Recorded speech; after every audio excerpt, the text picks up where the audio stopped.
आज मतलब सत्ता में भागीदारी महाराष्ट्र में दी जाएगी। मैं तो केंद्र में मंत्री हूँ, लेकिन जिस महाराष्ट्र से मैं केंद्र में मंत्री हूँ उस महाराष्ट्र के वर्कर को भी कुछ मिलना चाहिए, मेरी मांगनी डिमांड है। और देवेंद्र फडणवीस जी ने मान्य किया है कि जरूर आरपीआई गाने का कार्यकर्ताओं को सत्ता की भागीदारी दी जाएगी। You know, very interesting now, Maharashtra poll panel, big breaking news. Maharashtra EC has now said there will be no marker pen used in the Zilla Parishad elections. It's an India Today impact. It was our reporters, Mumbai Tak and others who exposed first how the indelible ink, so-called indelible ink, was being removed very easily. And now you have the Maharashtra EC which first brazened it out and said there was nothing. But how does it help now, Rajdeep, to come and say that it won't happen in Zilla Parishad? It's already happened. But it's a huge admission. And it really reflects, I'm not saying that removing the ink means you can go and vote again. There will be checks there. But still, the idea of the elections of India was that your ink cannot be removed. And the moment it is, this is a huge, in a way, embarrassment for the Maharashtra election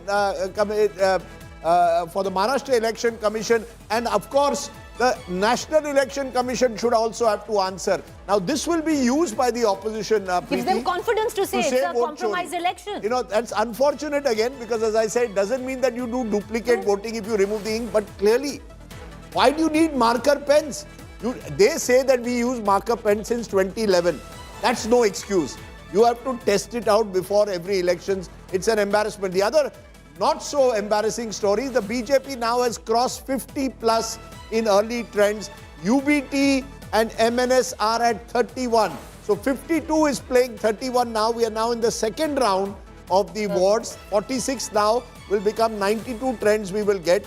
31 to UBT, BJP 52, BJP now comfortably together, remember, in alliance, right, above the halfway mark in Maharashtra at the moment, crossing 50 seats, but a huge embarrassment there for the election Hugely commission. embarrassing. You agree that, Manish, that, you know, if I tell the day later, yes, I won't use ink next time, that's an admission that you got it wrong. Rajdeep, Mr. Thackeray wants to recite a poem before he goes. Sorry, Manish, we're coming right back to you. Atavleji, kutli kavita hai tumchi? Oh, he's gone now. He's gone. Okay. Acha, he wanted to recite a poem.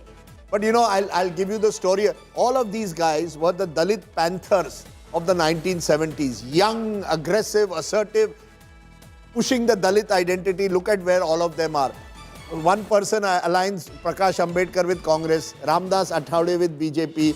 Other leaders have drifted away. There were great poets like Namdev Dasal who are no longer with us. But that entire revolutionary vigor, books were written on them. They were these young people who really, you know, galvanized in a way the Dalits of Maharashtra. Today they are marginal and dependent. मेरे को मंत्रालय मिल गया दिल्ली में. मंत्रालय बैठ के आप बैठो सर. बताओ Manish.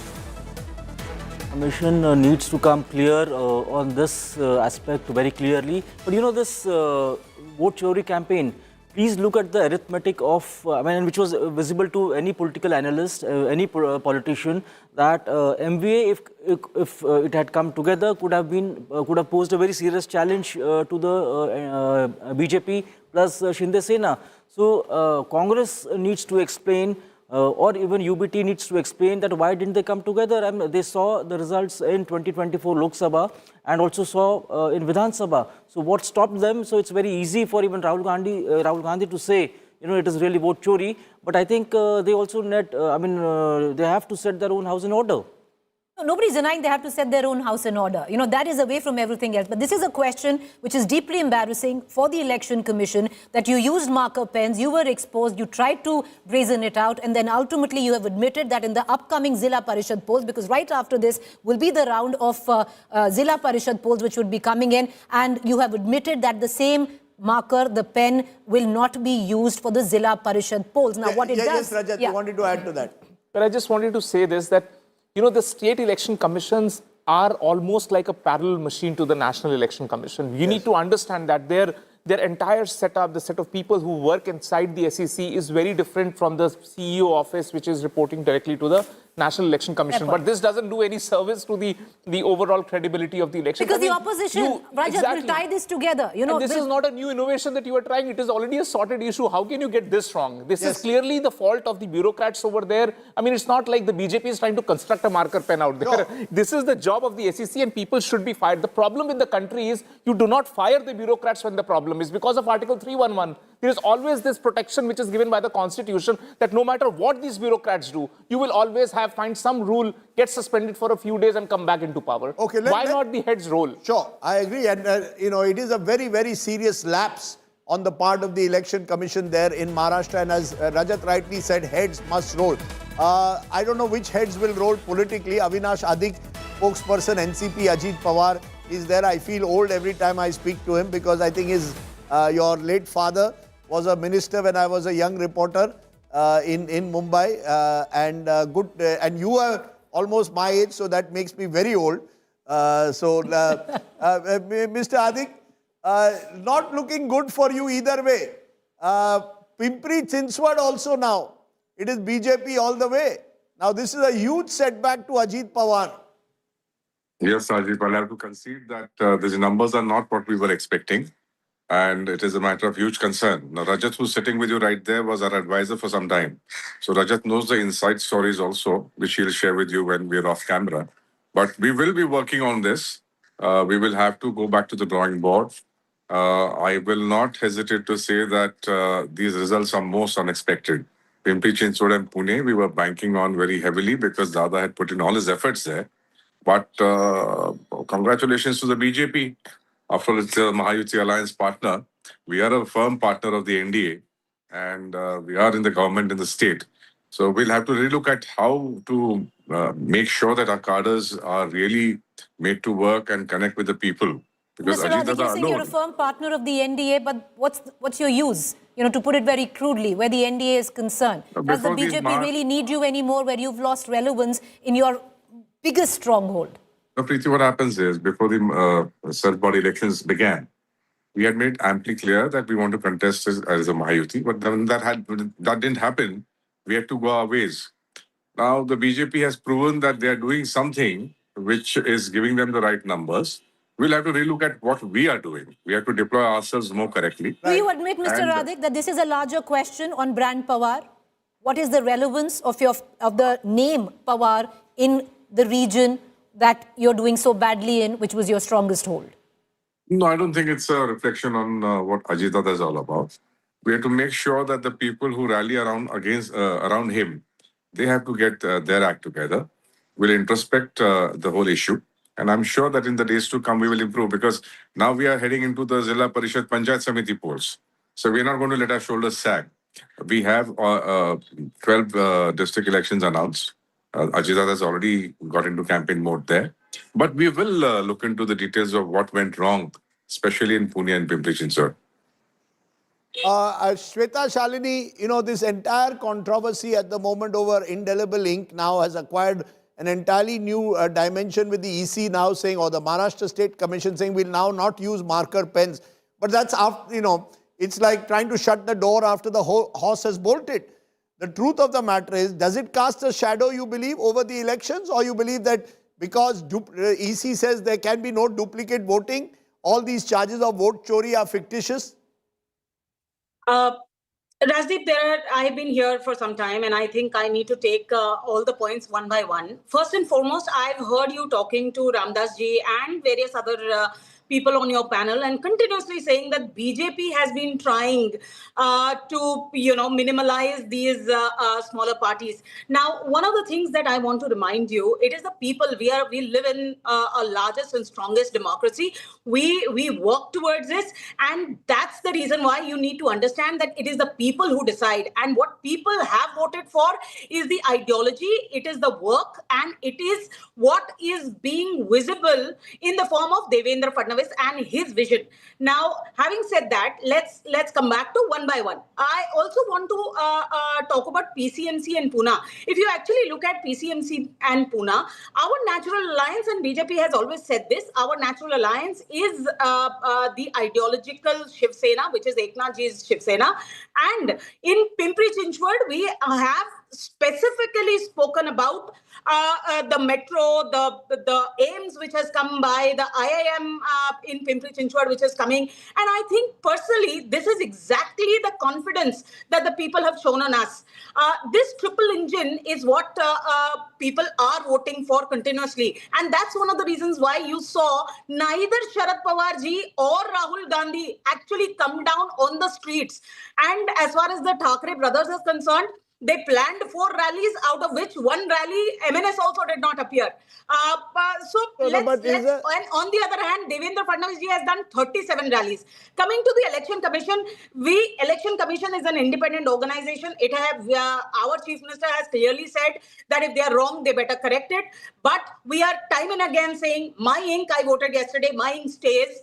And it also depends on if the pen was dried at some point of time. Very clearly, either way, it's a grave lapse. Let us not minimize this lapse. The very fact that they are now saying marker pens will not be used means something went wrong. But this is about, as Rajat rightly said, some heads must roll bureaucratically. Otherwise, the impression will go the Election Commission can get away with whatever it wants because it has the sole superintendence and organization of elections constitutionally. But Amitabh Tiwari, there are 2 brands in a way at stake. We have been focusing on the Mumbai brand where clearly the BJP is well ahead of the Thackerays.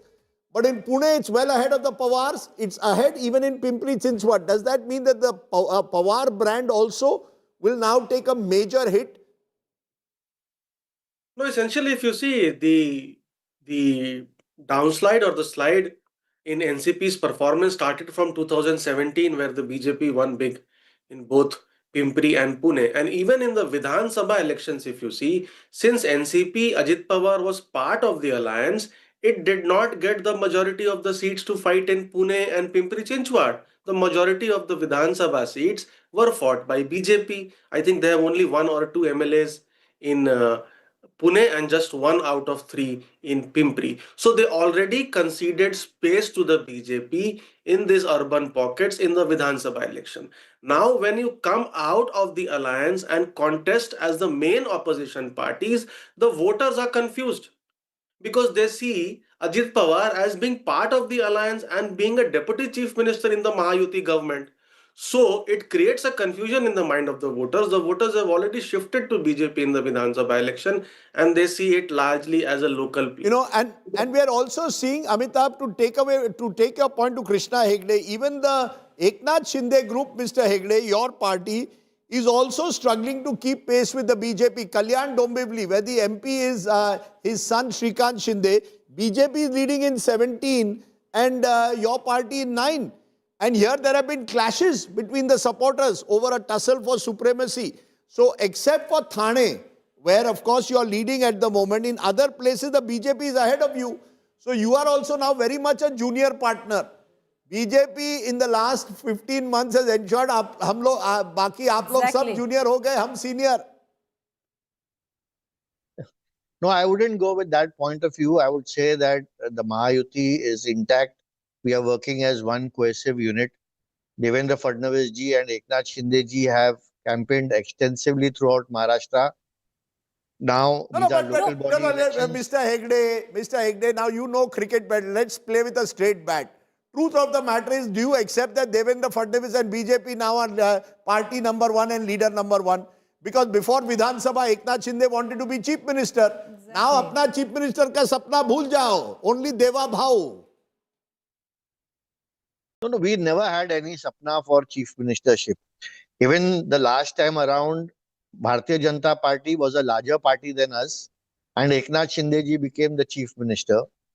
Next time around, when we campaigned together and won together, Devendra Fadnavis ji became the chief minister. But no, Krishna Hegde ji, the fact is you're saying you're one, you're all part of the same alliance, which is the Mahayuti. But the fact is, sir, if these numbers hold, and I'm not just talking about Mumbai, I'm talking about across 29 municipalities in Maharashtra.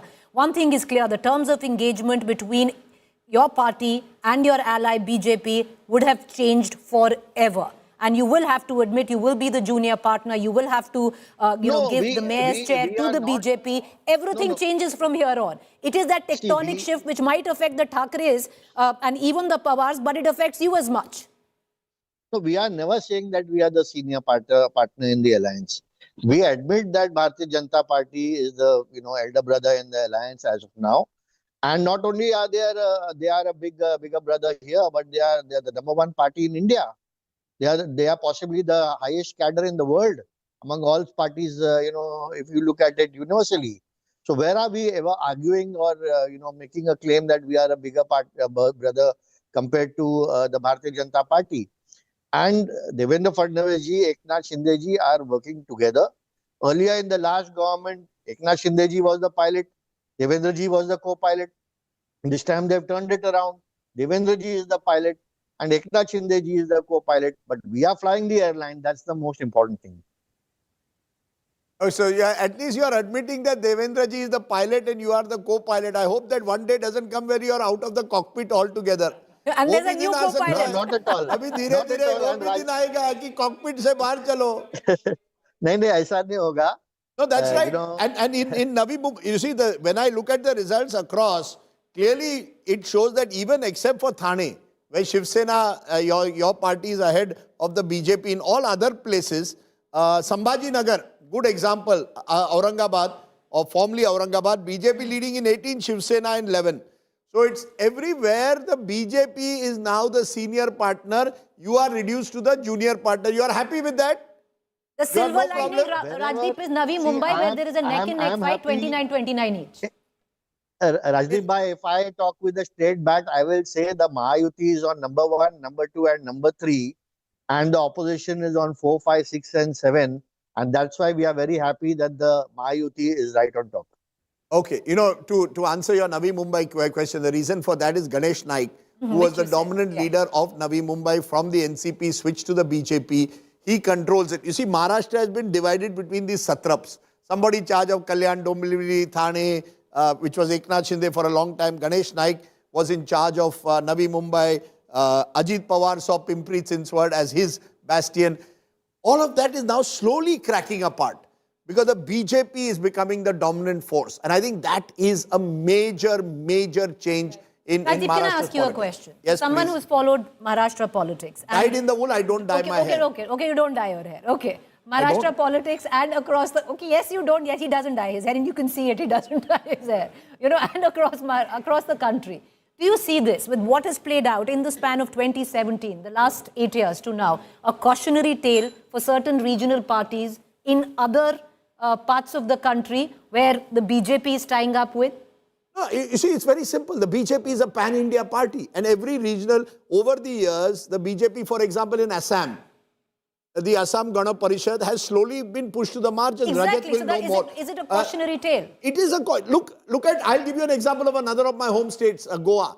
I remember in early 90s, Manohar Parrikar became the first BJP MLA of Goa. Maharashtra Gomantak Party, the regional party, Maharashtrawadhi Gomantak Party, used to dominate Goa politics. Today, Maharashtra Gomantak Party is completely dependent on the BJP. Rajat wants to come in. But it's natural, it's going to happen as you become pan-India. But the BJP knows that. BJP knows that if I have to be dominant... Exactly. If I have to be dominant, I have to finish the regional party. Exactly. One student is consistently doing its homework correct and is getting good marks. You want that student to go out and do the homework of other parties also. How is that fair? We are not saying that. You are trying to say that BJP is gobbling up the space. That is not true. These people are not doing enough hard work that is needed to stay relevant. There are other parties who are staying relevant. TMC is doing a decent job by in staying Bengal. away from the BJP. Yeah. No, again... No, I'm asking you this. BMC. The feeling is, the moment I tie up with a major national party or the number one national party, I am dependent on Look at Shiv Sena, for example. Shiv Sena was together with BJP, and they enjoyed enough of a political elbow room. But what did they do with it? They wanted to grow even bigger. When you start going beyond what the remit is, what the mandate that you are getting, you will see pushbacks coming in. Then the BJP came in with a sledgehammer and, they've been shredded into Rajat, pieces it's not, that's the question that I asked. Because it's not just Maharashtra. These are examples in every state where if the BJP has allied with the regional party, over time, it's a long-term game, it's a fabulous political strategy. over a long time, you have seen the regional party diminish. I just want to just add there, the BJP now is streaming ahead. There's a strong, you see, this is how Mumbai's wards will come. When you come to the wards, for example, of the western and northern suburbs, Andheri and beyond, Borivali, Kandivali, where large Gujarati population, BJP will dominate North Indian and Gujarati pockets. They are now leading in 61, with the BJP leading in the most sizable chunk on its own, compared to the Eknath Shinde group, but not on its own at the moment over at the halfway mark. It is leading at the moment on its own in 18, Shiv Sena in 11. But as you go over time, my sense is the BJP will,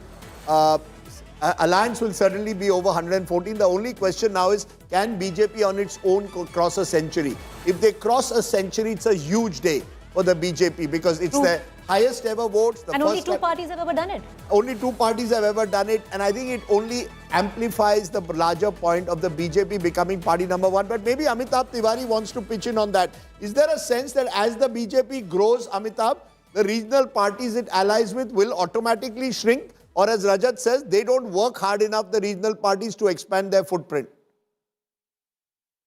What also is a fact that regional parties in India are controlled by families. So as soon as you go into the second or the third generation of the family controlling the party, we've seen parties have become weaker.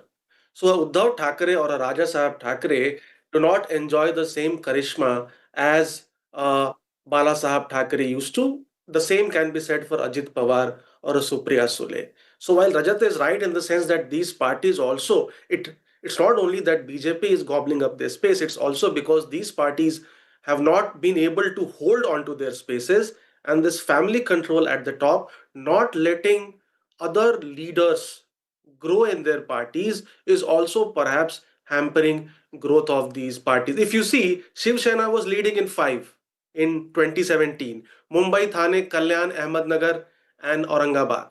I think except for Thane, the BJP, or they have ceded space to BJP in all of these municipal corporations today.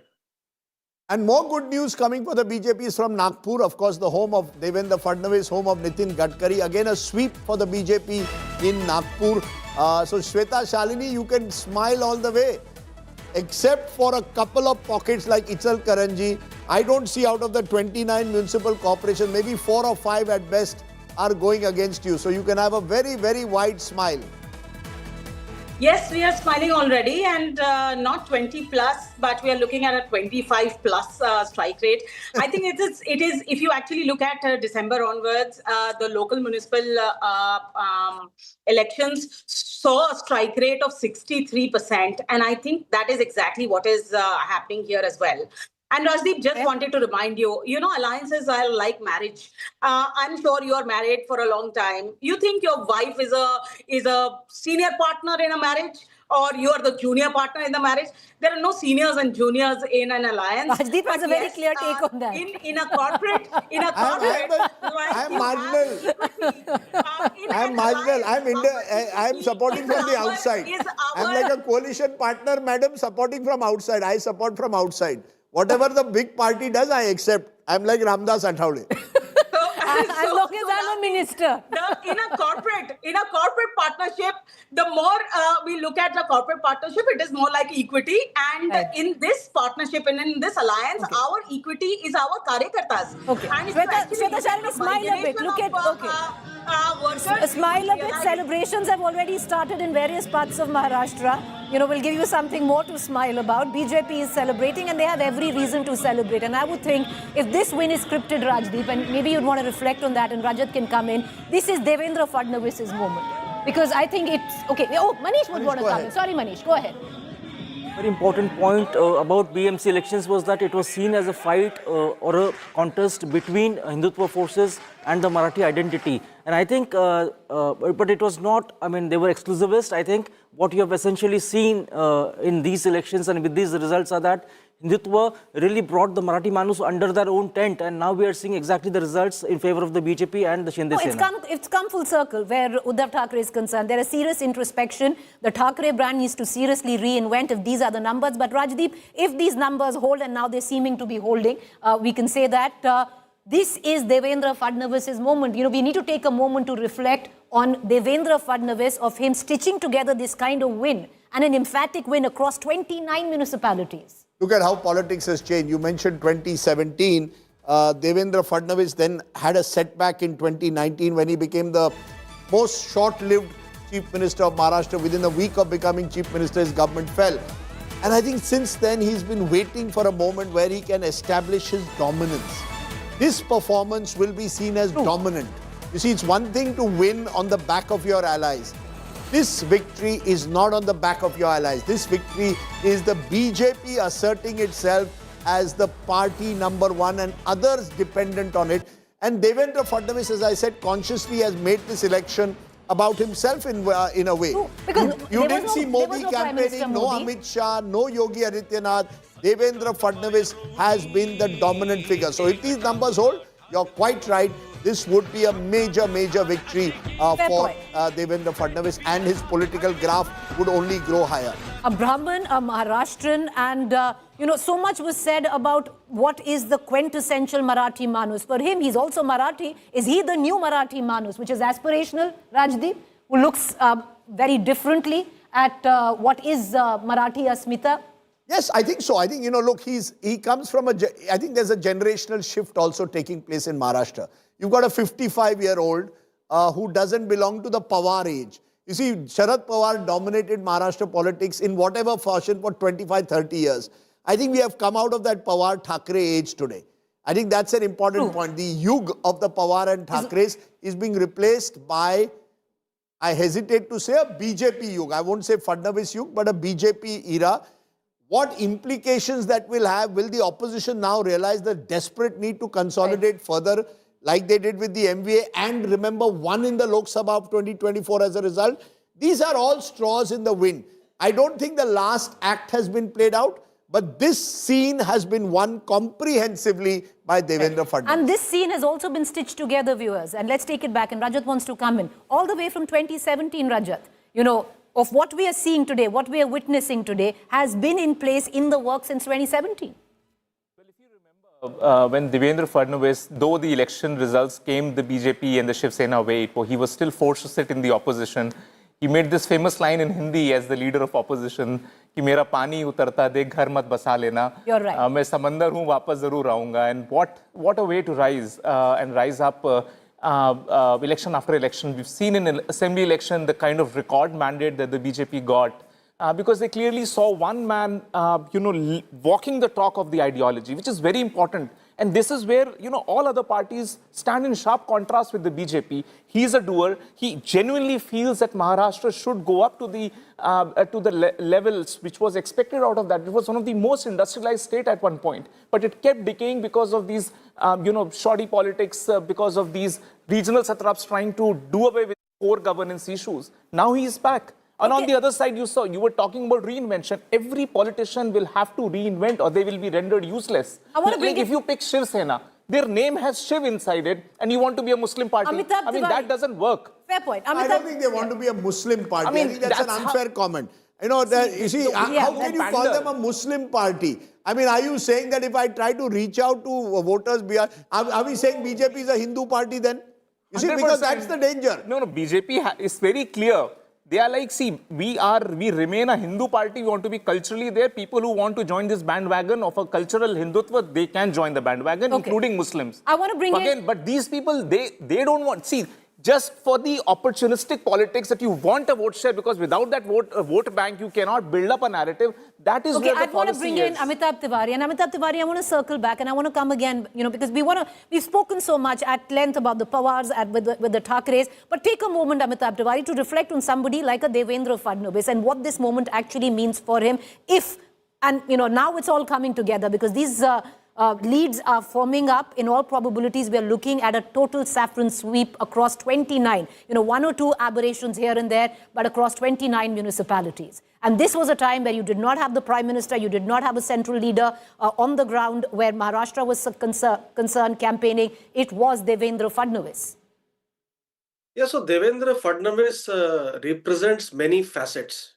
So to the Ladki Bahin, he is the Devendra Bhav. So he has a core message for different sets of voters. while he also appeals to the core Hindutva ideology voter. Maharashtra has the highest urbanization in the country. So he very well understands that only Hindutva cannot get him beyond certain votes or certain seats. If you recall, in 2014 and 2019, the BJP was at 105 or 122 seats. So it also represents a vision for the creation of a new Maharashtra, which is led by infrastructure. Maharashtra also has lagged some of the states in the southern part of India in these past 10-15 years. And I think that vision to get Maharashtra back onto the top is also perhaps helping him. So different messages for different segments. Different messages, and he amalgamates quite a number of that messaging, and especially the messaging to the youth, be it a Marathi youth in Maharashtra or a youth from a different caste, which is aspirations. It's a new aspirational Maharashtra if these numbers really go all the way. But Rajdeep, look at the images that are coming in right now. You have the BJP and Eknath Shinde double to that of an Uddhav Sena and an MNS. I think it's game, set and almost match now. You can say that with some comfort in the BMC. It is also game, set and match in Pune to the BJP. It's game, set and match to the BJP in Nagpur.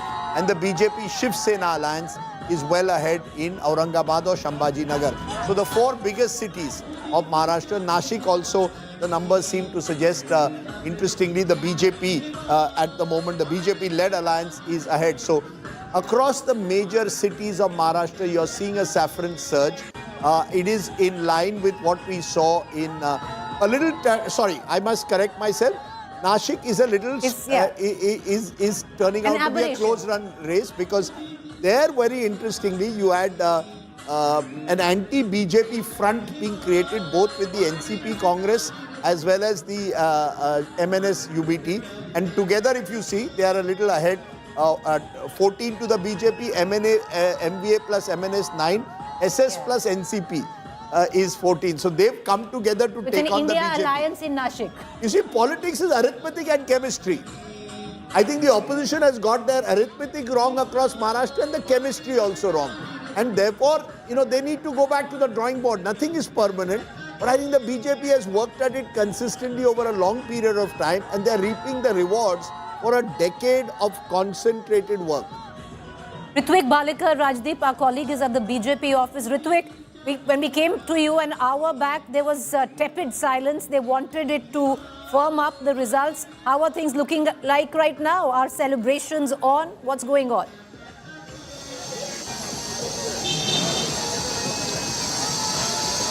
Yeah, the scenes are changing right now at BJP headquarters, and people are now pouring in, and you can see the crowd of the Karyakartas have now come here, and we can also see the saffron cloth being covering the stage now, and the preparations are almost done. Now, only thing BJP leaders are waiting for is to the numbers should cross the magic figure, which is 114. Right now, the trends which are we can see is they are above 90, but once officially the magic figure is crossed, BJP leaders have told to start celebrations. What they are telling us is that till it is officially not declared, they are not going to celebrate, neither they are going to react on it, but they will be patient and they will be waiting for the official numbers to come out. Right now, the trends are, what we can see is somewhere near 90, BJP and Shinde Sena, but at the same time, within an hour or so, the whole celebration will be starting at BJP headquarters, and the preparations are completed now. And by 5 p.m., not just CM Devendra Fadnavis, but all the crucial leaders of state BJP, BJP State President Ravindra Chavan, be it Mumbai President Amit Satam, or Minister Ashish Shelar, will be coming over to the headquarters and joining these celebrations in a while. Okay, so the BJP eyeing a massive sweep across Maharashtra. The BJP now all set to not only get its first mayor in the Brihan Mumbai Municipal Corporation, but across Maharashtra, Pune, Nagpur, Thane, Shambhaji Nagar, the saffron flag, Kalyan Dombivli. The BJP, out of the 29 municipal corporations, along with its allies, is leading in as many as 24 as of now out of the 29. This is a huge, huge day for the Bharatiya Janata Party. Remember, you could argue that the RSS, of course, leadership has always been Maharashtrian dominated.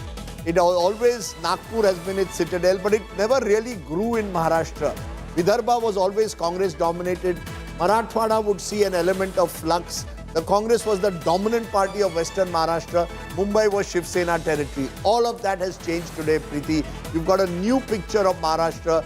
The mirror crack is now a very stable BJP-led dominance that we are going to see in Maharashtra, I think, over the next foreseeable future. Well, this is a tectonic shift, and it's a tectonic shift, Rajdeep, where politics in Maharashtra are concerned, where political leaders and perception in Maharashtra are concerned. That's a big one. And even where you looked at, and let's from macro go into micro, where Mumbai is concerned. The new Mumbai that is often spoken of by Devendra Fadnavis, which has completely, at least with this election today, while you have the shadow of the Thackerays on what Mumbai was, but the new Mumbai has somewhere down the line broken that cord, and this is a new chapter in the history. Every history, every city, every state has a destiny attached to it, and it seems Mumbai as a city is moving in its destiny to a very, very new chapter. The shadow of the Thackerays, the brand of the Thackerays are not that strong, that potent anymore, and a lot of rethinking where the Thackeray camp is concerned, Rajdeep, today, especially where it comes down to reinvention and coming up with something which is not recycling and regurgitating on old regional tropes, something new. And this is, once again, there are many factors to it. Number one, Rajdeep, if we're going to break this down, number one, it is the emergence of the Bharatiya Janata Party as possibly the single largest party in terms of Mumbai. And will it go over the 100 mark? That remains to be seen. Number two, the dilution of the Thackeray's completely. Number three, where you look at, the Congress there and the other parties completely relegated. Congress thought it would be able to hold on to its core vote bank. That hasn't happened. So three big factors which are playing on a macro level. This is a cautionary trail for a lot of regional parties, and that's played out over the course of the last, 8 years, Rajdeep. And how the BJP itself, foresight, longevity from 27, stitching this win inch by inch, election by election. And we are standing here today where BJP is the fulcrum of politics in Maharashtra. Absolutely. And remember, the BJP has won and dominated Uttar Pradesh in the last decade. Now, if you win Maharashtra and dominate that, India's two biggest states are with the BJP. The only states that then remain out of the BJP's grasp as of today are West Bengal and Tamil Nadu, both of which go to the polls in about 2 months from now. And of course, Kerala, where the BJP is clearly not a major player. But you actually have a situation now where the BJP is inching forward to becoming what the Congress was in its pomp, a hegemonic party almost across this country.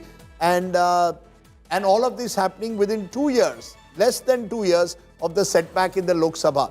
That, Rajat, is quite incredible. 2 years ago, we were saying, will the Modi regime last? Others were saying, I wasn't. I was very clear, Narendra Modi is going nowhere. But the truth is, you had a hung assembly, a hung parliament.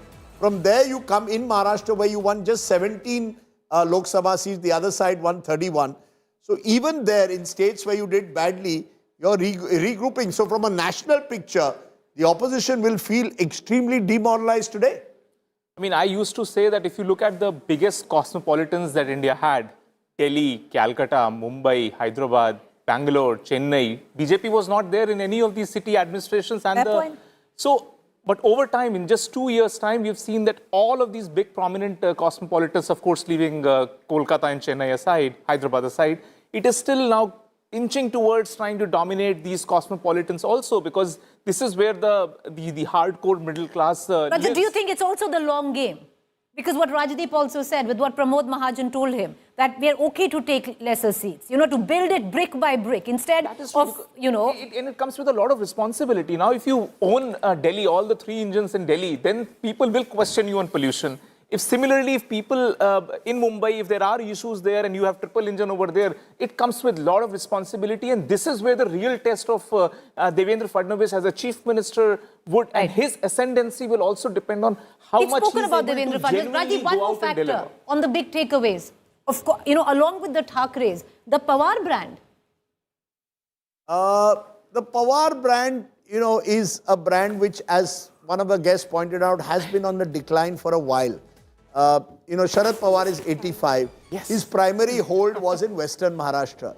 So once the Pawar brand starts declining, even in his original citadel, it was always subject in a way to diminishing returns. Ajit Pawar broke away and damaged that brand further. Now Ajit Pawar himself is being damaged. It just shows that voters are looking at options beyond the traditional family politics. I think Maharashtra's traditional family politics are now facing the politics of these satraps and the politics of families have taken a huge hit today. And that's, I think, one of the big takeaways for me, that not just the Pawars, but you will see the so-called dominant families across districts, the sugar barons and their families used to dominate the districts of Western Maharashtra. But when I look at some of these districts, they're doing badly there as well. So I think the BJP has been able to make itself a truly pan-Maharashtra party, even as the other parties are very localized. And the Congress, which was the other pan-Maharashtra party, has just been organizationally so comatose in the last 24 months in particular, that I'm not surprised. All right, we have Rakesh Shankar Shetty, who's joining us from the Congress there. Rakesh Shankar Shetty, when you're looking at the board now and how numbers are stacking up, and abysmal, no, Rakesh Shankar Shetty, because you had an option that maybe you would have gone, not that it would have helped much now, Rajdeep. The Congress going in with the Shiv Sena, UBT would not have, what would have really achieved? You Not might much. have had a tougher fight in Mumbai. A tougher fight, but that's it. Tougher fight in Mumbai, and the Congress says it wants to build itself, but it clearly hasn't been able to do that. But I think it's beyond now just Mumbai. What you're seeing is Mumbai 29 municipalities. Across Congress municipalities. So much like we saw even in the Vidhan Sabha elections, it's a sweep. And interestingly, even as we Maria speak, Shankar now joined us. Welcome, Congress Maria. party will welcome. Where we saw a sweep 2 months ago in your home state of Bihar. Now we are seeing one in And Maharashtra. Rajdeep, even as we speak, this is called the party which is constantly planning and looking at what next for it. Mr. Lakshman, who is the returning officer for the national elections of the BJP, which is the party elections, they have put out the entire schedule of what will be the nomination for the next BJP president, which is, we know the name now, Nitin Nabin, will be filed on 19th of January, which essentially means that all the BJP chief ministers will be in Delhi on those dates. So the date is clear that 19th January is when the nominations will be filed, and 20th is when the name will be announced. So formally, Nitin Nabin, who's presently the working president of the BJP, will become the president of the BJP on 20th for a period of 3 years. But this is coming at a time when the BJP is looking at this massive sweep across Maharashtra. And the change of guard, Rajdeep, you have a Devendra Fadnavis who's done this on his own, 55 years old. You have a young man in the place of the BJP national president right now. It's coming together. But welcome, Maria, some Bhakarwadi for you, Rajdeep. A very interesting thing I will tell you about the Bakarwadi. Give my plate back. Okay, I want to go to Rakesh Shankar Shetty, spokesperson Congress, before we talk about Bakarwadi. But Rakesh Shankar Shetty, are you conceding now that the BJP is winning the BMC, that they are going to get their mayor and they are sweeping Maharashtra? You're doing badly across the state. That was once your fortress. See, the basic difference between Bharatiya Janata Party and Congress is we don't compromise with our principles. Some panelists just raised the issue why we didn't get into alliance with Manse and Shiv Sena. Manse, which hits out at Uttar Bharatiya, Congress will never have an alliance with them. Unlike BJP, who rules Uttar Pradesh, and at the same time during Lok Sabha election, we saw how Narendra Modi ji shared the stage with Raj Thackeray. And yesterday when the Mumbai was out for voting, we saw what a mess it was. VVPAT is missing from all the booth across Rakesh Mumbai. ji, you're saying that you didn't go with Uddhav Thackeray at the back of MNS because of Raj Thackeray and his brand of politics. Definitely. No, but we are one very second, clear sir. and vocal You've about compromised it. so many. One second, sir. On an Ambarnath seat, you did the same. No, you went to the BJP, who you criticized day in and day out. You don't have proper information. That means all 15 members were removed out from the party. Bharatiya Janata Party paid them crores of rupees and bought them into BJP. You don't have proper information. All 15 members were thrown out of the party. Congress will never compromise on our party lines. And what Bharatiya Janata Party did, we saw in last 5 years, Bharatiya Janata Party used to accuse Ajit Pawar, Sunil Thackeray, Chhagan Bhujbal. Now everyone is in their party now. They are with the alliance with them. And Whatever it is, sir, right now, the alliance is looking good. Alliance in terms of the BJP plus.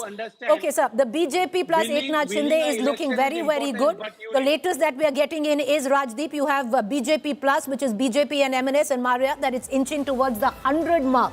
That proverbial figure of 100 wards, the BJP would like to do it alone. Though right now, with the way things are progressing, it seems doubtful. But 94 is where the BJP and the MNS is poised on, nearly the double of what UBT, Shiv Sena and MNS stands at. Yeah, go ahead. Yes, and I'm looking at also some data which has come in, Rajdeep. This has to do with the state-wise campaigns and rallies which have been held by key BJP leaders and key leaders across. If you look at the Congress big sabhas, in terms of big sabhas, they did not do much. So the effort made by the Congress party is also something which can be discussed. But Devendra Fadnavis holding nearly 40 rallies across the state, Eknath Shinde 54, including 29 road shows, Ajit Pawar, Uddhav Thackeray making those efforts. But Uddhav Thackeray and Raj Thackeray were limited largely in Nashik, Thane and Mumbai area. Is that because they see that as largely their bastion? Look, you will be surprised. The Thackerays were supposed to do 3 major rallies in Mumbai. 3. One in the western suburbs, one in central Mumbai in Shivaji Park, and then they were looking for a third venue. What did they do in the end? One rally. One rally, that too at the very end of the campaign. You can't win elections anymore like this, Maria. You have to go into every state. You have to go into every municipal corporation. You have to go into every city. You can't. Politics, no. Devendra Fadnavis on the last day was in Pune, taking on Ajit Pawar, his own deputy chief minister, because he was hungry to win Pune. So that fire in the belly. The fire, you call it what you want, fire in the belly. Organizational strength. I think it's a combination of 3 things. Yeah. Leadership, ideology and organizational strength. They are all coming together for the BJP at the moment in Maharashtra. It is a sweet spot that they find themselves in that state. So I think the other part, and you're only as good as your rivals or as bad as your rivals. The rivals are not good enough. Advocate Sushil Vyas joins us, spokesperson Shiv Sena Shinde. The question we are asking, are the allies of the BJP accepting that this is BJP's big day and all of you are now the tail that is, and the BJP is the real dominant force? Rajdeep ji, good afternoon. This is not the show of one party. This is Mahayuti. You see, whatever the results we are getting support and love and affection from the people of Mumbai and elsewhere in Maharashtra is towards Mahayuti. So everybody, we have worked together last 1 year under the leadership of Devendra Fadnavis ji, prior there to under the leadership of Eknath Raoji Shinde for 2.5 years. What development work, infrastructure, and we have delivered to the people of Maharashtra. They are paying us back. And they say, you admit from today there is a tectonic shift where the rules of engagement with your ally will be changed forever. Till last year, your leader Eknath Shinde ji wanted to be the chief minister. Today, by the day ends, you will have it. It's difficult for you to even install your own mayor, where the BJP will want their mayor in the seat of power. It will be Mahayuti mayor. No, that's why not say openly that the BJP as the leading party should get the mayor? Why are you denying them their moment in the sun? You should say BJP is the #1 party, they should get their mayor. BJP is our ally. We have whatever results we are getting for the alliance, namely Mahayuti. Okay, well, what does one say? By the way, I have, this is what you call Bakarwadi. I want to show it to our viewers. And the reason the Bakarwadi is an important element in the plate of Maharashtrians is because the Gujaratis also claim that they make the Bakarwadi better. So there are certain things like Shrikhand and Bakarwadi where both Gujaratis and Maharashtrians claim they make them better. But at the moment, Gujaratis are running the country and Maharashtrians are running Mumbai. So and you have both, Gujarati and Maharashtrian. And you have the real triple engine now, if this the picture is clear. At least in the context of Maharashtra. You're right, Maria, at least in the context of Maharashtra, you have a triple engine. But I hesitate to sort of say this will last forever because Maharashtra is a state in flux. And you will see the flux playing out in different ways over the next 5-10 years. But for today, I think we can clearly say the triple engine idea is working in Maharashtra. And if you look at it, this entire election in Maharashtra was led by Devendra Fadnavis. He was the face of the BJP. The central leadership had given him full charge. He was planning the election according to his own free will, and the number of rallies that he held, the big sabhas that he did, the message was that this was about Devendra Fadnavis, the man. And of course, he projected himself as the infra man as much as he spoke about the Marathi pride and mixed that intelligently, I would say, perhaps for the voters' appetite, reaching out to the younger voters. I think that's where Rajat come in now. The new BJP, we are looking at the new BJP in terms of the organization and also in terms of the new BJP in various states, the governments. That new BJP is about the generational shift as much as it is about coming up with new narratives. That is right, Maria. I mean, if you see the sheer bench strength that BJP stands on, that gives them huge confidence that be it any state, they have those, those in the wings to actually take up the mantle and drive the party's ideology further. And with Nitin Nabin taking on the 19th and the 20th of January taking charge of the party, what a moment for the BJP. A 45-year-old leader coming in, which a lot of, by the way, a lot of leaders within the party still call him Bhaiya.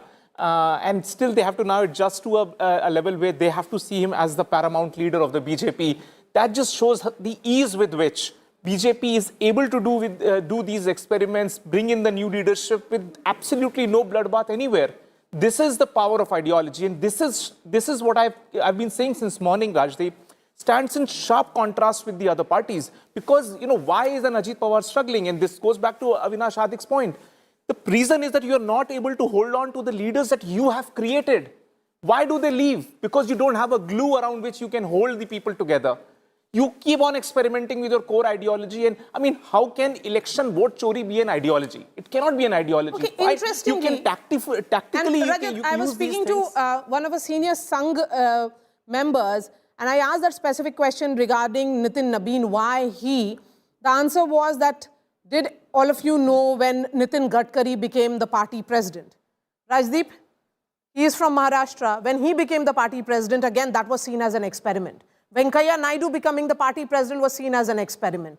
So the BJP is known as a party which has been experimenting with these names. And then it ensures that the party's cadre, other leaders who feel perhaps left out in this entire selection, they adjust to this name. Look, the BJP is a party which is built through its organization. You have to give them credit for that. There is absolutely no doubt. The Congress is a party of power, which then, when in power, is able to get its act together. The BJP, for the longest time, was a party of the opposition. In those opposition years, I think a lot of effort was built, because of the RSS to a large extent, on cadre building. And that is now paying it dividends once it is in power. When the Congress was in power, it forgot the organization. The BJP, to its credit, has maintained the organizational vigor, maybe through some of the changes you say at the top, but also at different levels. Even in Maharashtra, 6 months ago, the BJP got a new president, Ravindra Chavan. Now, who did they choose? Someone from Kalyan Dombivli, an area which is Eknath Shinde's bastion. And immediately he has been trying to grow the BJP in Kalyan Dombivli. As a result, there are clashes with Eknath Shinde. But the BJP is very clear. We want to constantly expand, grow. The other parties are just trying to secure their own bastions without recognizing the need. How am I going to expand my vote? I keep throwing one figure, Maria. Congress in 2009 got about 11 crore voters, general elections. BJP won 7 crore voters. Switch to 2024, BJP is at about 21, 22 crore voters. Congress is 13 crores. Please think about it. I have expanded from 2009 to 2024 3 times. The other side is where it is. And you're seeing it even in Maharashtra. Mr. Sharad Pawar never really thought of expanding beyond Western Maharashtra. He was happy with his fortress. Devendra Fadnavis is a boy from Nagpur and he's expanding across Maharashtra. And I think that is the secret of the BJP's success, that it is becoming a party which is expansionist, almost like a Ashwamedh Yagna. And if for a while I have to do a deal with AIDMK, I will do it. If I have to do a deal for a while with AGP, I'll do it. But I will focus on the next 20 years constantly Party expanding. building. While, look at it, Rajdeep, we had Mr. Athawale. It's like a corporation. Exactly, you had Mr. Athawale, where Mr. Athawale is saying, मैं मंत्री बन गया. Sorry, but मेरा party का problem हो रहा है पर मैं मंत्री बन गया. So, that's the difference. It wants more and more market share. And it is not therefore content with being a small party of 10, 15, 20%. Many of the regional parties of Maharashtra have been content with that. I mean, imagine... in your state, Maria, the RJD, 24, 25% vote milta tha. Okay, how am I going to make 25%, 35%? I never thought.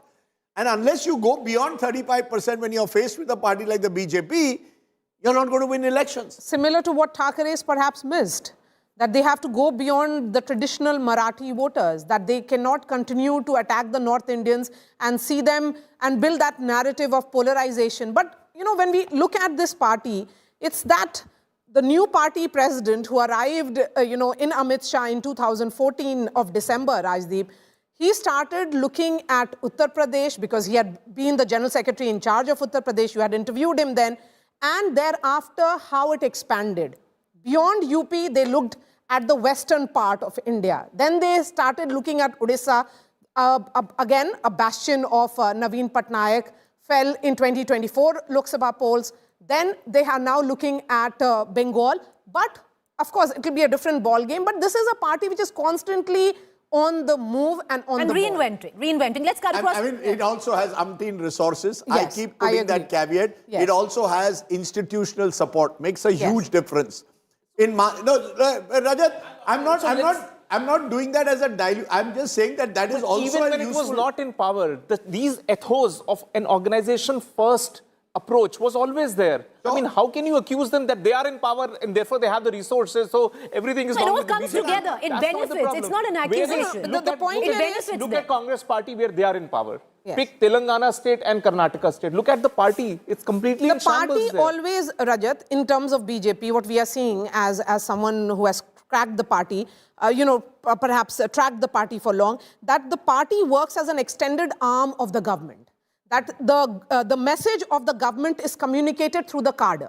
That the party and the government, there's no disconnect per se, Rajdeep, that we saw during the UPA years. Well, the number of micro events, Maria, the party does, micro events. Yes. Every week, there is one or the other way to reach out either to the party cadres or through the party cadres to the public. The latest one being the Somnath celebrations that have begun, but Dhaval Kulkarni, the numbers are coming out. BJP now leading 93, edging towards 100 with about 152 seats, wards being counted. So that's about another 75 wards left. The BJP, if they could win more than half these wards, will be somewhere 130 to 140. Remember, it could even go higher because a number of close margin seats are involved. But that's the range that they are looking at the moment. 130 plays 140, 93. Dhaval, it seems that most of the pollsters, therefore, have got the trend right. BJP about to script history in Mumbai. Are you surprised in any way by these numbers? No, I am not surprised. See, number one, the BJP, after all, is an election winning machine. Now, its critics may say what they do after winning elections, that's a different debate altogether. But the Thackeray brothers, let us sort of get it clear. I mean, they had the first mover advantage. They had come together sometime in July, which was, they sort of, that was after a period of around 2 decades or so. They actually had the first mover advantage. So instead of focusing on the core vote base, the problems that the core vote base, that is the Marathi Manus faces in Mumbai, they made this election about themselves. No, it was about the two Thackeray brothers, which is where I think they went wrong. Again, in this climate of intense polarization, it was very difficult for them to retain the votes of the Marathi Manus who is now pro-Hindutva. Because see, Rajdeep, there are two elephants in the room. Number one, the intense religious polarization that we saw during the campaign, with the Mumbai BJP president openly saying that we will not allow a Khan to become the mayor of Mumbai, which was an open dog whistling. Let us admit it. Incidentally, let me also tell you, let me make a slight digression here. The last Khan, or the last Muslim to become the mayor of Mumbai, was a man called Yusuf Meher Ali, who was a Congress leader, a freedom fighter, and a socialist, and a man who had coined the Quit India slogan. Oh, he was a great man. He's a great man. And I told this, I can tell you, I told this to a BJP leader I met from Mumbai the other day when I was there. I said, you keep saying Khan cannot become mayor. Probably, arguably, the greatest mayor that Mumbai had, who actually did the most for Mumbai, is Yusuf Meher Ali. But that's unfortunately, people don't remember history. Rajdeep, it's a matter of record, and this is what the record says. This is not what this is not anecdotal evidence. The RSS and the Hindu Mahasabha did not participate in the Quit India movement, the slogan for which was coined by Yusuf Meher Ali. On the contrary, they opposited several cases. That's a different issue. Debate altogether. Let's not go back in time. Let's but Dhaval, I want to ask you one quick question. The other elephant in the room is the role of the State Election Commission. You saw this indelible ink coming out. Look, even the ink on my hand is fading without me making any special efforts to sort of wash it away, etc. So the second way, the kind of money power I've been told that has been deployed in this election, money power, muscle power, all this is shocking. I think, the Election Commission seriously needs to sort of pull up its socks. Otherwise, people will lose faith in the process. I mean, I'm sorry if I'm questions that the Election Commission needs to answer, and they already did a fair amount of embarrassment as well, Dhaval, where they admitted. On the issue of indelible ring, on the issue of indelible ring, they said that they went wrong. But what's the point? It's come in 24 hours too late. The point that Rajat made, this Election Commission has no accountability. This is an embarrassment which of a kind I don't think I have heard in Indian elections. To be fair, every election has the ink. Nobody has made such a big issue, and now the very fact that they have accepted that the marker pen should not have been used is a tacit admission that things went wrong. According to me, the Election Commission head should roll. This is not about Congress versus BJP or vote chori. This is about Election Commission failing.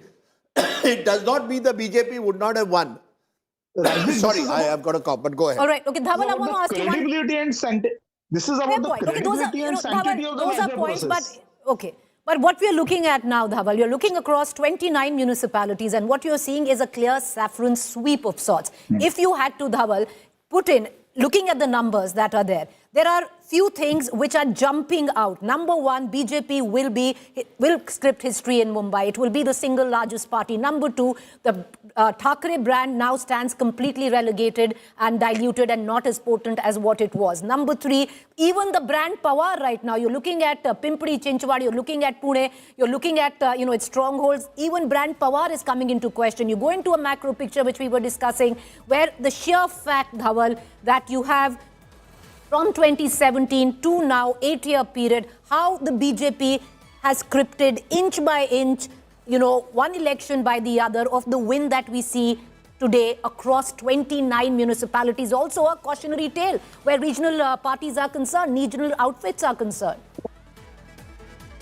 Yeah, true. I think this means a lot for family-run parties, because the Shiv Sena, the undivided Shiv Sena was set up by Balasaheb Thackeray. But today, Mr. Eknath Shinde can very legitimately claim the mantle of being the leader of the real Shiv Sena because he has the mandate. I mean, he got more seats than Uddhav Thackeray in the assembly elections. Now it seems that he is making significant headway in the BMC elections and in other civic body polls. So I think this means a lot for the future of family-run parties. 100 has been passed. Okay, I won't be too surprised if the same template is used. Crossed a century. Dhaval, as we speak, the BJP led a line, and I think we need to emphasize and get a breakdown soon of how many wards is the BJP leading and how many Shinde Sena. The estimation from local Marathi channels is that it is about 1/4, 3/4 effectively. So you have the BJP at about 70-75 and the Shinde Sena at about 25-27. That's the rough calculation between the two. It possibly suggests that the BJP on its own may not cross the halfway mark, but that along with its allies, it will be well over the halfway mark. That's the picture that we are getting at the moment. And Maharashtra for the has first not time seen we'll have a pre-poll BJP alliance mayor. We'll have a getting BJP such a mayor. big majority in a long while. No, we'll have a BJP mayor for the first time. That is clear. Yeah. Okay. And interestingly, any party, Rajdeep, politically, I mean, if you look at the history also, if it becomes the axis of power and then all the other regional parties also, gravitate towards it. Isn't that how history has been? This is for, we can be saying that growth of the BJP is coming at the cost of its alliance partners, but the growth of the Congress also came at the cost of regional parties. You see, the BJP has in the past. You see, the BJP realized, Maria, that they can never be Maharashtra's party number one or even Mumbai's party number one until the regional parties decline. Yes. So you have the BJP's rise coinciding with the decline because someone has to occupy the space, right? Zero-sum problem. Politics is zero-sum. As long as the regional... one has to go down for the other to rise. No, you see, as long as the battle was Congress versus BJP, it was comfortable. The BJP found it far more difficult in states like Maharashtra at times to take on regional parties. And the reason is, because you've already shared, it is because of these regional satraps who used to hold on to the fort. Each of the four parties was somewhere around 20% each. Yes. And each one of them had their fair share of regional satraps. When this started collapsing and BJP was able to acquire all these satraps towards themselves and had that ideology to bind them together, it came out as a potent force which, with vote share-wise, let's go to Tuhin Sinha of the BJP. Tuhin, you're a Mumbaikar of sorts. Day to celebrate, BJP set to get its first ever mayor of Mumbai. Your initial comments to what we are seeing, BJP may not have a majority on its own. You will require Eknath Shinde to have a majority, but you will get a mayor in all likelihood. Well, good afternoon, Rajdeep. Good afternoon, everybody. Yes, it's a very big day for Mumbai. Mumbai has come a long way since the last BMC elections in February 2017. And you can see, since you are also invested in Mumbai, you would see the difference which is apparent in the last 3 to 4 years.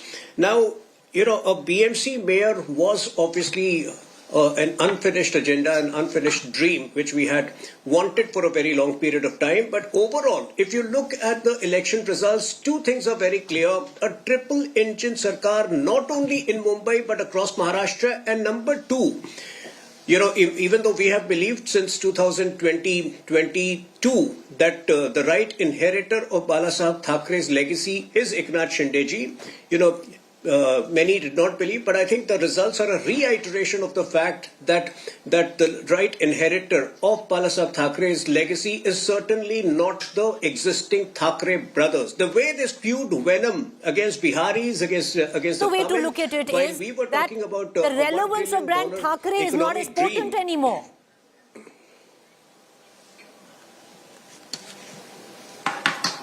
Sorry? I said the other way to, what you're saying is who's the inheritor. Let's say, because if you're looking at, let's say, whoever is the inheritor, but these numbers would suggest that the relevance of the brand in itself, of brand Thackeray, is not as potent anymore. Well, if you still believe, that even in BMC, they would have been completely wiped out. Let's be realistic. They have been wiped out in the assembly election. Sooner than later, they will be wiped out of the assembly, of the BMC. Point is, they are in a time warp. On the one hand, while we were talking about the $1 trillion economy target for Mumbai by 2047, we were talking about the coastal road extension to Bhayandar. We were talking about 300 kilometers of metro stretch for Mumbai. The Mumbai, the Mulund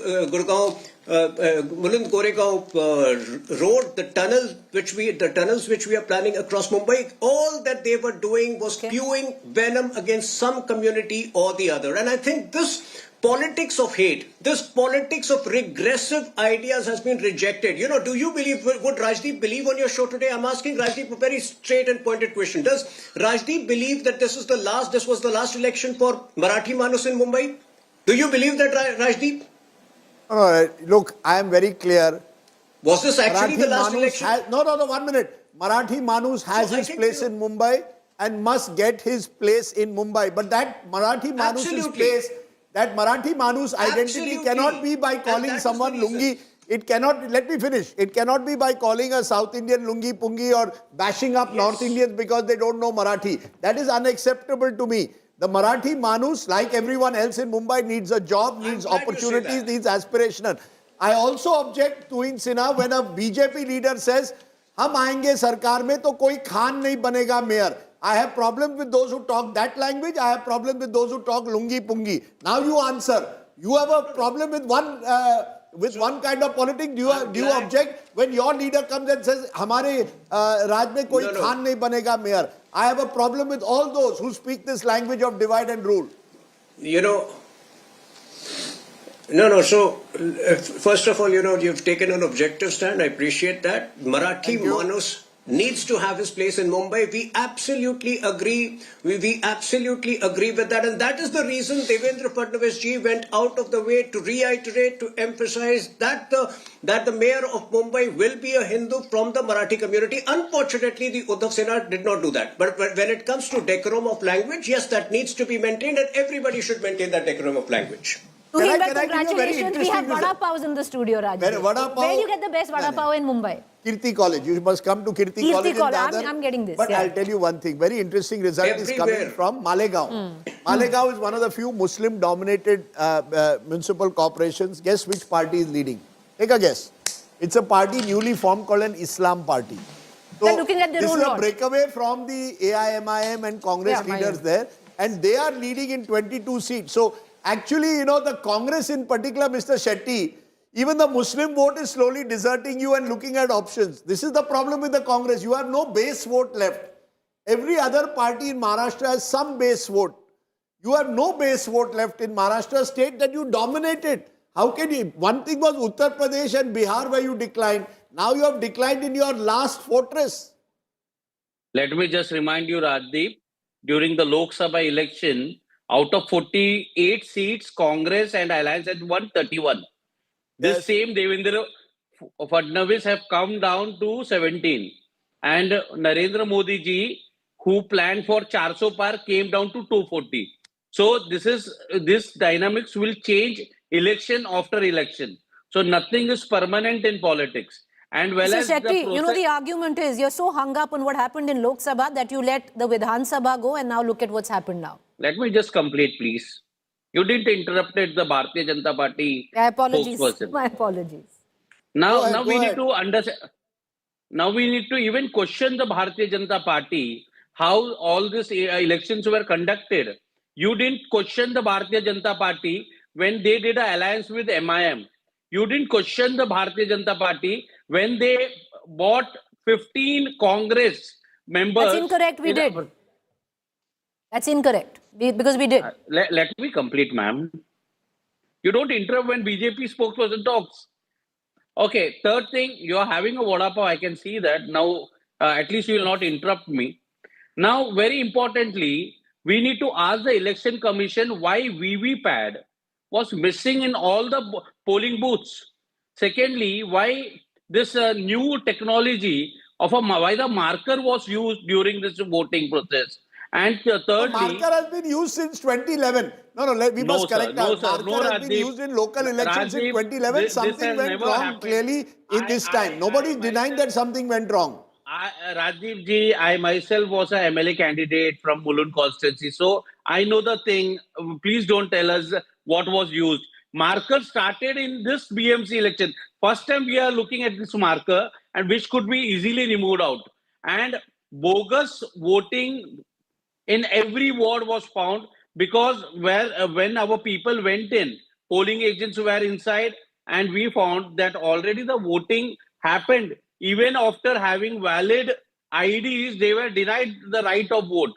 And the way Election Commission has conducted the BMC polls and the result what I am looking at, I think the Marathi Manus of Mumbai will come out on street and protest. You will see it soon. If the trend what you are showing. Sudhir Vyas, you are hearing what is being said. 1 minute now, Mr. Shetty. You are saying that the people of Mumbai will come out and protest against this result. Definitely. Mr. Shetty, you're making a very serious. You're now claiming that there will be protests on the city against this vote. Sushil Vyas, you want to respond? Very big Let manner. Let Very big Sushil manner. Vyas now respond.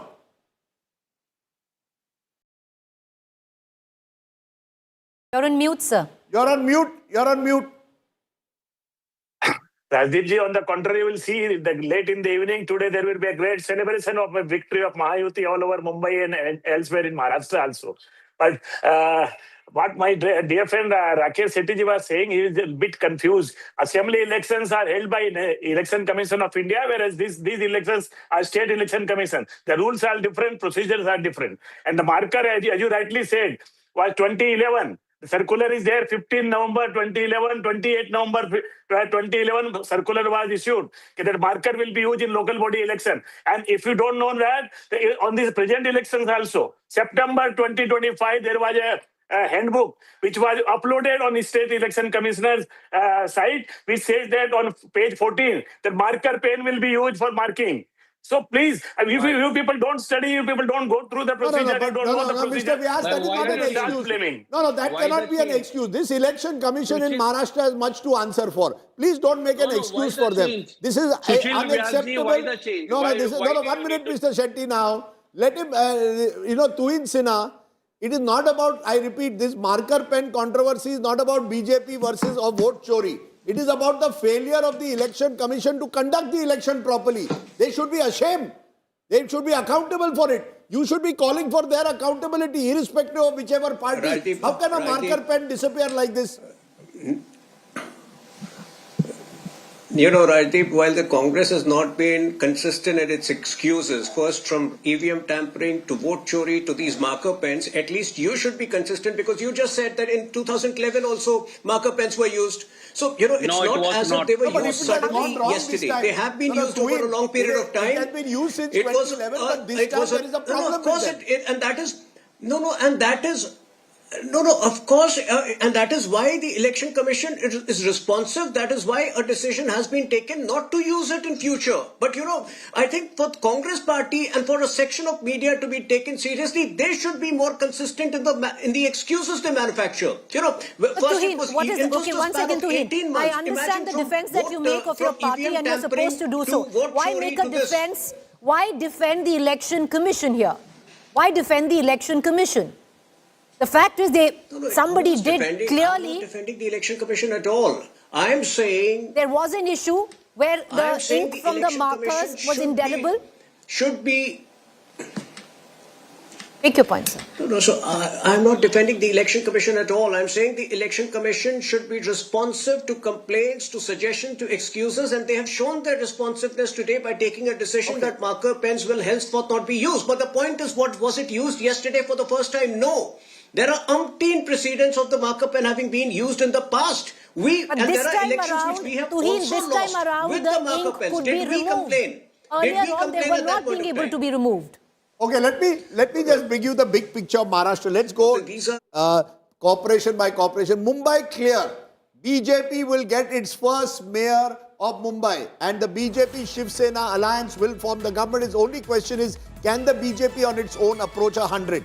Let's now turn to Vasai Virar. Lovely banana plantation area used to be there the BJP at the moment is battling it out with the local BVA of the Thakur brothers. Bhiwandi, let's go Panvel, BJP leading. Mumbai, as we said, BJP leading. Nanded, Marathwada, BJP leading. Parbhani, no results at the moment. Kalyan, Dombivli, BJP 30, Shiv Sena 31. Shiv Sena number one party in Thane. The Shiv Sena, that's the Eknath Shinde Sena. In Navi Mumbai, the BJP now well ahead with 68, dominating Navi Mumbai as well.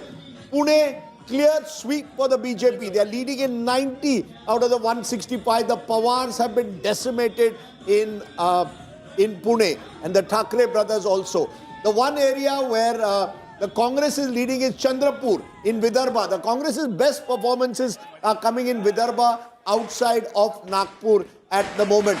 In Bhiwandi, interestingly, the BJP Shiv Sena is leading. Now remember, the others here include the AIMIM. They are giving a fight there. large Muslim population there in Bhiwandi. But overall, if I look at the map of Maharashtra, the BJP is set to win about 20 plus municipal corporations, possibly even go as high as 23, 24.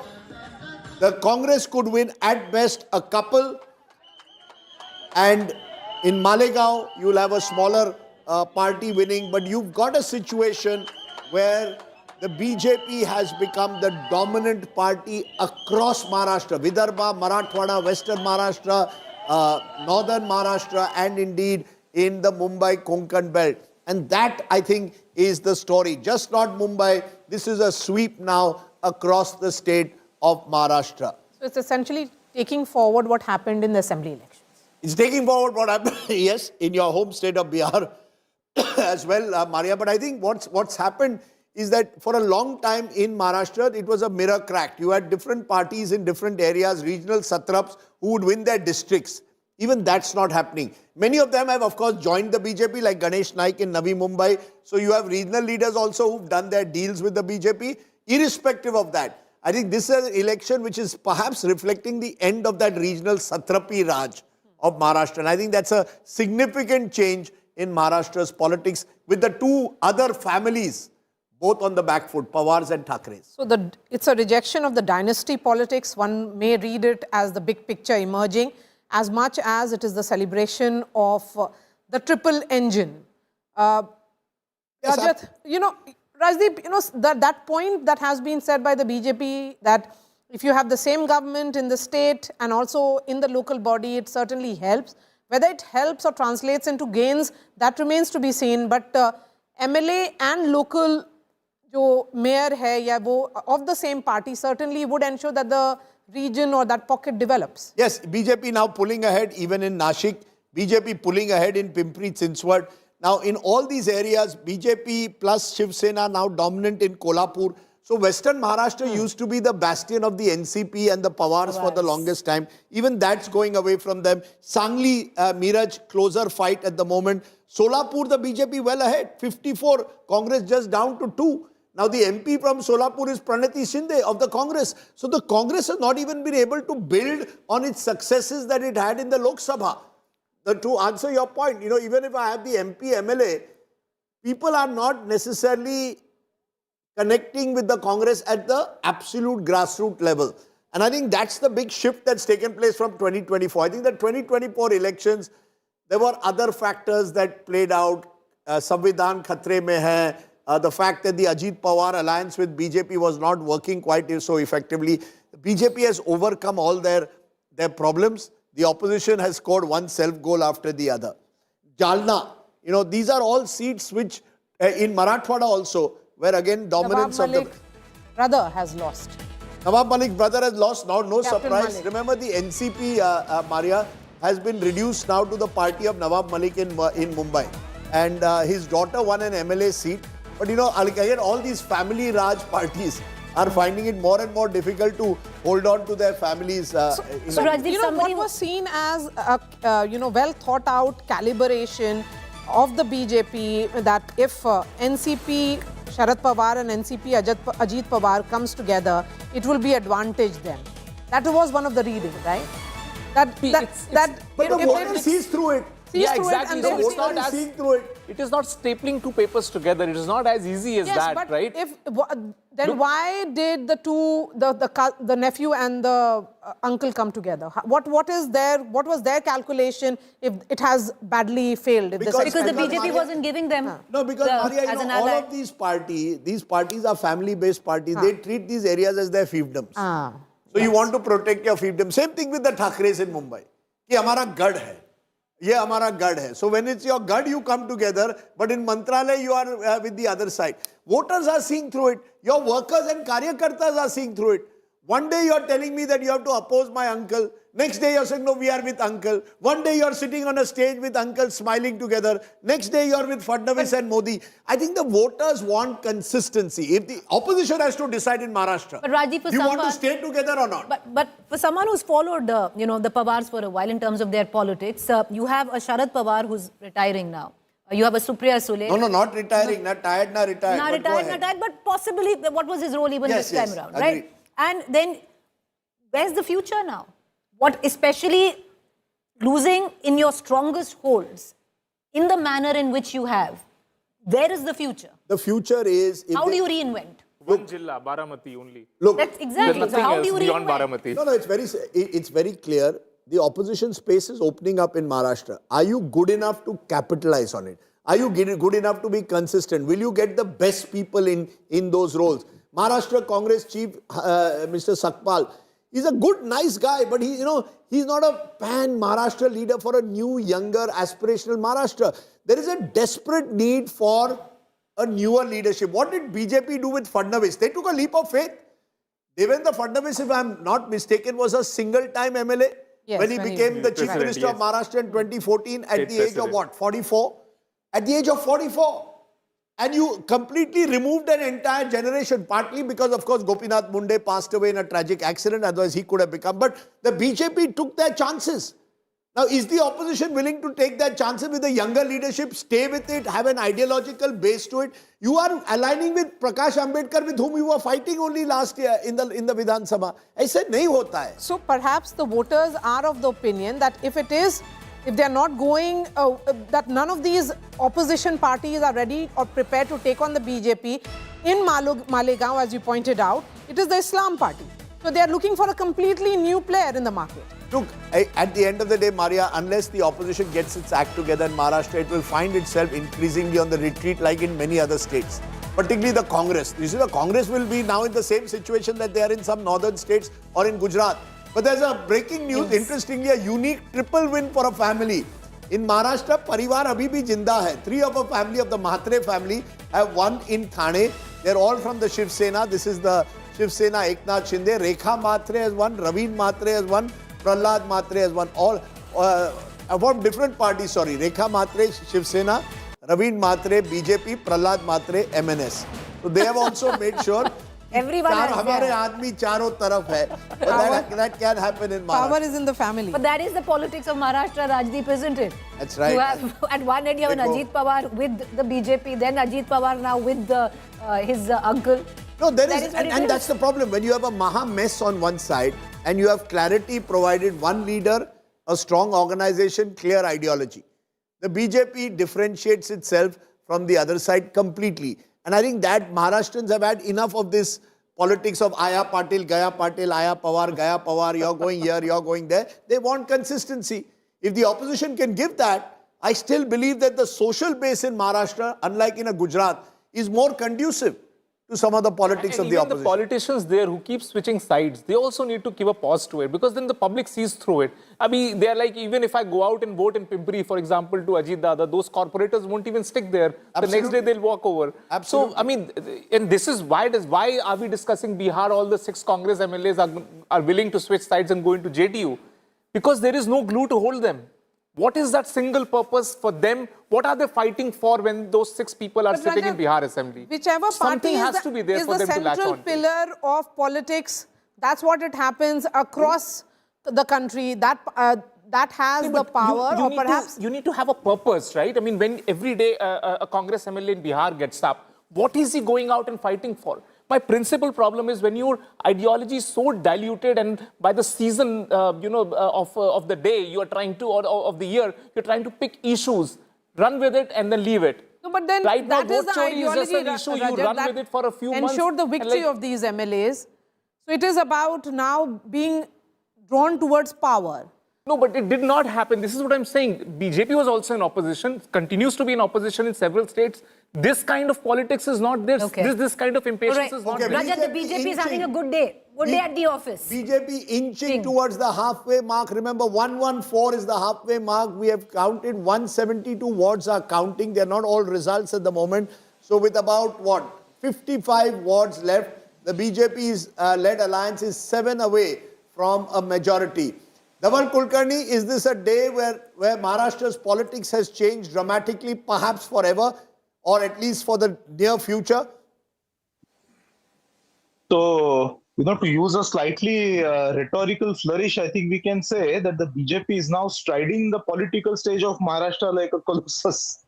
But there's an interesting sort of outlier here. I mean, from what I know, Latur, where the state BJP president Ravindra Chavan went and said that people will forget the legacy of the late Vilasrao Deshmukh. So there, I think the Congress is making some gains. The Congress is leading over the BJP. So that seems to be an interesting outlier. The other outlier seems to be the Vasai Virar Municipal Corporation, where the Bahujan Vikas Agadi, which is a sub-regional formation led by the Thakur family, that is giving a very tough fight to the BJP. So there are two interesting outliers there. But yes, because Pune, Pimpri Chinchwad, where it was expected that Ajit Pawar's party would give a tough fight to the BJP.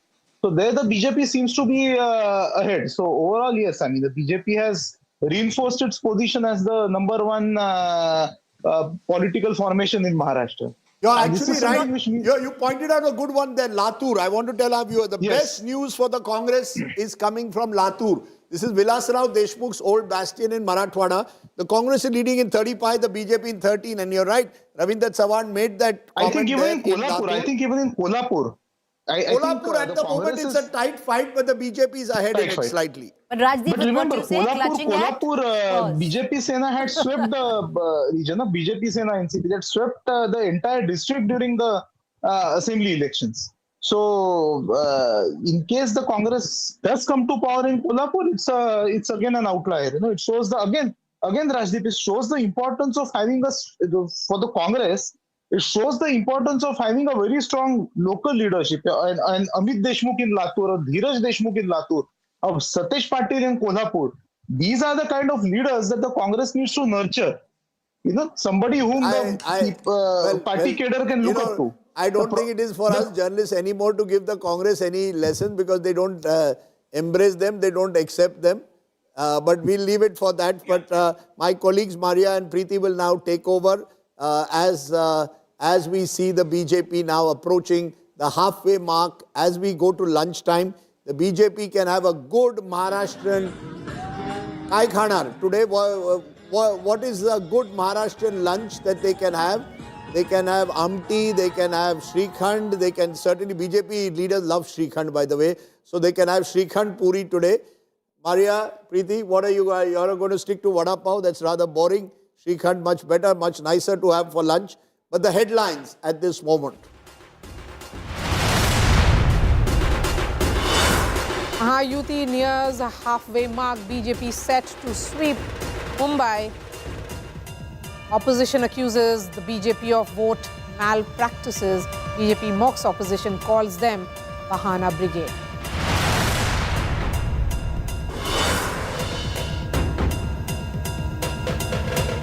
It's the big India Today impact. Maharashtra State Election Commission bars the use of marker pens in the upcoming Zilla Parishad elections. Ahead of the Tamil Nadu polls, India Today speaks to AIADMK General Secretary EPS. He says that there is no Vijay factor in Tamil Nadu. Full interview will be playing at 6 p.m. Big update on the deadly Air India crash. Pilot Sabarwal's nephew is said to be questioned by the crash probe authorities. Pilot body condemns the move. Says why harass a family of a deceased pilot. International Monetary Fund lauds India's growth, says strong consumption has pushed GDP figures better than expected. BJP mocks Rahul Gandhi's dead economy giant. What we have seen in India is that India is a key growth engine for the world. I presented the President of the United States the medal. And amidst rising US-Venezuela tensions, Venezuela's opposition leader Maria Corina Machado presents her Nobel Peace Prize to Trump. Trump confirms possession of the medal.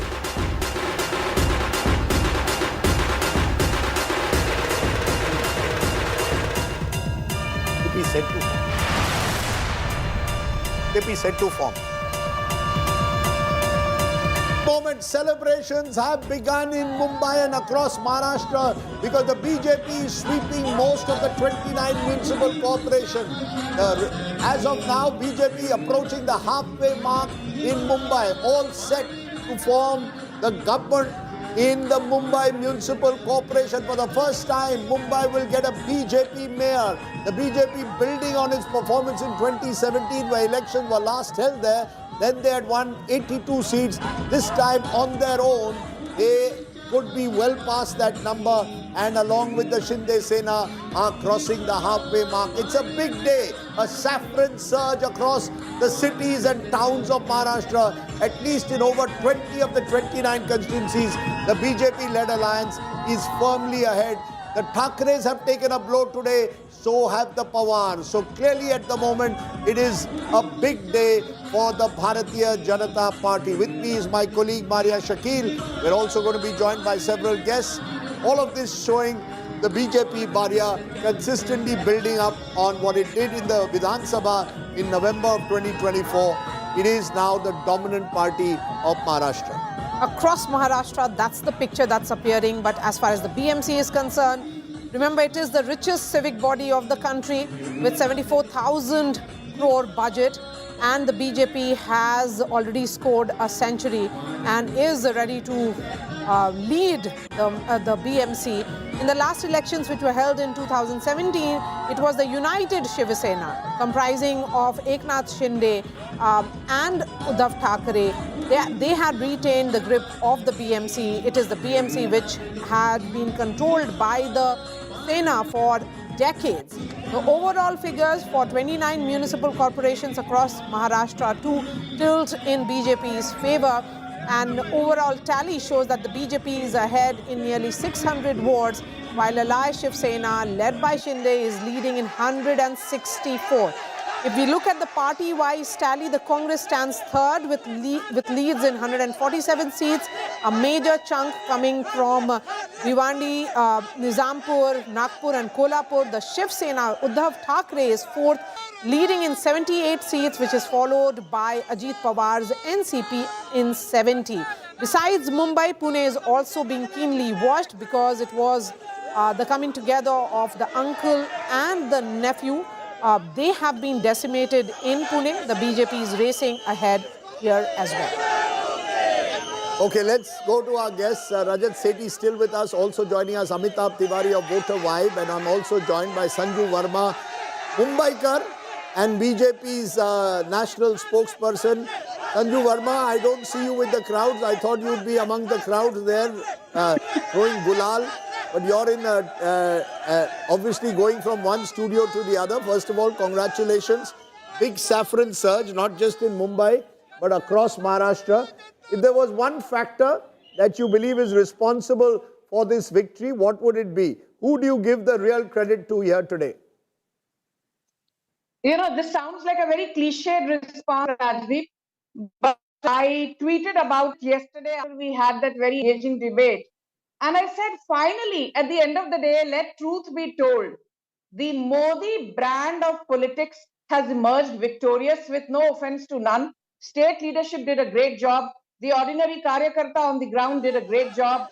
But at the end of the day, you know, the voter believes in something called trust deficit, which is what the Congress and Uddhav Sena have come to epitomize. And then there is something called, you know, blind faith. भाई जो कुछ भी हो जाए, यदि हमने BMC में भी मुंबईकर के तौर पर कमल पर छाप लगाया, the performance oriented delivery systems will work even here. Because don't forget, you know, the Congress has left a very sour taste in everybody's mouth. Look what the Greater Bengaluru Authority / the BBMP has done. Look at the one minute, Sanju Verma, you also, you know, you're someone who looks at facts closely. For much of the last 25 years, the BJP has ruled the Mumbai Municipal Corporation in collaboration with the Shiv Sena. So it's almost as if now you're suddenly saying, नहीं, हमने नहीं किया, जो भी बुरा हुआ शिव सेना ने किया. अरे आप लोग दोनों यारी दोस्त थे. You were very close allies. You all messed up Mumbai for 25 years. Now you are remembering delivery. For 25 years, where was your delivery then? You know, Rajdeep, I thought at least today you will show some grace and you will not come up with disclaimers and, you know, take pot shots at the BJP and Sanju Verma. I will tell you. You said. Now, please. Madam, I'm not taking a pot shot. I'm just giving you a fact. Rajdeep, what you choose to claim are your facts. I rebut and say that those are not facts. Those are biased perceptions. And I debunk your perception right now. BMC में आना, in the 2017 Chunav, the Shinde Sena was nowhere in picture. It was a united Shiv Sena under Uddhav Thackeray, which had 84 seats. BJP had 82 seats. I take that point. But you for one very important thing. The most important body in the BMC is the Standing Committee of BMC, which looks at finance, looks at taxation, looks at execution, everything from polls to BMC schools. And in the last 37 years, from 1985 till 2022, by 4 years, from 1992 to 1996, Standing Committee chairman was always an Uddhav Thackeray accolade. Standing Committee chairperson was always an Uddhav Thackeray Darbari. And that's the reason I say that Uddhav Thackeray's brand or whatever little of it was left, having been totally decimated, is because of this particular reason. People have seen through the charade of Thackeray brothers, Raj and Uddhav. And they have also seen through the shade of the Thackeray cousins, Amit Thackeray and Ajit Pawar. And they have seen कि जहां double engine या triple engine सरकार होती है वहां पर growth oriented politics. You made your point strongly. You believe there's a delivery. Okay, you believe there's a delivery model that has worked. Amitabh Tiwari is joining us at this moment. Jayant Mainkar, senior journalist, is joining us, and my friend Sushi Ben Shah of the Shiv Sena will join us shortly. But let's go to each of you first. Jayant Mainkar, your first reactions to what you've seen. Are you surprised by the scale of the victory, not just in Mumbai, but across Maharashtra? It was expected. It was long expected. After the Ladli Behna scheme virtually disbursed money, 1,500 rupees, and out of which 450 crore were given to wrongfully to all the women and sometimes at some places even to the men. And that particular money was not taken out. That was a sort of bribe, and at that time it was only felt that the same thing will be repeated in Mumbai also. You're saying it's a victory of freebie politics. You're saying it's a victory of freebie politics of cash handouts. Am I correct? Of course, it is continuing. Secondly, Maharashtra Chief Minister Devendra Fadnavis has openly said that we will have Hindu mayor, and if Thackerays would come to power, there will be Khan as a mayor. When we are having Zohran Mamdani and Sadiq Khan in London and New York, we are having such chauvinistic politics by the Hindutvavadi party, which is already in that chauvinistic approach, and we are continuing with that. So they are blaming, then it was countered by there will be a Marathi mayor, and above all these things are there, and above all, the last thing, of course, we cannot forget that 25-year Thackeray's ruled it, and of course Thackeray's were well assisted by BJP, so BJP cannot say we were not the part of that.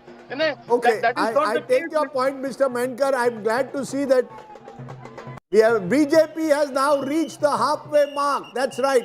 This is in terms of leads. BJP has crossed the halfway mark in the Mumbai Municipal Corporation. A historic first for the BJP. History being created. BJP will get its mayor in all likelihood now in Mumbai. 115 out of 198 at the moment. UBT and MNS at about 68 is what we are looking at. Just 29 more wards to go. The BJP has crossed the halfway mark. Doesn't look like getting 2/3 or 150. More likely now to cross the halfway mark and have a simple majority. But that is a big day. Amitabh Tiwari, it appears the upper limit that some pollsters gave, 150 plus, unlikely as of now. That could change again. But as of now, clear, simple majority to the BJP. Do you get a sense if the UBT had tied up with the Congress, they would be better off looking at these numbers now? In hindsight, yeah, I mean, they might have been better off. But I don't think that the scale of the result would have been fairly different, because all these three parties had fought in alliance, which is the Congress, NCP, SP and the Shiv Sena UBT, even in the 2024 Vidhan Sabha elections, and they had lost out in the Mumbai zone in a big manner, 22 seats to Mahayuti versus 14 seats to the MVA. So the result may not have changed, but I think strategy-wise, the Congress perhaps left it to the UBT and Raj Thackeray alliance to take on the BJP, taking a back seat. The Thackeray brothers felt that the Marathi Asmita factor would consolidate the Marathi vote. That's not happening because as per Access My India, only 50% or rather 49% of the Marathi Manus vote is being backed by the UBT and the Raj Thackeray alliance, and 30%, a very big chunk, is being backed by the BJP and the Eknath Shinde alliance. And they perhaps thought that the Muslim community would have no other option but to vote for them because they were best positioned to defeat the BJP. I think that also has not happened. The historical tensions between the Shiv Sena and the minority community, and the fact that at any point of time they can still go back to the BJP, nobody stops them. Congress, the only party which cannot do that, also created a confusion in the minds of the minority voters who have largely stayed with Congress. Susi Ben Shah of the Shiv Sena Shinde faction also joins us on this broadcast. Susi Ben Shah, how are you looking at the numbers? Of course, a lot of reason for all of you to cheer. Yes, absolutely. And congratulations to Sanju. We did a great job together. 25-year-old friendship, and we have swept the Vidhan Sabha, the Nagar Palika, Nagar Parishad, and now BMC. But Mr. Sardesai, you must take this. This election was all about Vikas, development, but it was also about Sangathan. You see, we have a strong foot soldiers on the ground, and you know, our Eknath Raoji Shinde, he's risen from the ground, he's risen from the cadre. So what he does is, he really strengthens the cadre, and especially the candidate. He is the person who's taken 70 sabhas, whether it be sabhas, whether it be roadshows, whether it be Shakha Beti. And individual in Mumbai, he has ensured that every candidate is empowered in all manner, whether it be social media.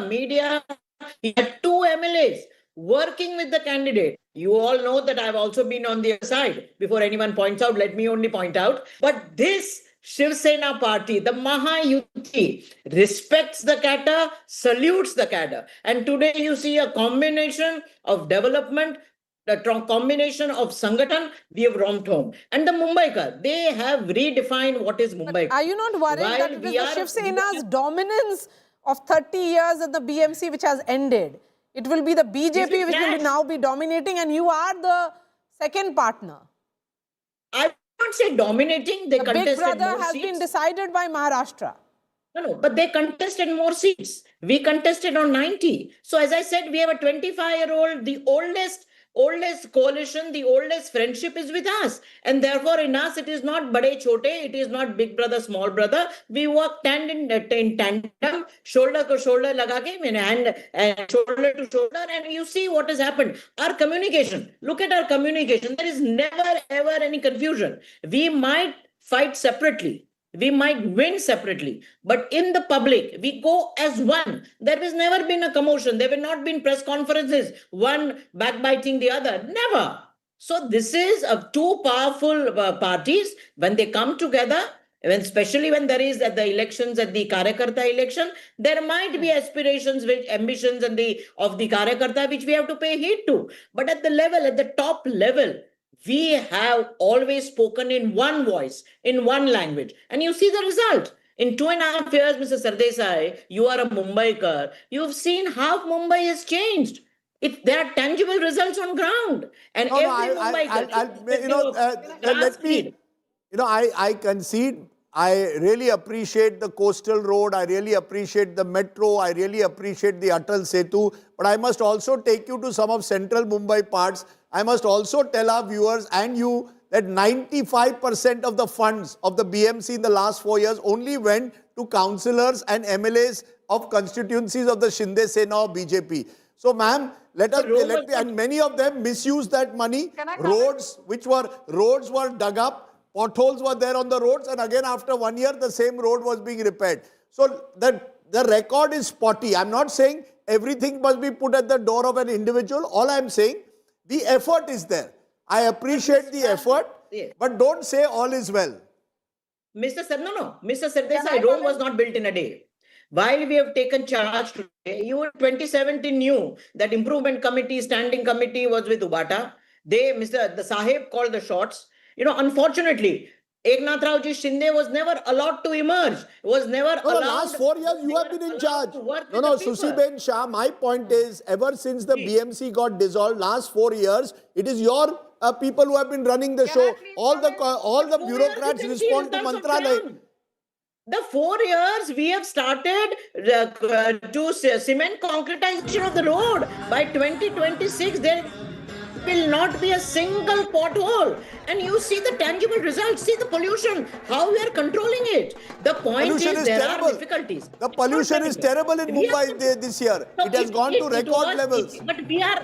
Mr. Sardesai, we are acting on it. We have results. We have solutions. You see the water pollution. Are you giving me a guarantee 1 year from now there will be no pothole in Mumbai? Are you giving me a guarantee 1 year from now, no potholes? By 2026, no efforts will be spared to ensure that Mumbai is pothole free. It is an assurance, it's a promise. Will you ensure that the Mithi River is desilted? Will you ensure that the desilting of the Mithi River takes place? Will you ensure that the drains which are clogged every monsoon will be declogged? Will you ensure that the water logging stops? Will you ensure clean drinking water in every chawl and slum? These are the real issues of Mumbai. Will you ensure quality of BST bus services improve? Not just give freebies of 50% benefit of tickets to women? But Mr. You have a big Sardesai, agenda I now. don't have any doubt that we will not be doing it. You be rest assured, and I have no doubt that all these aspects that you raised, it is there in our manifesto, and we are going to act on it. We are going to act, and you will see the difference. The next time after a year, maybe after 6 months, I will have a cup of tea with you and see, Mr. Sardesai, how Mumbai is changing. Mumbai is changing. That's good to hear. That's good to hear. Maria, it's very interesting. A friend of mine came from New York, also a Mumbaikar, came after a couple of years, and I took him on the metro ride. And he said, wow, what a metro. So I think what's happened is that because for so many years, there was no new urban renewal. Whatever has happened, Mumbaikars are delighted. Coastal Road benefits me. I can go to the airport much faster. There is a class of people who've been benefited. The challenge is now, how do you reach out to the have-nots? The have-nots of Mumbai have lost out. Sanju Verma may not, she's not a have-not, she's a have. But the have-nots have lost out. And I hope that Sanju Verma will look at their concerns as well, as much as she looks at metros and coastal road. Sanju Verma, you agree? Okay, let me first say this very clearly, Rajdeep. I stay at Breach Candy, which is in the Malabar Hill constituency. Now, if that makes me a have, yeah. So if that makes me a have, so be it. But I just want to say one thing. That even in one of the most stony localities, in Mumbai, facing the sea, I can see the lives of ordinary Mumbaikars has changed too. When I take the coastal road, when I take the Atal Setu, or when I take the underground pass connecting Breach Candy to Marine Drive, earlier it used to take half an hour. Now if I take the underground pass, Breach Candy to Marine Drive is 3 minutes. Or ज़्यादा traffic मिल गया तो 6 minutes. And I see so many ordinary Mumbaikars taking advantage of this infrastructural revolution that has been unleashed in the last couple of years. It's not only people staying in Malabar Hill. It's not people staying in Pedder Road. It's not people staying in Kolaba. It is also people staying in Nala Sopara, people staying in Thane, people staying in Bhivandi, people staying in Baikala, people staying in Panvel. Everybody has benefited, and that is the reason, Rajdeep, we are leading in 20 out of the 29 corporations with a strike rate of 69%. That is the reason for the Mahayuti getting 230 out of 288 seats with a strike rate of 80%.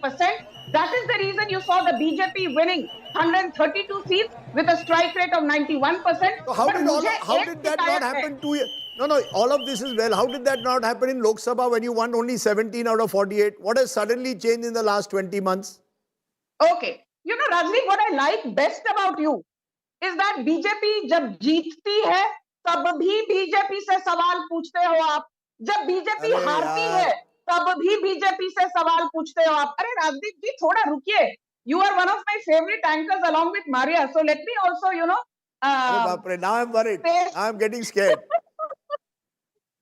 Let me say things in good humor. I want you to, say once It's not about Marathi versus non-Marathi, Gujarati versus Tamil, Telugu versus Sindhi.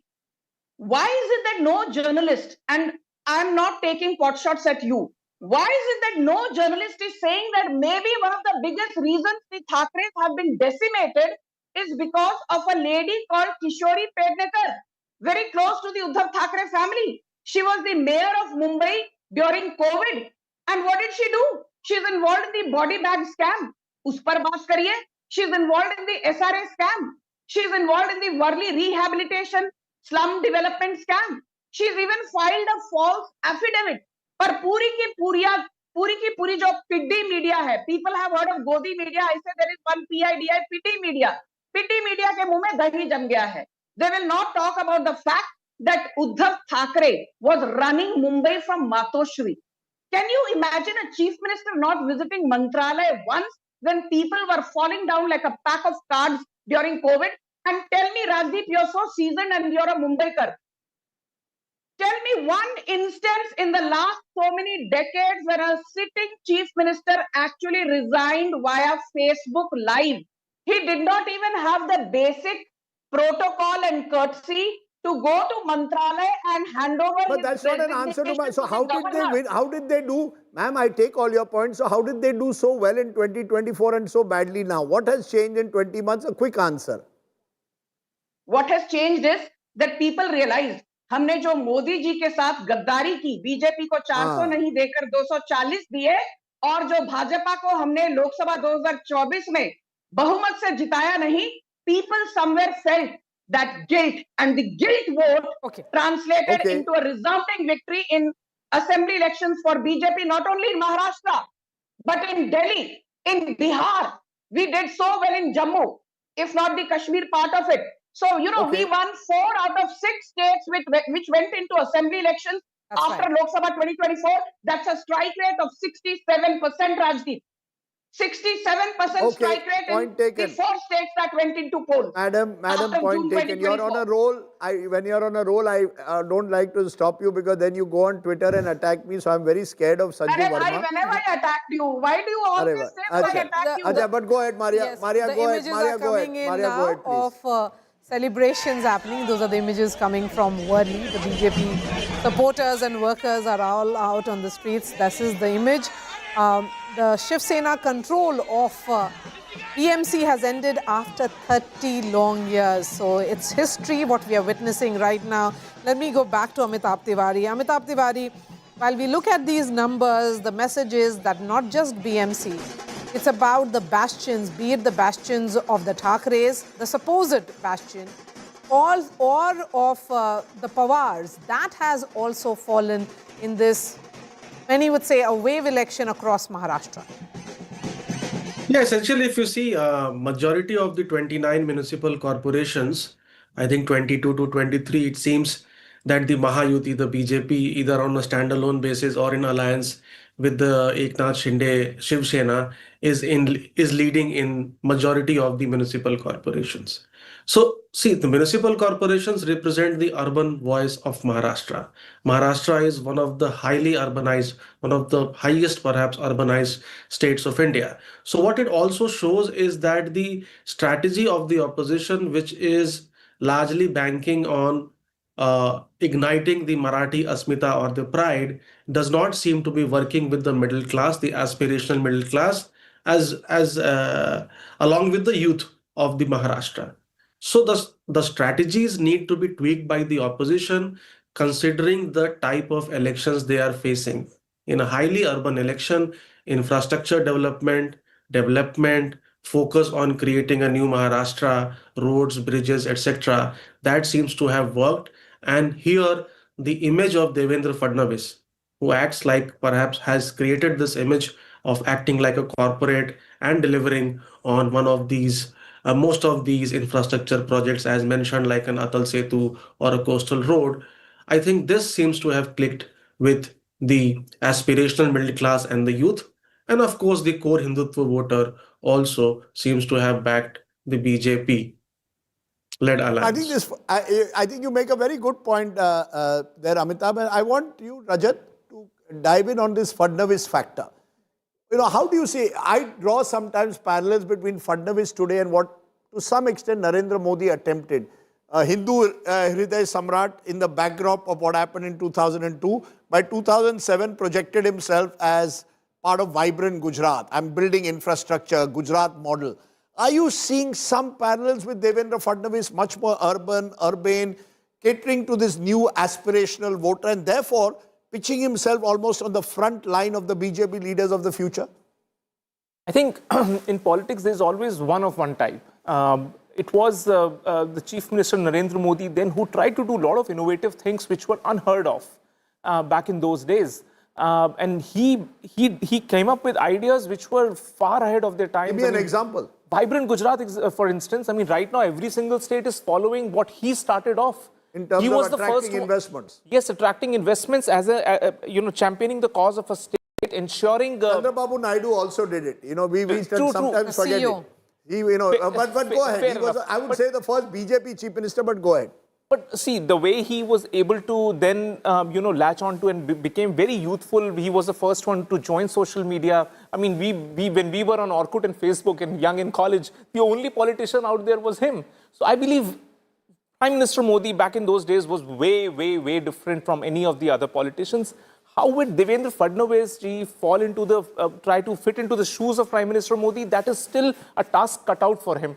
Please understand where Maharashtra is right now. I mean, it used to be absolute #1 state without competition. It was the most industrialized state. But over a period of time, which we saw around the first decade and the second decade in 2020, till 2020, when everything coalesced into this mess of politics that we saw in the state suffered.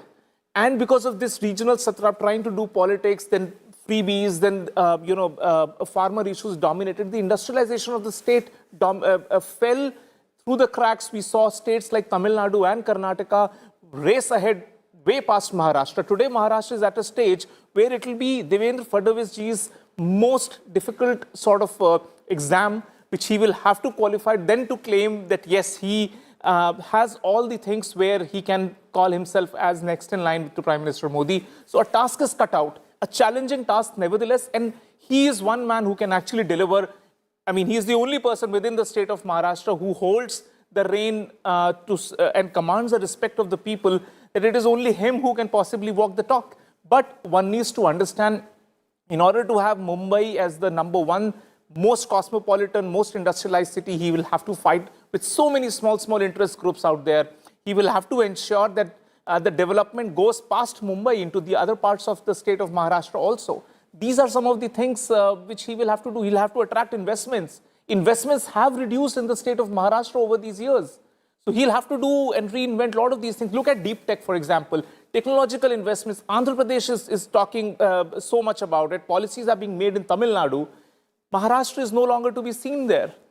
How do you re-energize the state of Maharashtra and make it a suitable target for investments even in technology? As Fadnavis embodied, is there a Maharashtra model in that sense like the Gujarat He will have model? to. So it is work in progress. I will certainly say he's thinking about it. He's going out, reaching out to World Economic Forums and all of these forums to make a case for Maharashtra. And who better than him? But again, this is work in progress. And what happens over the next 3, 4, 5 years and the results that come out of it will cement his leadership within the BJP. Sanju Verma wants to come in. Please go ahead, Sanju Verma.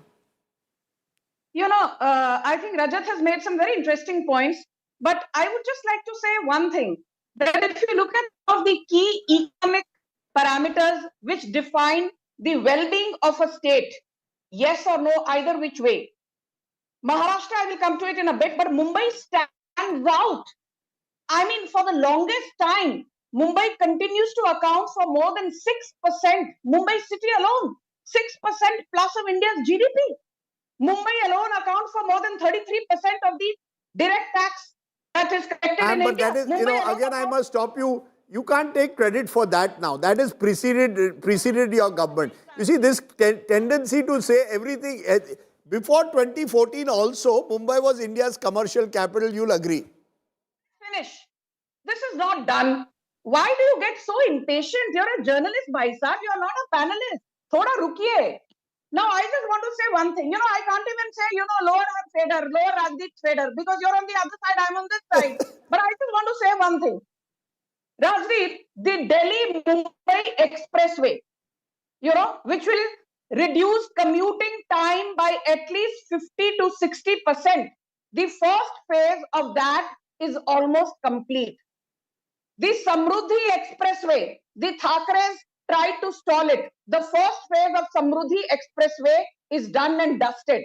The Mumbai-Ahmedabad high-speed rail corridor, it is rapidly moving to fruition. Uddhav Thackeray ने कहा, हमें क्या जरूरत है high-speed rail की? Marathwada grid project, to ensure that the entire region is not held hostage to the vagaries of nature. That has been brought to fruition. Uddhav Thackeray ने बोला ये मराठवाड़ा में ग्रिड प्रोजेक्ट की क्या जरूरत है? Andheri Gorai link road, Andheri Versova link road, and by the way, your audience needs to know this. Mumbai Trans Harbour Link project was envisaged way back in 1961 under Rajdeep's favorite Pandit Nehru, and it was completed in 2023. Matlab, after almost 6 decades, who brought Mumbai Trans Harbour Link to fruition? The double engine Sarkar of Modi and Fadnavis. I will end by saying one thing. Please remember, we did not even have an STP driven drainage system that has been, brought to fruition now. And you forget one thing. For the longest time, the Thackeray ka acolyte mayor bhi tha, deputy mayor bhi tha, chairperson of standing committee bhi tha. 37 years, Uddhav Thackeray had to show his report card. And what does he say at the end of the day? He and his brothers are talking about lungi and pungi. Aaj kisi ki lungi gayi, kisi ki pungi baji. I don't want to get into such low-level discourse, but I want to say one thing. Okay, got your point is taken. Your point is taken, Sanju Verma. You believe that in a way the BJP has fast-forwarded many stalled projects of the Congress era. A good point to bring in Anish Gawande. He's for a spokesperson, national spokesperson, NCP, Sharad Pawar group. Not a good day for the Pawars. You're losing Pune. You're on the back foot in Pimpri Chinchwad. Looks like the alliance also hasn't worked there, Anish. Rajdeep, again, I'm not keen on commenting on the final nature of the results because, as you know, counting this time over looks slightly different than it did earlier. So we get a clearer picture, but you're right. No. Pune, the picture is clear, Anish. BJP leading in 90, the Pawars in 20. That's a huge victory for the BJP, much bigger than it was even 5 or 7 years ago when elections were last held. Or 8 years ago when elections were last held. I think it's a moment of reflection. I think we have to accept these verdicts with grace. I think we did try to go forward with a development forward agenda in Pune compared to the sort of high vitriol campaign that you saw in Mumbai around identity issues. We tried to make it about free access to public transportation, about stormwater drainage, about the future of jobs in Pimpri Chinchwad and Pune. Clearly, that's not resonating. I think we also have to figure out what, as an opposition, we can do, what alliances can work, and in what way we can remain politically relevant. I think that's an important lesson to draw today. But do you concede that this whole family politics also needs to reinvent itself? You can't just vote on a Thackeray family name or a Pawar family name. Voters have moved beyond the family. I don't think we did only do politics on the family name, neither in Pimpri Chinchwad nor in Pune, and certainly not in other parts of the state, where we had alliance partners sort of ranging from the Congress to the MNS to the Shiv Sena UBT, right? And in this Maharashtra election, quite honestly, except for Mumbai, in every other part of the state, you've seen every kind of alliance possible, except for the Shiv Senas coming together. So in many ways, the Sthanik Swarajya Samstha elections have always been distinct from the state elections and the national elections. We've not made this about a reuniting of families, although that's certainly been a poll topic because it does make for great visuals. But we've tried to keep this focused on development. And perhaps we need to do a lot more to explain our own track record and convince voters that we're better for the development of the cities that are so integral to Maharashtra's progress. Okay. It's good to have a spokesperson who's at least willing to introspect. I don't know whether that will result in any change. You see, the opposition in Maharashtra is going to need to reinvent and reboot Anish Gawande. Otherwise, you're heading for... There are those who believe that Maharashtra is now becoming more and more of a Hindutva state. Susiben Shah, I remember Professor Suhas Palshikar, leading political scientist, saying after the Vidhan Sabha election that Maharashtra is the next Hindutva laboratory. What will you tell those who say that there is also a Hindutva angle to this victory. When you say a Khan cannot become a mayor, it will be a Maharashtrian Hindu. Sushiben Shah, how do you respond? I don't see any conflict. Being a Hindutva, being a staunch Hindu, and respecting other religion. That is our plank as Mumbai. But why then dog whistle? Then why dog whistle and say we will make sure no Khan will become the mayor? What's the need to say that? We cannot mince words while we say that the mayor will be from a Hindu, from Marathi, because we believe in Marathi Asmita. But there is no conflict between being a proud Hindu and a Marathi Manus and the rest of the people. Who's a Mumbaikar? I am a Gujarati. But still... Okay, are you saying a Maharashtrian Muslim from the Konkan is not a Mumbaikar? Are you aware that the greatest mayor that Mumbai produced is someone called Yusuf Meher Ali, who did more for Mumbai than all the other mayors put together later? Running away from the fact that there are previous mayors, all mayors have been very respectable, but Shiv Sena believes, and we staunchly believe, the Marathi Manus, a Hindu Manus should be the mayor, and the people. Is a Muslim from the Konkan who speaks fluent Marathi a Mumbaikar, a Marathi Manus, or is Sushiben Shah a Marathi Manus? No, that is not a Hindu Marathi Manus. I mean, I cannot be more clear than this, Mr. Sardesai. No, so you're saying if I'm a Muslim who speaks fluent Marathi, I'm not a Marathi Manus. That's what you're saying. You are a Marathi Manus. You are a Marathi Manus as much as I am. Mayor. The mayor will be a Marathi Hindu. Let's not mince words. Okay, I'm stopping you for a moment because Ashish Shelar, State Minister in Maharashtra government is speaking. He's of course a leading Mumbai MLA. Sir फक्त मला एक विचारायचं आहे की भाजप आणि शिवसेना युती भगवा तुमचा झेंडा आहे तो फडकवण्याच्या तयारीत आहे मुंबई महापालिकेत कसं दिसतंय चित्र स्पष्टच आहे सर्व निकाल आल्यावर आपण बोलूया. Okay, there you have Ashish Shelar there speaking to us. In a moment we'll be... Who? Sushi Ben, you wanted to complete my point. Are you saying if I keep repeating this, if I'm a Muslim who speaks fluent Marathi, has lived in Mumbai over several generations, am I a Marathi Manus or not? You are a Marathi Manus, absolutely. As I am a Mumbaikar and a Marathi Manus, but the mayor, as I said, Hindu, Marathi. But the other thing that I wanted to say, Mr. Sardesai, is about the woman factor. Why? Where is that in the... Are you saying a Muslim is not entitled to become a mayor of Mumbai? I have repeatedly... You are asking me the same question. No, I will ask. If you recall in the early 80s, A.R. Antule was Chief Minister of Maharashtra. This is how Maharashtra has changed? That you are saying a Muslim is not entitled to be the mayor of Maharashtra, of Mumbai? It is a number, the number, the percentage. It is our philosophy, it is our belief, and that belief has been bought by every Mumbaikar that a Marathi and Hindu will be the mayor. Now the most important part, women. The women have voted resoundingly this time for the Mahayuti. You see, because you're paying them 1,500 rupees. The Bachat Ghar. You're giving them 1,500 rupees and a series of freebies. It is a freebie, Raj. But everyone who tell me one party which has not promised something to the women, whether it be the UBT, they have promised 2,100 rupees to all the domestic workers. But having said that, it is not freebies. It is a Sanman Dhan, Mr. Sardesai, I would say. You would agree with me that most of the women work, toil as a homemaker, build values in the family, and therefore if the government, maybe the taxpayers' money, we all contribute towards Mumbai's taxes, and a part of it is given to the Mumbai, why not? And self-help groups. Every ward has self-help groups, and we have ensured that each of these self-help groups are independent entities, economically. So therefore, I feel the men in Mumbai, in Maharashtra, feel that the only person, the only party with whom they can rely is this Mahayuti government, Eknath Raoji Shinde, the Ladka Bhau. They can be relied upon, and you'll see year on and year on the women will factor as far as elections are concerned, and we have delivered for the women, and so they believe in it. Okay. And there is a factor there. There's no doubt, Maria, that one of the key factors, and we saw it even in the post-polls, was the woman factor. We saw it even in the assembly elections. We saw it in Bihar. the woman factor is turning out to be more and more important in elections. Sanju Verma, that women factor, is that now treating the woman as a labharti, or is it treating the woman as a beneficiary of freebies, or actually having a woman mayor possibly now this time, given the fact that 50% will be women corporators? Sanju wants it certainly. She has backed it already, Rajdeep.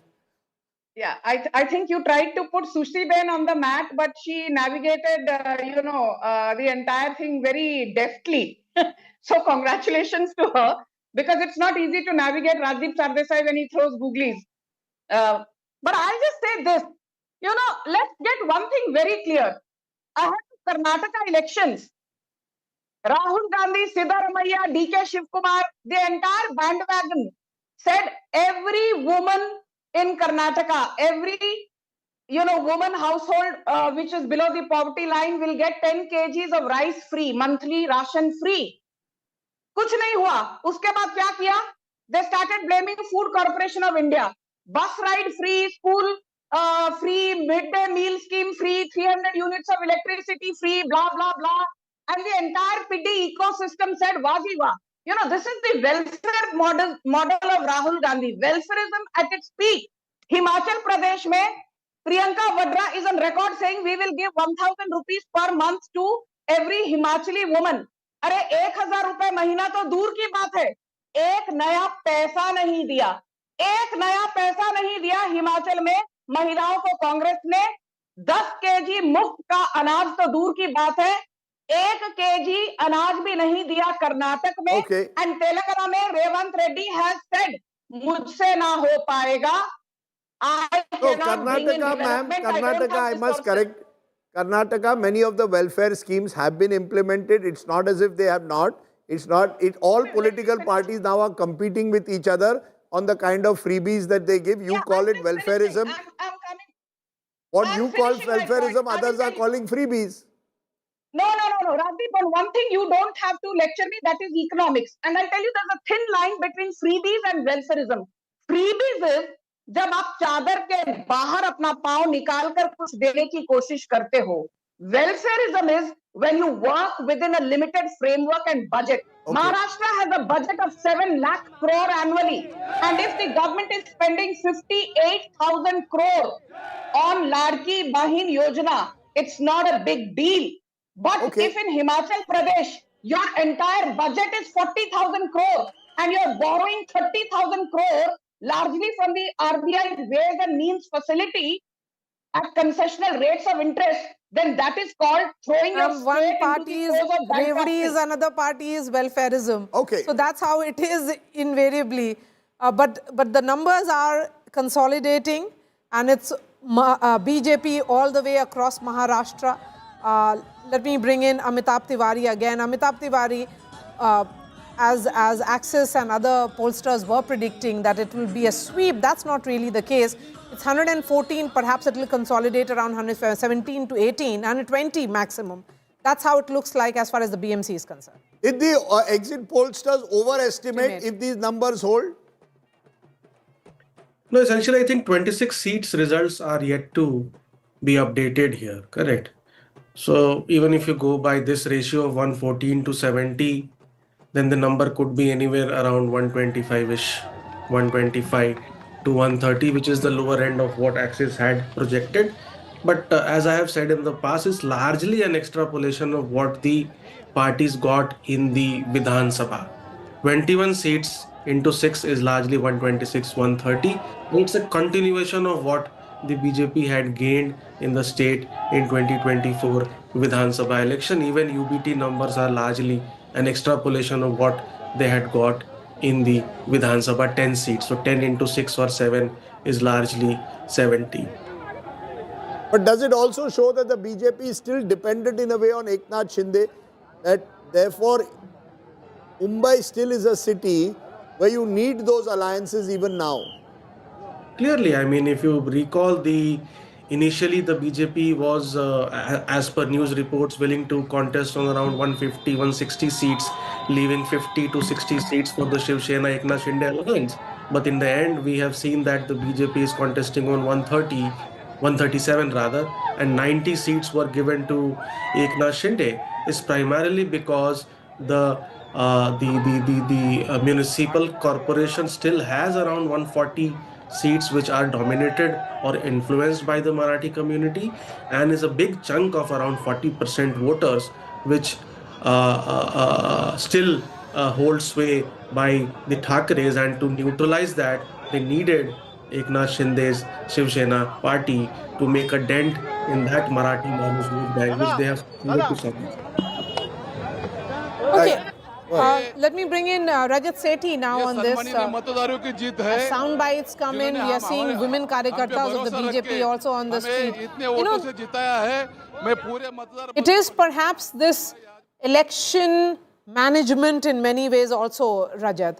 While other party is maybe just looking at just setting the agenda, here is the BJP which ensures that its voters are motivated enough. While there is emotive issue, there is also a mix of that election management. That's why we call this an election winning machine, winning state after state. 2024, look at the results, and after that 6 states, elections held 4-1 by the party, and now a clean sweep across Maharashtra local body elections. This is why, Maria, when you and Rajdeep were discussing that, the 3 top leaders, Prime Minister Modi, Home Minister Amit Shah, and the BJP current president did not go to the state of Maharashtra, but you forget that all the other second-rung leaders from every single state, from Tamil Nadu till Uttar Pradesh, we saw all the chief ministers go in, all the general secretaries of the BJP party go in, address various constituents within the state of Maharashtra. It was as if Maharashtra is going into yet another state election. That was the hunger and the appetite and the organizational discipline that we need to go for every single vote, be it whatever level of election. Where did you see that seriousness from the opposition benches? I mean, they did not even hold one meeting together. I mean, also, I had to have a look-up table to see which city, what alliances are the opposition parties getting into. It was so confusing. So imagine from a voter's perspective, here is an opposition which is fragmented. They can't even sit together, even in dire situation. You have no campaign whatsoever. I mean, the 2 Thackerays came together, but they barely did any rallies together. The momentum was lost. They've been together for almost a year or so. They only came together on a stage, on a platform together so late. And then on top of that, you have BJP, who has ensured that right from the Yuva Morcha Karyakartas all the way to the main party, every single leader, big or small, is out on the streets. This does a huge difference to the morale of the cadre and building a family together which works together, fights every fight together. So all of these things become that extra edge which BJP, with a hindsight benefit, you can say BJP is, it is money, power, and you try and basically belittle the effort that BJP puts in. But, you need to see that fighting spirit from the opposition. Minus that, you cannot accuse the party that you're using Sam Naam Dandabhed alone. Anish, if you look at the number of statewide rallies and the big sabhas that were done, Devendra Fadnavis, 37 in all, Eknath Shinde, 54, 25 public meetings, 29 road shows, Ajit Pawar, 25, Uddhav Thackeray, 3. Joint meetings in Nashik, Thane and Mumbai, Raj Thackeray, just those 3 joint meetings. That's how it has been. Congress, no big sabha. If there are no efforts that are being made by opposition, then why should they expect different result? Maria, honestly, I think that we cannot ignore the fact that we were outspent 10:1 and at ratios even higher than that in these elections. We know that for local body elections, often the trend that continues from the state elections, particularly when those elections have been held not too long ago, does sort of continue on to local body elections. We cannot ignore that there was a tactical decision made here to focus on door-to-door campaigning to ensure that we reached every household instead of spending time on large sabhas that may draw audiences but do not garner votes. Now, I think many decisions can be thought of as the right ones or the wrong ones in hindsight. Hindsight is always 20/20.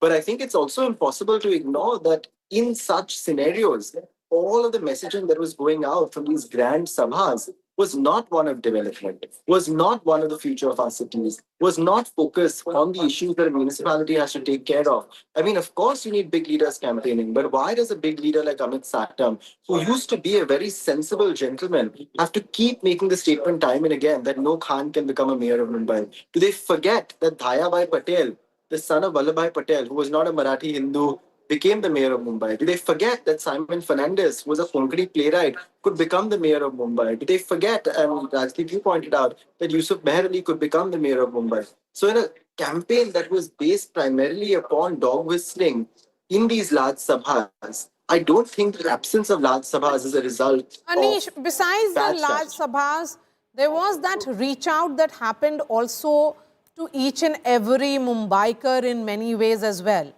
Can we, is the opposition not really getting their political opponents, their strategy, how much effort that the BJP actually puts in? You have an Eknath Shinde who has opened up his house. He's available even at 2 a.m. for his karyakartas. On the other hand, are the Thackerays largely missing, largely not available or accessible? But you do also That's have the a challenge Sharad for the Pawar. opposition here. But you do also have a Sharad Pawar or a Supriya Sule who are available at their house whenever people want to go. Even today, if you want to go meet Pawar side, you can rock up at either Silver Oaks or the YP Chavan Center or 6 Janpath and meet him. So if accessibility was going to be the only determinant of success in an election, then we should have done a lot better than we're doing right now. So I think, of course, each of these factors individually can contribute to these losses. But it'll require a lot more thinking to figure out what is the main sort of problem that took place here. If I have to hazard a guess, it's going to be the fact that the opposition did not manage to come together for these elections. Perhaps we'd anticipated that they would look different from your sort of state elections. We know that in the past, opposition parties and the government alliances have fought local body elections separately, whether that was the NCP and the Congress fighting separately earlier, or the Shiv Sena, UBT, and the sort of Congress fighting separately now. But perhaps it was required to come together against this sort of mammoth force that we have going up against us to be able to deliver on results that will at least secure us a few municipalities. Okay, so we have a big newsmaker joining us now. Rahul Narvekar is the Speaker of Maharashtra Assembly. So he's a BJP MLA, one of the young leaders that we have been talking about, Rajdeep, the generational shift in the BJP. He's an MLA from Kolaba Assembly constituency, presently the Speaker, became the Speaker in 2022, continued also in 2024. So the message that is coming in here is that the generational shift that we talk about, also at the central level, you have the BJP president in Nitin Nabin, a young leader from Bihar, who's presently the working president, will be formally chosen as the party president on 20th. Rahul Narvekar here, right here. Rajdeep, please come in. How are you looking at these numbers? Not just BMC, pan Maharashtra, it is BJP and its alliance all the way. These numbers clearly demonstrate the trust and faith that Mumbaikars have on the Bharatiya Janata Party, its leadership, Shri Devendra Fadnavis ji, under whose leadership we have contested this election. And this is a vote for development. This is a vote for progress. This is a vote for making the lives of Mumbaikars better. Mumbaikars have seen the outstanding coastal road that has been completed, the Atal Setu, which is the longest sea link, sea bridge in Mr. Narvekar, if you can hear me, yeah, we've lost him. He's, of course, on a Zoom from his residence at the moment. He is the Speaker of the Maharashtra Assembly. The fact, Maria, is that, Devendra Fadnavis, I think, will be given his moment. In all the, usually after a big BJP victory, all the credit in a way is given to Prime Minister Modi. But in this election, Prime Minister didn't campaign, Amit Shah ji didn't campaign, Yogi Adityanath didn't campaign. In fact, all the leaders who came in from outside were the likes of Maithili Thakur came in to attract a targeted Bihari audience, or you had a Manoj Tiwari come in, but you didn't have the so-called big leaders. In that sense, Devendra Fadnavis took the entire responsibility almost of the campaign. So I think it's interesting to see how that's going to play out in terms of the BJP's politics. Will Devendra Fadnavis now be on the front row in a way of BJP leaders? You know, when we refer to the next generation of BJP, often the names that are cited are usually Yogi Adityanath and Amit Shah ji. You know, they are seen as the top two in a way. After Modi, who, if that question is to be asked. Now you'll have to somewhere think of Devendra Fadnavis as well, because he has managed to, in a way, establish the BJP in a difficult state like Maharashtra as the party number one. Gujarat, relatively, you could argue, even before Mr. Modi became Chief Minister, BJP had already become the party number one. In Uttar Pradesh, under Kalyan Singh, BJP had dominated UP politics for a brief while. Now you've got Devendra Fadnavis. So Fadnavis's role will be interesting. I was mentioning this because Rahul... Okay, let's go to the BJP press conference on the Maharashtra elections. बार हमने बहुमत पाया था. आज देश के और संभवतः Asia के सबसे बड़े नगर निगम BMC Brihan Mumbai municipal corporation में जो अभूतपूर्व सफलता भाजपा एनडीए और वहां महायुति को मिली है, उसके लिए हम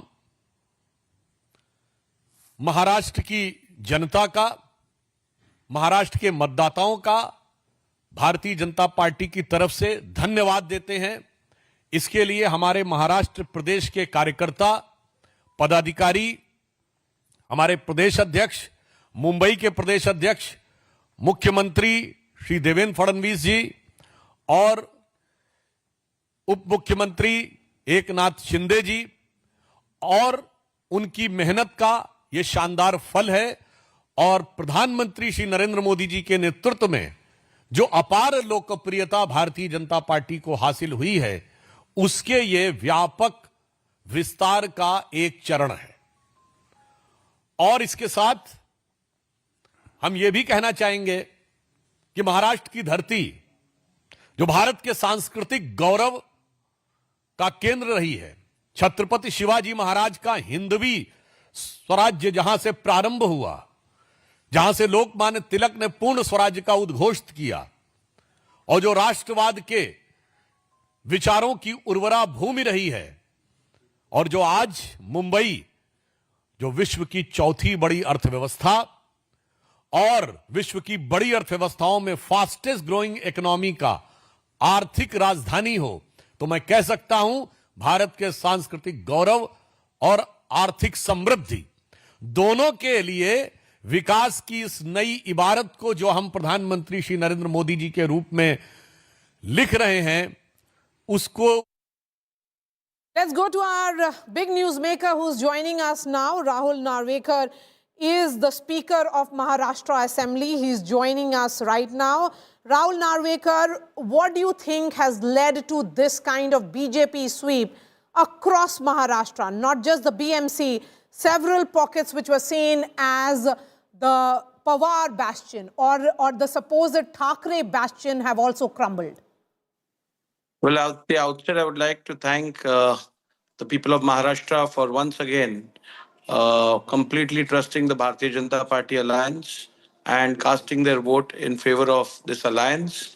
As you're aware, that the people of Maharashtra through this mandate have voted for progress, have voted for development. The people of Mumbai have done the same.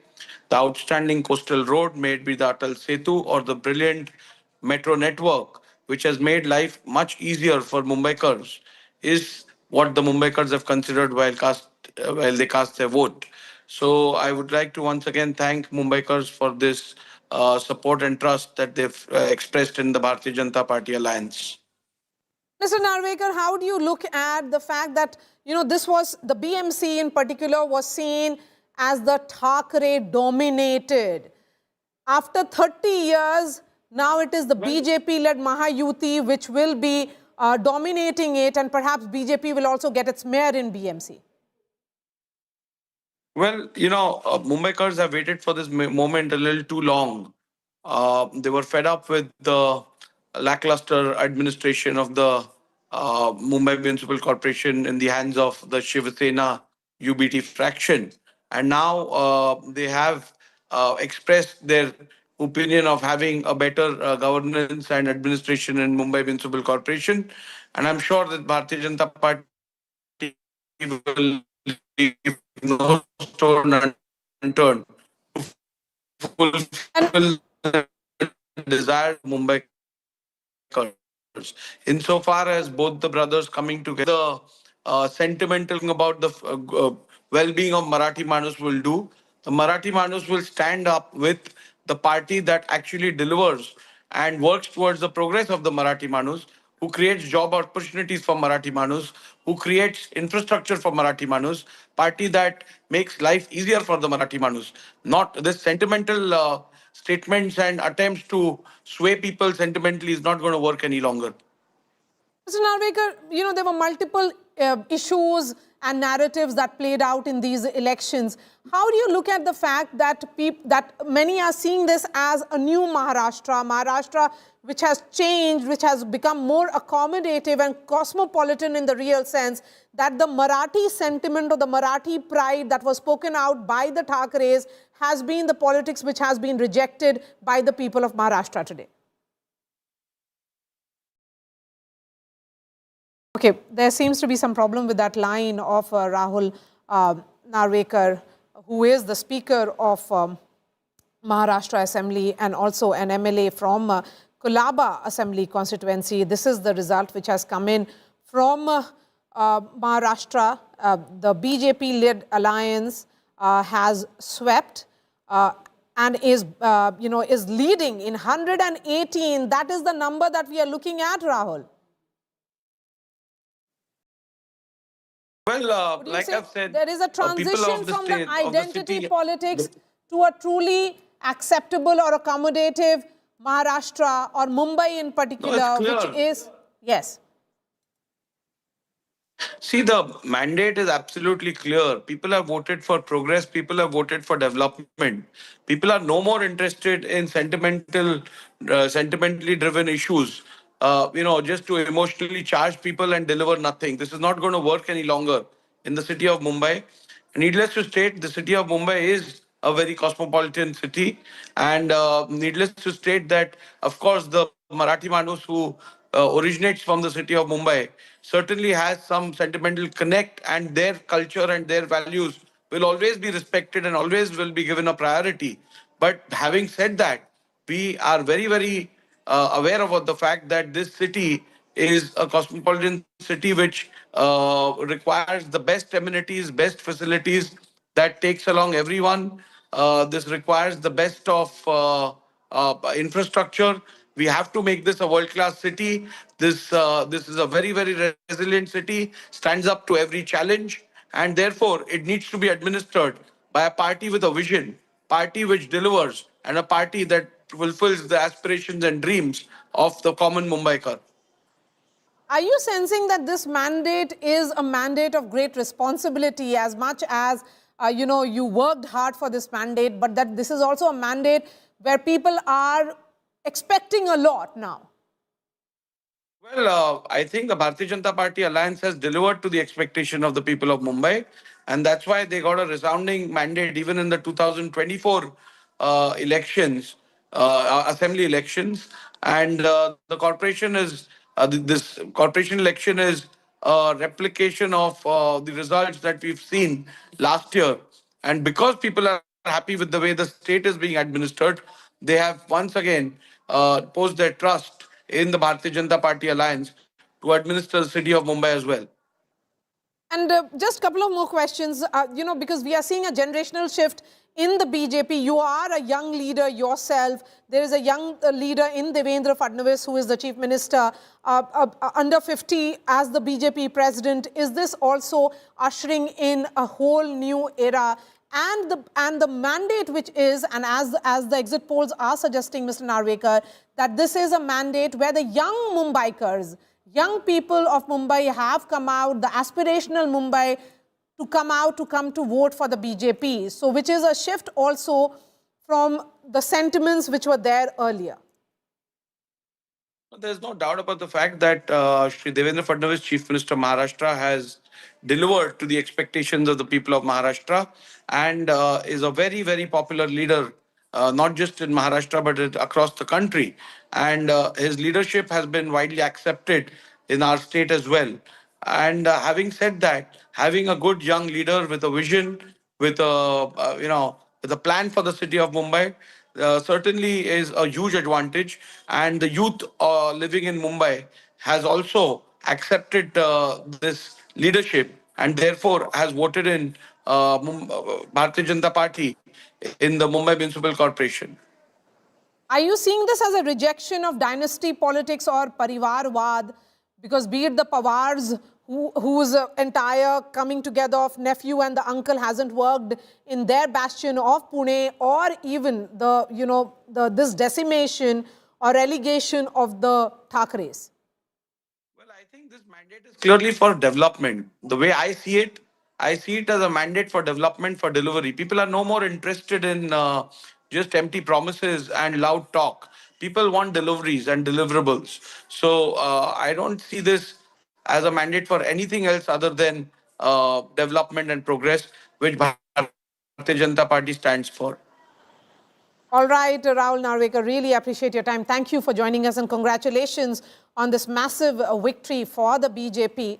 Rahul Narvekar there, who is the Speaker of Maharashtra Assembly and also is an MLA from Kolaba constituency. Shweta Shalini is the spokesperson of the BJP. She joins me, and we have Krishna Hegde of the Shiv Sena Shinde faction joining us. Anish continues to be with us. He's a NCP Sharad Pawar spokesperson. Dr. Shoaib Hashmi is the Shiv Sena leader. Jayant Mankar is a senior journalist, political analyst, continues to be with us. Matthew Antony is national spokesperson of the Congress party, who's joining us. Let me begin with Shweta. Shweta, of course, it's a day of massive celebration for the BJP. Everything seems to have worked for the party, not just in BMC. Now they have the control of the BMC after 30 long years. The BJP is looking at a mayor also. For the first time, there'll be a potential BJP mayor in the BMC. Yes, Maria, thank you. I'll take the congratulations on behalf of my entire party and Karyakartas, my leaders. I think it's been a difficult last month because everybody has been on the field, and it's time that we have to start delivering the promises that we have made, the promises on which, the model on which the Mumbaikars have actually brought us to power. And why the Mumbaikars? I think we are crossing the 25 mark out of the 29 corporations that went into elections. And I think, legacy politics, people have put a big stop onto legacy politics. People want work. People want to see work. And I think it is delivery and deliverables which people have voted for, and not rhetorics. They have primarily said that this friends with benefit kind of alliance is not something that they are going to go for. And hence, I think it's a great day for us. And the only way that we are celebrating is getting to work again, because Maharashtra will be soon going to elections in the panchayat also, and hence and the Zilla Parishad as well. So we will get to work. That's how BJP functions, because we know that governance and vikas, a Viksit Mumbai, a Viksit Maharashtra, and Viksit Bharat is what our promise is. Yes. And Dr. Shoaib Hashmi, where do the Thackeраys go from here now? What next for Uddhav Thackeray and Raj Thackeray? They have failed to expand their vote base, certainly. It is the new Mumbai, as I'm looking at now, isn't really going with the tried and used formula of attacking the North Indians, attacking the people from South India, those who have built Mumbai. I don't agree with the verdict which you are showing on the screens, because you know that initially Thackeray's, Shindegat and BJP, they all were in alliance before 6 or 7 years. So these all voters are voted for that time of agenda. Now, when the separation has been done, the people, the voters who has more hatred and communal, they shifted to BJP and Shindegat. And the people who have progress and vision and development of the city and country, they stays with Thackeray's and Mahavikas Aghadi. Shalini ma'am is smiling because I'm saying right thing. And you people are celebrating the victory, but it's not a victory. Actually, I think it's a very big defeat of democracy that people are happy by managing. And आपने सोचा जैसे सुना है कि vote चोरी हुआ है, and you managed each and everything. Yesterday I voted, but I have no mark on my finger. और आपने देखा है आज ही इलेक्शन कमीशन की तरफ से ये रिमार्क आया है कि नेक्स्ट जिला परिषद के इलेक्शन में वो मार्कर यूज नहीं करेंगे. So they manipulated the elections to win the mandate. I don't agree with their mandate which they got, but अब रिजल्ट्स आ चुके हैं. लोग जैसा करना चाहेंगे वो करेंगे. मुझे लगता है कि हमें भी इस पर सोचना पड़ेगा कि हमारी आगे की रणनीति क्या होना चाहिए और हमने और प्रोग्रेस के लिए क्या करना चाहिए. हमें सिर्फ एक ही काम करना है आगे, जो मेरा सोचना है कि हमारी, एक मिनट में खत्म करता हूं मैम, हमें सिर्फ इतना ही सोचना है आगे कि हमने प्रोग्रेस और विजन के लिए अच्छी सोच, अच्छे विचार के जो इंडियंस है उनको हमारी तरफ कैसे अट्रैक्ट करें. और जो बीजेपी और शिंदे गठ ने हेटरेट को फैलाया हुआ है और जिस तरह का मैनिपुलेशन किया है, इसको हम कैसे डिफीट कर सकते हैं, इस पर हमें बहुत ज्यादा मेहनत करने की जरूरत है. मेरे अलावा और स्पोक्स पर्सन की अलग अलग राय हो सकती है. मेरी राय ऐसी है कि हमने सिर्फ प्रोग्रेस और विजन के लिए ही काम करना. ये बार बार ये कहते हैं कि इनके पास एक एजेंडा है, एक प्रोग्रेस है, बट आप देखिए कि बीजेपी का कोई भी स्पीच बिना मस्जिद, मंदिर, हिंदू मुस्लिम के होता नहीं है. No, I think it is the time for the opposition to look within. They have to introspect rather than blame either the EVMs or indulge in this kind of blame game. The fact is that the BJP has won this election and they have got their strategy right, be it the election management, the organizational strength, the getting the narrative right, understanding the sentiments of the people, and also Mr. Devendra Fadnavis was seen as the infra man, somebody that Mumbaikars connected to. I think that is the way this election mandate has to be seen, rather than blaming, indulging in the blame game. How many rallies did you all hold? The Congress party and Uddhav Thackeray Sena should be answering that question. You were not even there on the ground reaching out to the people. In fact, there's a piece of breaking news that is coming in now. Chief Minister Devendra Fadnavis will be reaching BJP headquarters in Nariman Point in Mumbai at 3:30 p.m. This is a big moment for Mr. Fadnavis. Remember, years ago, Devendra Fadnavis had said that मैं समुंदर हूँ, लौट के आऊँगा. And Devendra Fadnavis famously saying that मैं समुंदर हूँ, लौट के आऊँगा.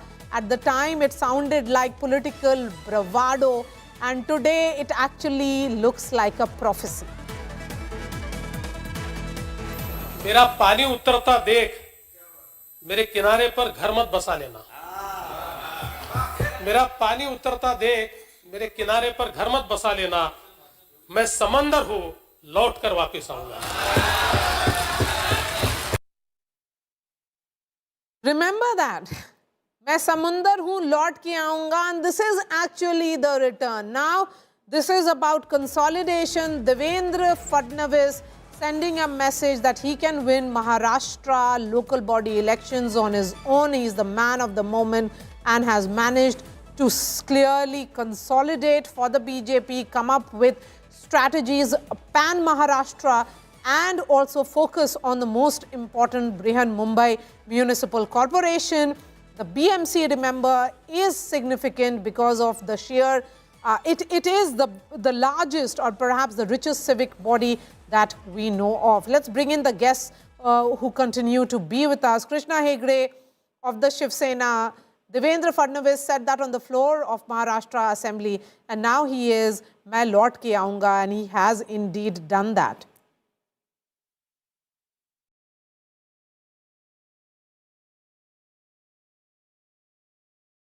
You have to unmute yourself. Devendra ji is a very versatile leader, very talented. Go ahead. No, already unmuted actually. Can Yes, you hear please, me? go ahead. Yes. See, Devendra ji is a very versatile leader. He and Eknath Shinde ji, extremely hardworking. They have spanned Maharashtra. They have campaigned hard for the respective parties and for the Mahayuti. Our only focus is development. People have not only voted for us once, twice, thrice, and this is the fourth election which we are winning as a Mahayuti. And therefore, the crux of the matter is if you are going to speak on issues, if you are going to speak on development, if you're going to talk about progress, if you are going to implement central government schemes, if you're going to implement state government schemes, if you are going to reach the people's doorsteps with those schemes, if you are going to do infrastructure work across Mumbai and across the state, if you are going to give the Ladki Bahan her due, if you are going to make her a Lakpati Didi, if you are going to have cluster development, if you are going to sort out Pagdi issues, if you are going to do work for the farmers, then everyone is going to be with you. On the other side, you see that the Thackeray brothers were only talking about, rhetoric, anti-South Indian, anti-Uttar Bharatiya, anti-Gujarati, anti-progress, anti-development, and therefore the people of Maharashtra have shown them their place. And therefore, I think it is a resounding victory for us. We have swept 25 out of the 29 municipal corporations, and I think the writing is on the wall. They are a confused alliance. At one point, the Ubata wants to go away from MNS, then they want to come back from MNS. They want to go with the Congress. They want to split with the Congress. And then the people of Maharashtra say, what kind of coalition is this? Where is the Mahavikas Agadi? What is the opposition doing? And therefore, we are fighting as one cohesive unit. We are following the ideology of Hindu Hriday Samrat Balasaheb Thackerayji. We are following the ideology of Hindutva, inclusive Hindutva, where we work for all sections, all castes and all communities. And therefore, it is very clear that the people have again and again voted for us. And in the future also, we will see that we will take Maharashtra to higher heights. Okay. A $1 trillion Anthony, economy. the message from the BJP certainly was, and the Mahayuti, that they appeared to be united. There was a clear cohesive messaging which came in. On the other hand, there was clear fragmentation of the opposition party. And with opposition divided, this is what the results will be looking like. If you have to take on to the BJP, the might of the BJP, then you have to come up with newer strategies. It cannot be a divided opposition either.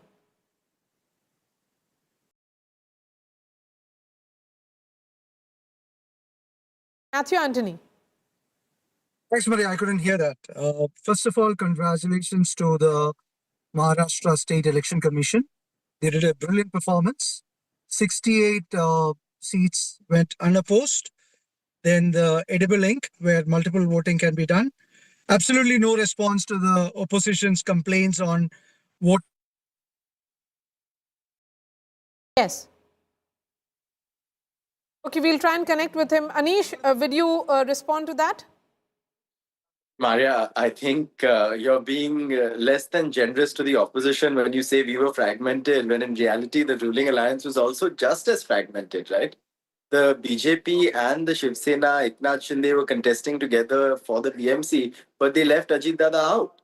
In Nashik, the NCP came together with the Shiv Sena, Eknath Shinde. In other parts of the state, you saw similar alliances where the Mahayuti also was equally fragmented. So quite honestly, I think this is a very big day, and I want to congratulate everyone in the Mahayuti on a victory. Was Ajit Pawar left out, or did he choose to align with his uncle? These are two different things. I think, and that can be asked, but then when you say it's a triple engine Sarkar in Maharashtra and all three parties are equally involved, when one is strategically left out and then also left out of governance, not just out of that alliance, it makes one question whether or not alliance partners are being strategically used in the short term and being denied their due in the long term. And I think the unease that you see within the Mahayuti today will increase after they witness the landmark sort of victories the BJP has had. So, of course, we're going to do the introspection and we have to be graceful in that introspection. But I think there's going to be a lot of introspection in the sort of ruling coalition's camp as well.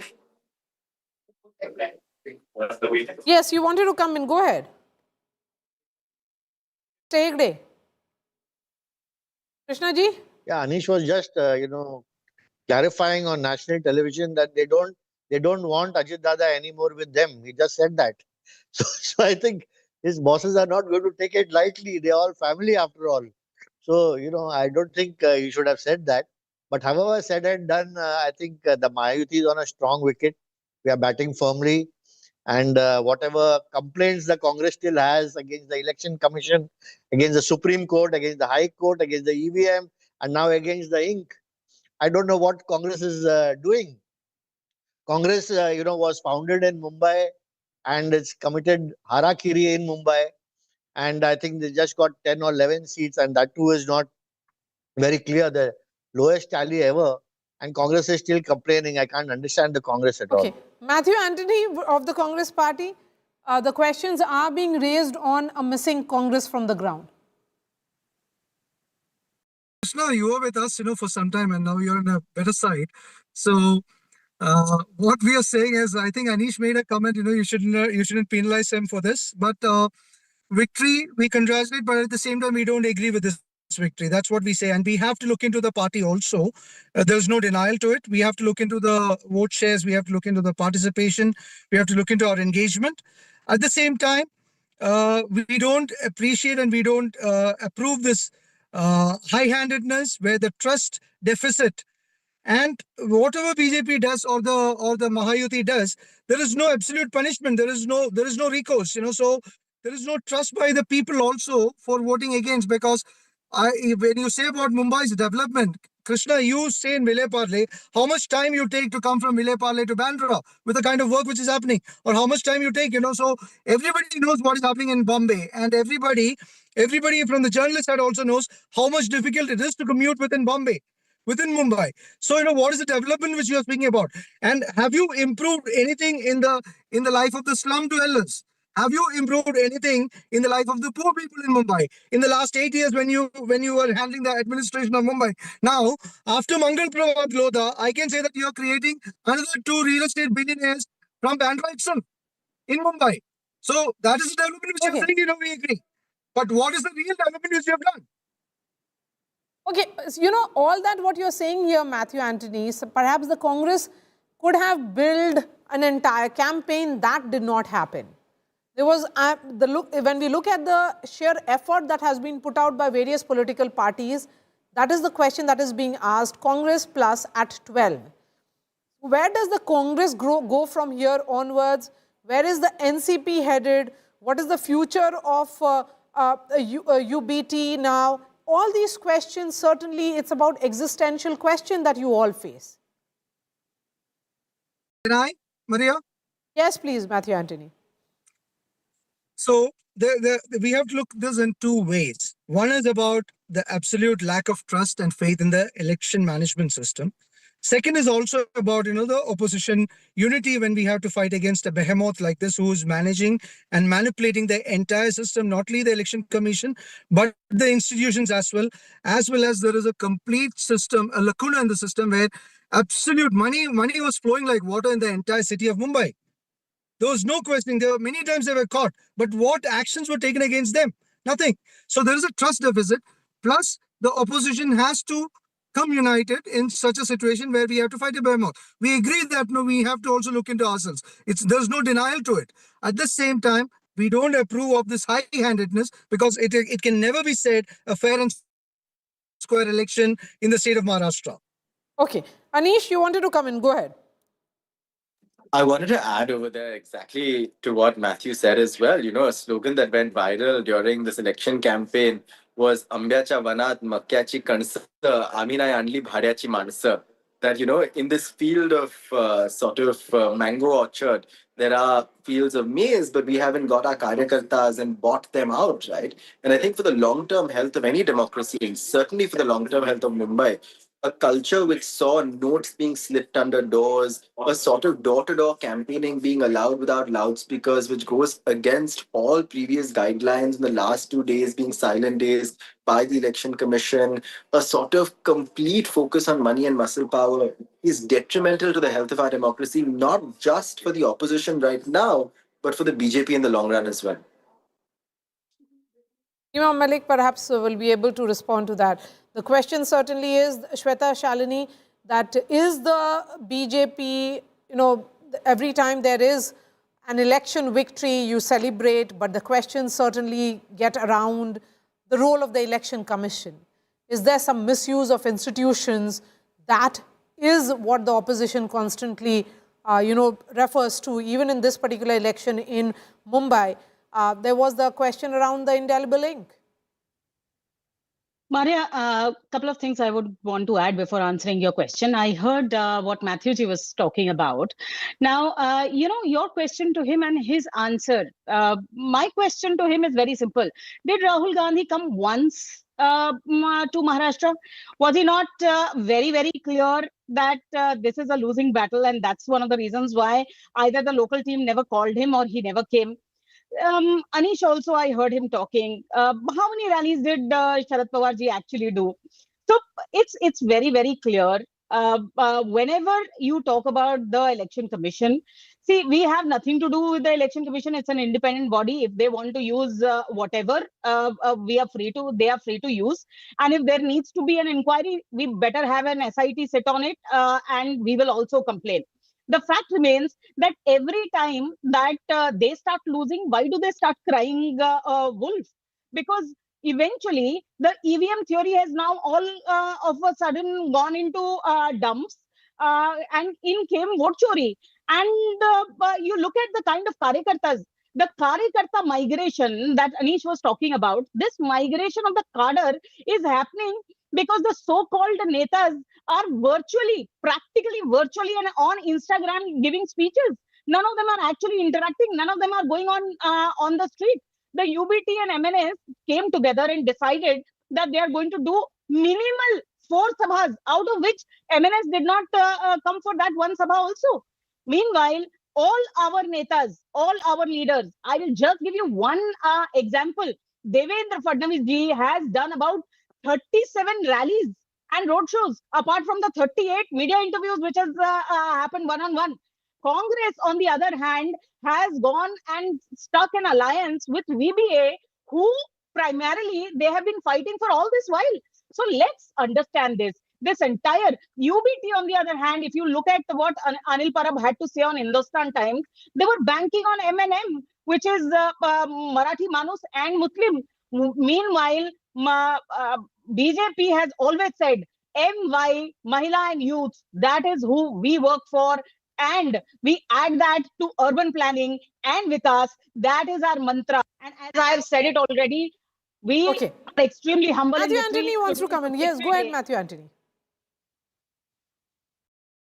Yeah, I'm just putting, when you said about the Honorable Chief Minister making a statement that मैं समुंदर हूँ, I'm saying the properties across the suburbs were acquired by a few prospective billionaires. We're on the saying that we are coming to power in BMC and we will have all the FSIs approved. We will have all the slum rehabilitation authorities approvals coming across. So you sell it to us and you exit and we will make it. And I'm predicting here in the national media that after Mangal Prabhat Lodha, a billionaire, we will see a few more billionaires after this BMC term from the BJP. If Krishna is willing to challenge it, we'll talk after 5 years, but we'll see that one. And Swapna also. That's what I'm saying it across. So that is the kind of belief they had on this even before the election process was getting started. Now, I'm putting it in record. I might be a spokesperson after 5 years, but I'll be there in the politics. You can see what is going to happen. And Krishna very well knows the name. Anish also knows the name. Swapna also knows the name. But I don't want to put the names in the national media at this point of time. Krishna Hegde, the fact here is that for good 30 years, it was the Sena which had complete control over the BMC. And at that time also, Mr. Eknath Shinde was part of the Shiv Sena. So the Shiv Sena-led BMC did not do much for Mumbai, and Mumbaikars is the larger sense. The civic amenities, the issue of pollution not addressed, the issue of potholes not addressed. These are issues that impact the lives. The overall quality of life, that was also not addressed. It is so simple that in the last 20-25 years that the Shiv Sena was in power in Mumbai, it was Uddhav Thackeray ji who had the reins and the control of the Shiv Sena. Eknath Shinde ji worked for the Shiv Sena in Thane district along with his mentor Anand Dighe ji. And therefore, to put Eknath Shinde ji as part of Mumbai BMC, I think is not fair. Secondly, let me also tell you, Mr. Matthew Anthony was saying, my friend, that there is a work happening here and work happening there, and it takes so long to get from Villeparle to Bandra, at least he is admitting that work is happening. Whether it is the metro, whether it's the coastal road, whether it is 850 kilometers of concretization of roads or any other infrastructure project, at least the work is happening now, and which Mr. Anthony also is agreeing to. Second thing is, there's he a said, piece of what have we breaking news done coming in. I'm for going the to come back to you. This is a report coming in from Sholapur. BJP candidate Shalan Shinde, who is in jail, has won the election. Shalan Shinde is in jail in connection with the murder of MNS leader Bala Saheb Sarwade, and MLA's son led the entire BJP panel to victory. So when it is about election management, should it be seen this way? But this candidate of the BJP is in jail. So it's muscle power, Shweta Shalini, that's how it will be read.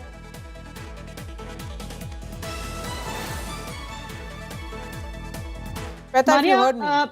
Yes, I did. Maria, first and foremost, I want to reply to Matthew. He has been saying, I don't know who he has been talking about, but in 2014, when Narendra Modi ji came into power, there were 9 unicorns. And today there are more than 100 unicorns in the country. There is no harm in building billionaires and building unicorns. If there is something which is happening wrong, whether it is the State Election Commission or any singular person or any corporate or whatever, the Congress is free to go to the court. And the problem is that they do not believe in the country. They don't believe in the institutions of the country. They just believe in blabbing without any proof. And that's exactly what dear friend Matthew is doing. But having said that, coming back to your question, it's unfortunate. I have been in politics now for more than 15 years, and it is always said, and our leader Shri Devendra Fadnavis ji has always said, that the unfortunate part of politics is that the wrong people sometimes get elected, and it is the people who elect these people. So I think the key here is organization, karyakartas, yes, but we also need to have the right people represent us. Unfortunately, that is something that parties need to be very, very clear of. My leader, He is someone who has been accused of a killing, and he is presently in jail. So you speak about cleanup of the politics. Clean politics, is that what is being reflected here? No, it is not. In fact, the only thing that is being reflected is winnability. And in election, what you have to prioritize always is winnability, and that's what BJP has been doing. But yes, the balance of ideology and the correctness of candidate is something which has been on priority specifically for a few leaders like Shri Narendra Modi and Devendra Fadnavis ji. Okay, there is another piece of breaking news coming in. This is from Jalna in Maharashtra again. Journalist Gauri Lankesh, murder accused Shrikant Fangarkar, celebrates his victory with supporters after winning the Jalna Municipal Corporation election as an independent candidate. So he was an independent candidate, Shrikant Fangarkar, who is an accused in the killing of journalist Gauri Lankesh. What does it tell us about the overall Maharashtra politics? He was contesting on an independent, as an independent candidate, Matthew Anthony. So while we look at the BJP candidate having won from jail, here is someone who is an accused of a murder, and he has won from Jalna Municipal Corporation. Maria, if you look at that way, Pablo Escobar was also popular, and Pablo Escobar also can be considered as a unicorn from Shweta's perspective. Okay, now I will ask both Shweta and Krishna. Last 8 years, Mumbai was managed by the BJP, or the state government. The metro, the local railway stations are still the same. The local railway stations are crowded like anything. The infrastructure remains the same. The hawkers taking the entire roads are the same. The slums and the dilapidated buildings are the same. So, and the road constructions, there are huge corruption allegations on the road construction contracts being awarded. BMC's every contract is being kind of questioned in terms of corruption, and the potholes are there. So what is the development which you're actually speaking about? We can see it like black and white across Mumbai. And what are you speaking about? And what is the development which you've given to Mumbai when it was there with you in the last 8 years, completely fair and square with you people? Are you asking that question to the BJP? Yes, but before I'm that, I'll asking bring in question to Brij Mohan Srivastava, National General Secretary of the NCP. Ajit Pawar faction is joining us. Huge setback for the Pawar family here, Brij Mohan Srivastava. Actually, I'm not getting your voice very clearly. Unable to understand what actually you asked me. Yes, my question was, बहुत ही बड़ा setback है पवार परिवार के Can you लिए. ask to increase the volume, please? Okay, I'll get your audio fixed in the meanwhile. But then certainly is this a setback for the Pawar family? Their bastion has fallen. Brij Mohan Srivastava? Yeah, this now coming together of the uncle and the nephew hasn't worked. That gambles doesn't seem to have paid off. No, actually, people have not given their support to this alliance, and we have to think it over again whether whether we can go to this type of alliance or not.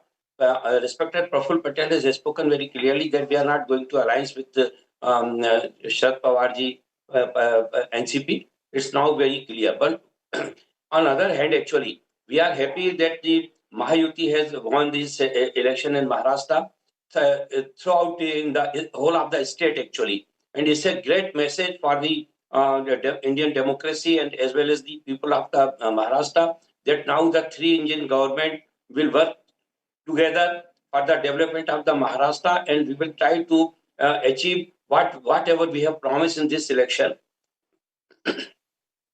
Okay. So let me try and get the final comments from all the spokespersons, and then I'll wrap up this discussion and go to the ground and get some voices from updates from the various headquarters. The celebrations have begun. In fact, at the Nariman Point BJP headquarters, that's where the man of the moment, Devendra Fadnavis, will be reaching around 3:30 p.m. Let's begin with Shweta Shalini. The big takeaway certainly of this result would be that it's pan-Maharashtra, it is the Saffron sweep. Manya, Matthew Ji was asking me, and I think my friend Krishna had already given a list of work that we've done. But having said that, right from the ceiling to the coastal road to metro lines to elevated corridors to the new Navi Mumbai airport, I have a long list. And it's not only the metros in Mumbai, but it is also metro in Nasik, in Nagpur, in Pune, in Pimpri Chinchwad. And, this mandate is very clear. This mandate is about impact-oriented agenda, not rhetorics, visible work and future plans. I think this is what people of Maharashtra have voted for. And we just want to thank all of them with all our heart and need to get our heads down and start working so that the promises are visible as work very soon. It's a mandate of great responsibility, certainly is this. But Krishna Hegde, what does it do to your alliance? It's very clear now that in this alliance of Mahayuti, the big brother has been decided by the people of Maharashtra, and as far as the younger brothers are concerned, it is the two deputy chief minister and his parties.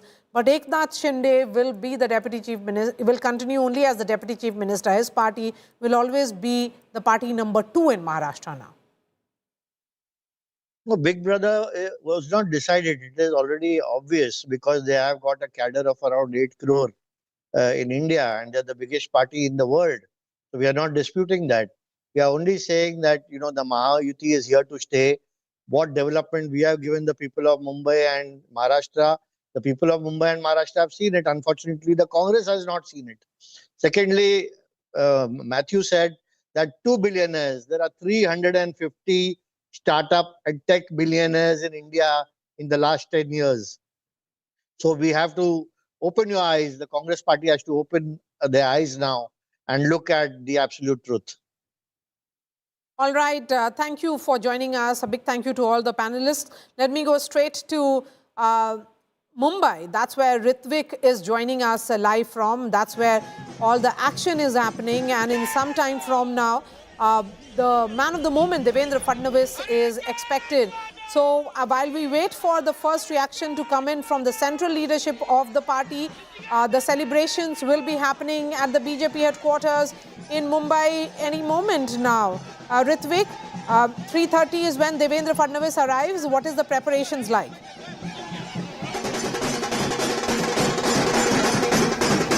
Absolutely. After 30 years of Thackeray's rule in BMC, finally BJP and Shinde Sena has managed a clean sweep in BMC polls, and what trends are suggesting, as we can see in BJP headquarters Nariman Point in Mumbai, the office has turned completely saffron and the stage is already set, and even flags and flowers are being brought in so that they can welcome CM Devendra Fadnavis with huge celebrations. Also, State President Ravindra Chavan will be arriving, and all the MLAs of BJP MLAs of Mumbai will also be joining this huge celebrations. We can see the celebrations are almost done, and even Karyakartas, party workers and office bearers has started arriving here, and we could see that many of them are coming here from the celebration, from their wards. आप कहाँ से आ रहे हो? मैं मुंबई से हूँ। अच्छा, कैसा लग रहा है 30 साल के बाद ऐतिहासिक जीत बीजेपी की? बहुत बड़ी ऐतिहासिक जीत है। ये हमारे देवा भाव का सारा कमाल है और हम को विश्वास था जनता जनार्दन पे। इतनी बड़ी ऐतिहासिक जीत के लिए सर्वप्रथम पहले जनता जनार्दन का मैं बहुत ही धन्यवाद, दिल से धन्यवाद देना चाहता हूँ। और चप्पा चप्पा भाजपा ये हमारा नारा था, आज हमारे देवा भाव की वजह से ये हमने करके दिखाया। जी, चप्पा चप्पा भाजपा का नारा तो था, लेकिन साथ में शिंदे सेना भी थी। मेयर किसका बनेगा? मेयर हमारा ही बनेगा। हमारा मतलब महायुति का, बीजेपी का? महायुति का ही बनेगा। बीजेपी का नहीं बनेगा? ज्यादा सीटें आपकी है? भारतीय जनता पार्टी का ही मेयर बनेगा। चलिए, बढ़िया। तो here we can see that now the party workers are also confident that after this clean sweep and huge numbers which BJP has managed to secure, they are claiming that the mayor of Mumbai, the most talked about thing during the BMC election campaign, the mayor will be of BJP. Are you expecting some kind of show of strength of the two parties, Shinde Sena, or perhaps coming together of Eknath Shinde and Devendra Fadnavis also today? Another optics? See, very interestingly, in Mumbai, if we look at the numbers which are visible right now, UBT Shiv Sena is at the second rank. So we need to wait if Eknath Shinde is all set to celebrate, because even he has to go to Thane, he has to go to Kalyan Dombivli, which is considered as his bastion. But in the evening, by 3:30 or 4 p.m., CM Devendra Fadnavis will be arriving at BJP headquarters, and just adjacent here, there's a Bala Saheb Bhavan, which is also a party headquarters of Shinde Sena. So Eknath Shinde right now he's in Thane. There's no official word from the party that he'll be coming to Mumbai any soon, but we'll need to see that will it happen together. Eknath Shinde and Devendra Fadnavis, will they come together tonight, today evening, or maybe tomorrow? All right, Ritvik, continue to be with us. Let's listen in to all the political reactions which have come in on this massive sweep of the BJP across Maharashtra. It is the saffron sweep, and the victory is perhaps the sweetest in the BMC, with the BJP all set to get its first mayor. जो voting pattern चलाया सरकार ने, ये बेहद गंभीर बात है। हजारों लोगों के नाम गायब रहे जिसने विधानसभा में वोट किया है, और ऐसे एरिया से वोट गायब हो गए जहां शिवसेना को या महाराष्ट्र नवनिर्माण सेना को या कांग्रेस को वोट हुए, वहां से हजारों लोगों के नाम गायब हो गए हैं। ये पहली बात। दूसरी बात, ईवीएम मशीन बार बार बंद होती रही बहुत से प्रभागों में। जहां राष्ट्रवादी कांग्रेस को बटन दबाया गया है, वहां कमल के ऊपर लाइट ऑन होती है। वैसा मशाल का हो गया, वैसा इंजन का हो गया। और चुनाव आयोग के जो लोग हैं उस हमारी शिकायत सुनने को तैयार नहीं। कल शाम को 6 बजे तुरंत ये वोटिंग खत्म होने के बाद मुंबई महापालिका के कमिश्नर और बीजेपी के लोगों में, वरिष्ठ लोगों में एक मीटिंग हो गई। क्यों हो गई? क्यों हो गई? कोड ऑफ कंडक्ट चल रहा है, आचार संहिता चल रही है। आप 1.5 घंटे तक कमिश्नर के साथ बैठते हो और क्या तय करते हो? आज का जो रिजल्ट है वो आपने तय किया? Well, at the outset, I would like to thank the people of Maharashtra for once again completely trusting the Bharatiya Janata Party alliance and casting their vote in favor of this alliance. As you're aware that the people of Maharashtra through this mandate have voted for progress, have voted for development. The people of Mumbai have done the same. The outstanding coastal road made by the Atal Setu or the brilliant metro network, which has made life much easier for Mumbaikars, is what the Mumbaikars have considered while they cast their vote. So I would like to once again thank Mumbaikars for this support and trust that they've expressed in the Bharatiya Janata Party alliance. After 30 years, now it is the BJP-led Mahayuti which will be dominating it, and perhaps BJP will also get its mayor in BMC. Well, Mumbaikars have waited for this moment a little too long. They were fed up with the lackluster administration of the Mumbai Municipal Corporation in the hands of the Shiv Sena UBT fraction. And now they have expressed their opinion of having a better governance and administration in Mumbai Municipal Corporation. And I'm sure that Bharatiya Janata Party will leave no stone unturned to fulfill the desire of Mumbai. Insofar as both the brothers coming together, sentimental about the well-being of Marathi Manus will do. The Marathi Manus will stand up with the party that actually delivers and works towards the progress of the Marathi Manus, who creates job opportunities for Marathi Manus, who creates infrastructure for Marathi Manus, party that makes life easier for the Marathi Manus. Not this sentimental statements and attempts to sway people sentimentally is not going to work any longer. In some time from now, Devendra Fadnavis will be going to the Nariman Point headquarters of the Maharashtra BJP, and that's where the celebrations will happen. He'll be addressing the Karyakartas. He is the man of the moment. Remember, he had famously said that he is Samundar who will be returning, and that was said on the floor of the assembly. And here he is, having consolidated his position, ensuring that the BMC, which was under complete control, the total control of the Thackerays, their regime has ended, and the BJP-led Mahayuti has won not just the BMC, but also all local bodies across Maharashtra. This remains our top focus. A quick break, and then we return.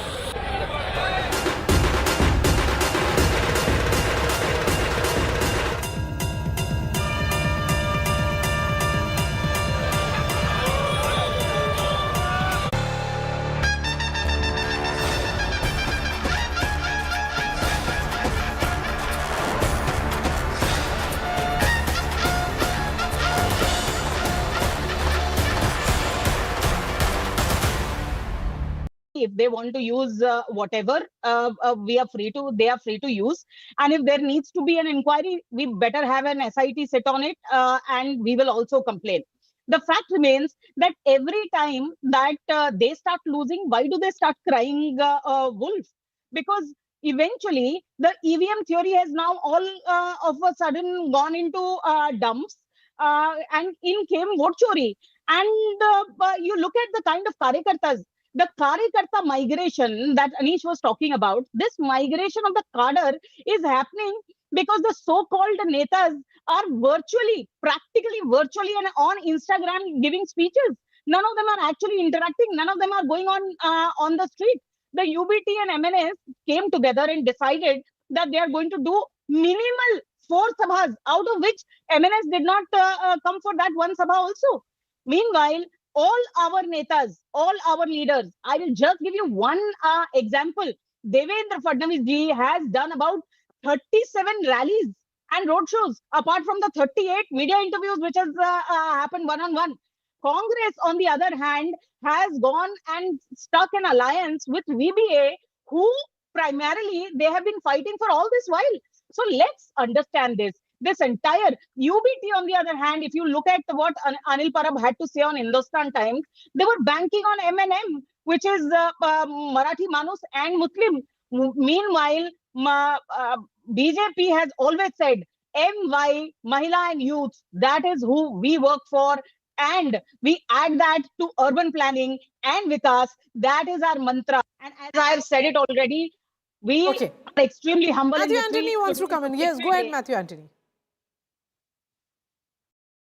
Yeah, I'm just putting, like, when you said about the Honorable Chief Minister making a statement that मैं समुंदर हूँ, I'm saying the properties across the suburbs were acquired by a few prospective billionaires. We're on the saying that we are coming to power in BMC and we will have all the FSIs approved. We will have all the slum rehabilitation authorities approvals coming across. So you sell it to us and you exit and we will make it. And I'm predicting here in the national media that after Mangal Prabhat Lodha, a billionaire, we will see a few more billionaires after this BMC term from the BJP. If Krishna is willing to challenge it, we'll talk after 5 years, but we'll see that one. And Swapna also. That's what I'm saying it across. So that is the kind of belief they had on this even before the election process was getting started. Now, I'm putting it in record. I might be a spokesperson after 5 years, but I'll be there in the politics. You can see what is going to happen. And Krishna very well knows the name. Anish also knows the name. Swapna also knows the name. But I don't want to put the names in the national media at this point of time. Krishna Hegde, the fact here is that for good 30 years, it was the Sena which had complete control over the BMC. And at that time also, Mr. Eknath Shinde was part of the Shiv Sena. So the Shiv Sena-led BMC did not do much for Mumbai, and Mumbaikars is the larger sense. The civic amenities, the issue of pollution not addressed, the issue of potholes not addressed. These are issues that impact the lives. The overall quality of life, that was also not addressed. It is so simple that in the last 20-25 years that the Shiv Sena was in power in Mumbai, it was Uddhav Thackeray ji who had the reins and the control of the Shiv Sena. Eknath Shinde ji worked for the Shiv Sena in Thane district along with his mentor Anand Dighe ji. And therefore, to put Eknath Shinde ji as part of Mumbai BMC, I think is not fair. Secondly, let me also tell you, Mr. Matthew Anthony was saying, my friend, that there is a work happening here and work happening there, and it takes so long to get from Villeparle to Bandra. At least he is admitting that work is happening. Whether it is the metro, whether it's the coastal road, whether it is 850 kilometers of concretization of roads or any other infrastructure project, at least the work is happening now, and which Mr. Anthony also is agreeing to. Second thing is... There's a piece of breaking news coming in. I'm going to come back to you. This is a report coming in from Sholapur. BJP candidate Shalan Shinde, who is in jail, has won the election. Shalan Shinde is in jail in connection with the murder of MNS leader Bala Saheb Sarwade. And MLA's son led the entire BJP panel to victory. So when it is about election management, should it be seen this way? But this candidate of the BJP is in jail. So it's muscle power, Shweta Shalini, that's how it will be read.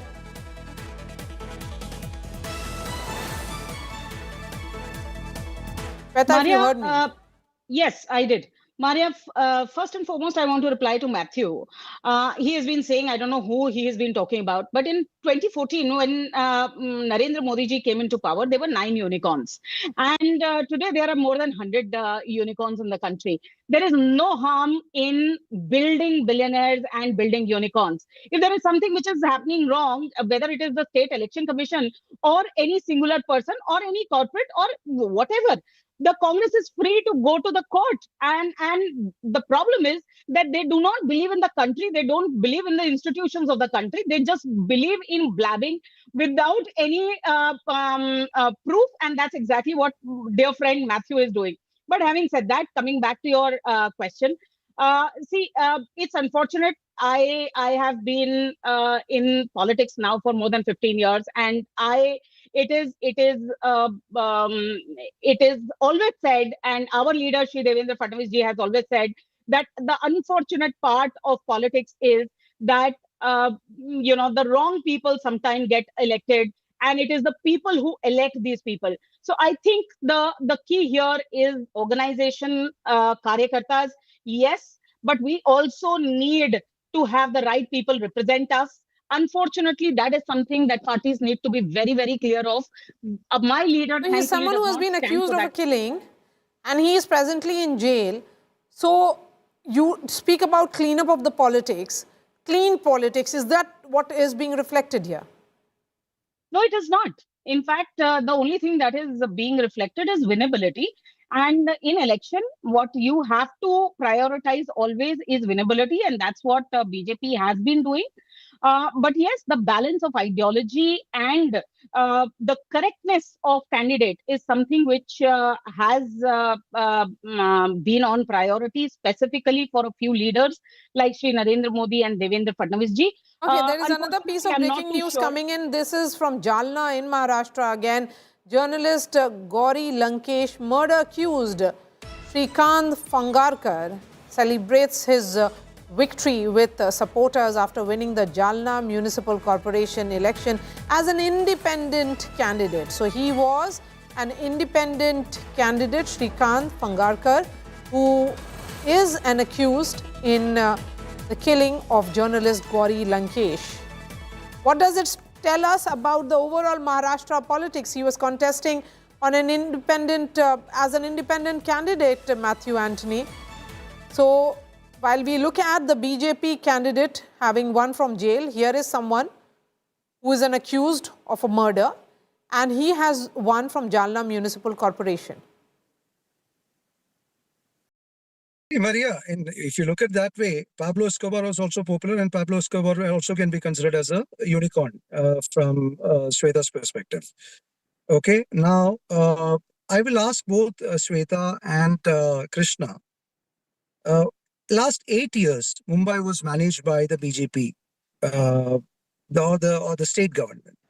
The metro, the local railway stations are still the same. The local railway stations are crowded like anything. The infrastructure remains the same. The hawkers taking the entire roads are the same. The slums and the dilapidated buildings are the same. So, and the road constructions, there are huge corruption allegations on the road construction contracts being awarded. BMC's every contract is being kind of questioned in terms of corruption, and the potholes are there. So what is the development which you're actually speaking about? We can see it like black and white across Mumbai. And what are you speaking about? And what is the development which you've given to Mumbai when it was there with you in the last 8 years, completely fair and square with you people? Are you asking that question to the BJP? Yes. But before that, I'll bring in Brij Mohan Srivastav, National General Secretary of the NCP. Ajit Pawar faction is joining us. Huge setback for the Pawar family here, Brij Mohan Srivastav. Actually, I'm not getting your voice very clearly. Unable to understand what actually you asked me. Yes, my question was, बहुत ही बड़ा setback है पवार परिवार के लिए. Can you ask to increase the volume, please? Okay, I'll get your audio fixed in the meanwhile. But then certainly is this a setback for the Pawar family? Their bastion has fallen. Brij Mohan Srivastav? Yeah, this coming together of the uncle and the nephew hasn't worked. That gambles doesn't seem to have paid off. No, actually, people have not given their support to this alliance, and we have to think it over again whether we can go to this type of alliance or not. Respected Praful Patel has spoken very clearly that we are not going to alliance with Sharad Pawarji NCP. It's now very clear. But on other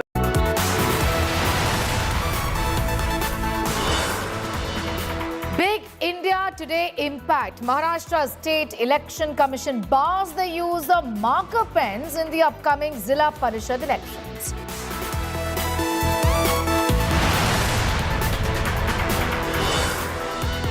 Ahead of the Tamil Nadu polls, India Today speaks exclusively to AIADMK General Secretary Edappadi Palaniswamy. Says there is no Vijay factor in Tamil Nadu. Full interview at 6 p.m.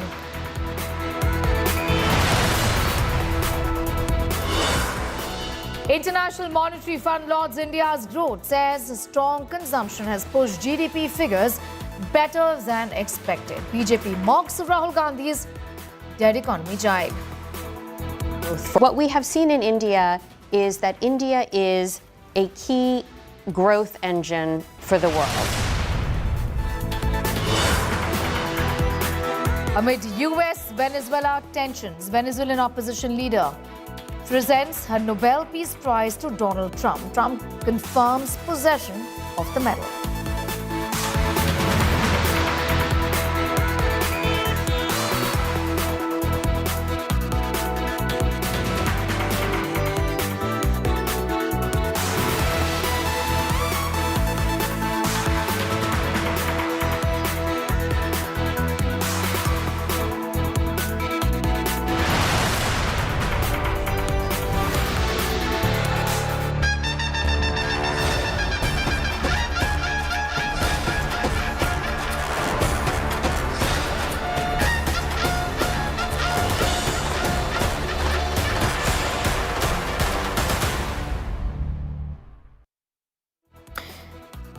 Mumbai has decided the Saffron Sarge delivers a triple-engine sarkar for Amchi Mumbai. BJP clinches victory in the financial capital of the country. In a historic first, the BJP-Sena alliance secures a clear majority in BMC polls with the BJP-led coalition decisively crossing the majority mark. This milestone ends the Thackerays' firm grip of their final stronghold, crowning Mahayuti the undisputed Mumbai Cha Raja. Well, for the first time, BJP will assume power in BMC with the upper hand in the alliance. After losing to the India bloc in the 2024 Lok Sabha elections, BJP has bounced back triumphantly. First in assembly, now seizing India's richest civic body. Celebrations have erupted at BJP party offices across Mumbai, hailing this landmark victory. Devendra Fadnavis heads to the party headquarters at Nariman Point to celebrate with the cadre at 3:30 p.m. I'm going to go straight across to Omkar Bable, joining us from Pune at this point in time for the very latest on that story. We'll also be going across to our other reporters for the ground details on what's really going on at this point in time. I see a lot of celebrations behind you, Omkar, a moment of triumph really for the Mahayuti, and of course a great deal of disappointment for the Thackeраys with them losing their firm grip. Tell us, what do you really see around you? How are the celebrations really underway? Well, you can clearly see BJP is emerged as the largest party in Maharashtra right now. I'm coming back to you in a moment from now, Omkar. I'm also going to get in my colleague Vidya at this point in time, and all. Let's take a listen. क्या आखिर जो party की जो जीत हुई है उसको आप लोग किस तरीके से यहाँ पे मना रहे हैं? हम लोग समझते हैं आज बाला साहब ठाकरे का हिंदुत्व का विचार हुआ है, मराठी मानुष का आज विजय है। बाला साहब का ही आज हम विचार करके आगे जा रहे हैं, और ये एकनाथ शिंदे साहब तो हमारे नेता है, लेकिन हमारे जो विचार है वो सम्मानीय बाला साहब ठाकरे जी के विचार है। यहाँ पे फायर क्रैकर्स आप लोगों ने बस किए, क्या और भी खुशी के जो तरीके हैं वो खुशी का ही माहौल है लोगों, और भी तरीके? अरे बहुत के साहब भी अभी आएंगे तो साहब भी आ सकते हैं इधर, शिंदे साहब खुद आएंगे, अभी फडणवीस साहब आ रहे हैं अपने पार्टी ऑफिस में, तो शिंदे साहब भी इधर आएंगे। ये बहुत खुशी का माहौल है, और जो अचीव करना था अभी हम लोगों ने जो अचीव करना था अचीव हुआ है। और आपने देखा होगा महायुति की सत्ता इधर बहुत जम से महापालिका में आए, मुंबई महापालिका, हम थाना में भी आए, सब जगह हम लोग आगे आए। बिल्कुल, तो आप लोग किस तरह से, और ये मिठाइयाँ और कितनी आई है यहाँ पे? अभी मिठाई तो बढ़ती रहेगी, कंटिन्यू बढ़ती रहेगी, बढ़ती रहेगी। आप लोग भी यहाँ पे कंटिन्यूअसली मिठाई और पटाखे फूटते रहेंगे लगता है? देखो ये मुंबईकर और महाराष्ट्र के जनता ने महायुति को इतना बड़ा मैंडेट दिया है कि 29 म्युनिसिपल कॉर्पोरेशन में जो मेयर बनने वाले हैं वो महायुति के मेयर बनने वाले हैं। इससे और बड़ी खुशी क्या रहेगी? ये विकास के प्रति जो रिस्पांस लोगों का आया है, मतदाताओं का, वही जीत है। लेकिन ये कहीं खटास नहीं रही कि जिस तरीके से आंकड़े आप लोग एक्सपेक्ट कर रहे थे वो आप लोग को नहीं मिले हैं? देखो, बीजेपी ये नेशनल पार्टी है, शिवसेना रीजनल पार्टी है। आहिस्ता आहिस्ता हम लोग भी फैलेंगे, तभी आपको नतीजे और अलग दिखेंगे। सब साथ में जाना है। शिवसेना बीजेपी एक साथ में जा रहे हैं। शिवसेना एनडीए का घटक है, हम लोग बीजेपी के साथ में काम कर रहे हैं।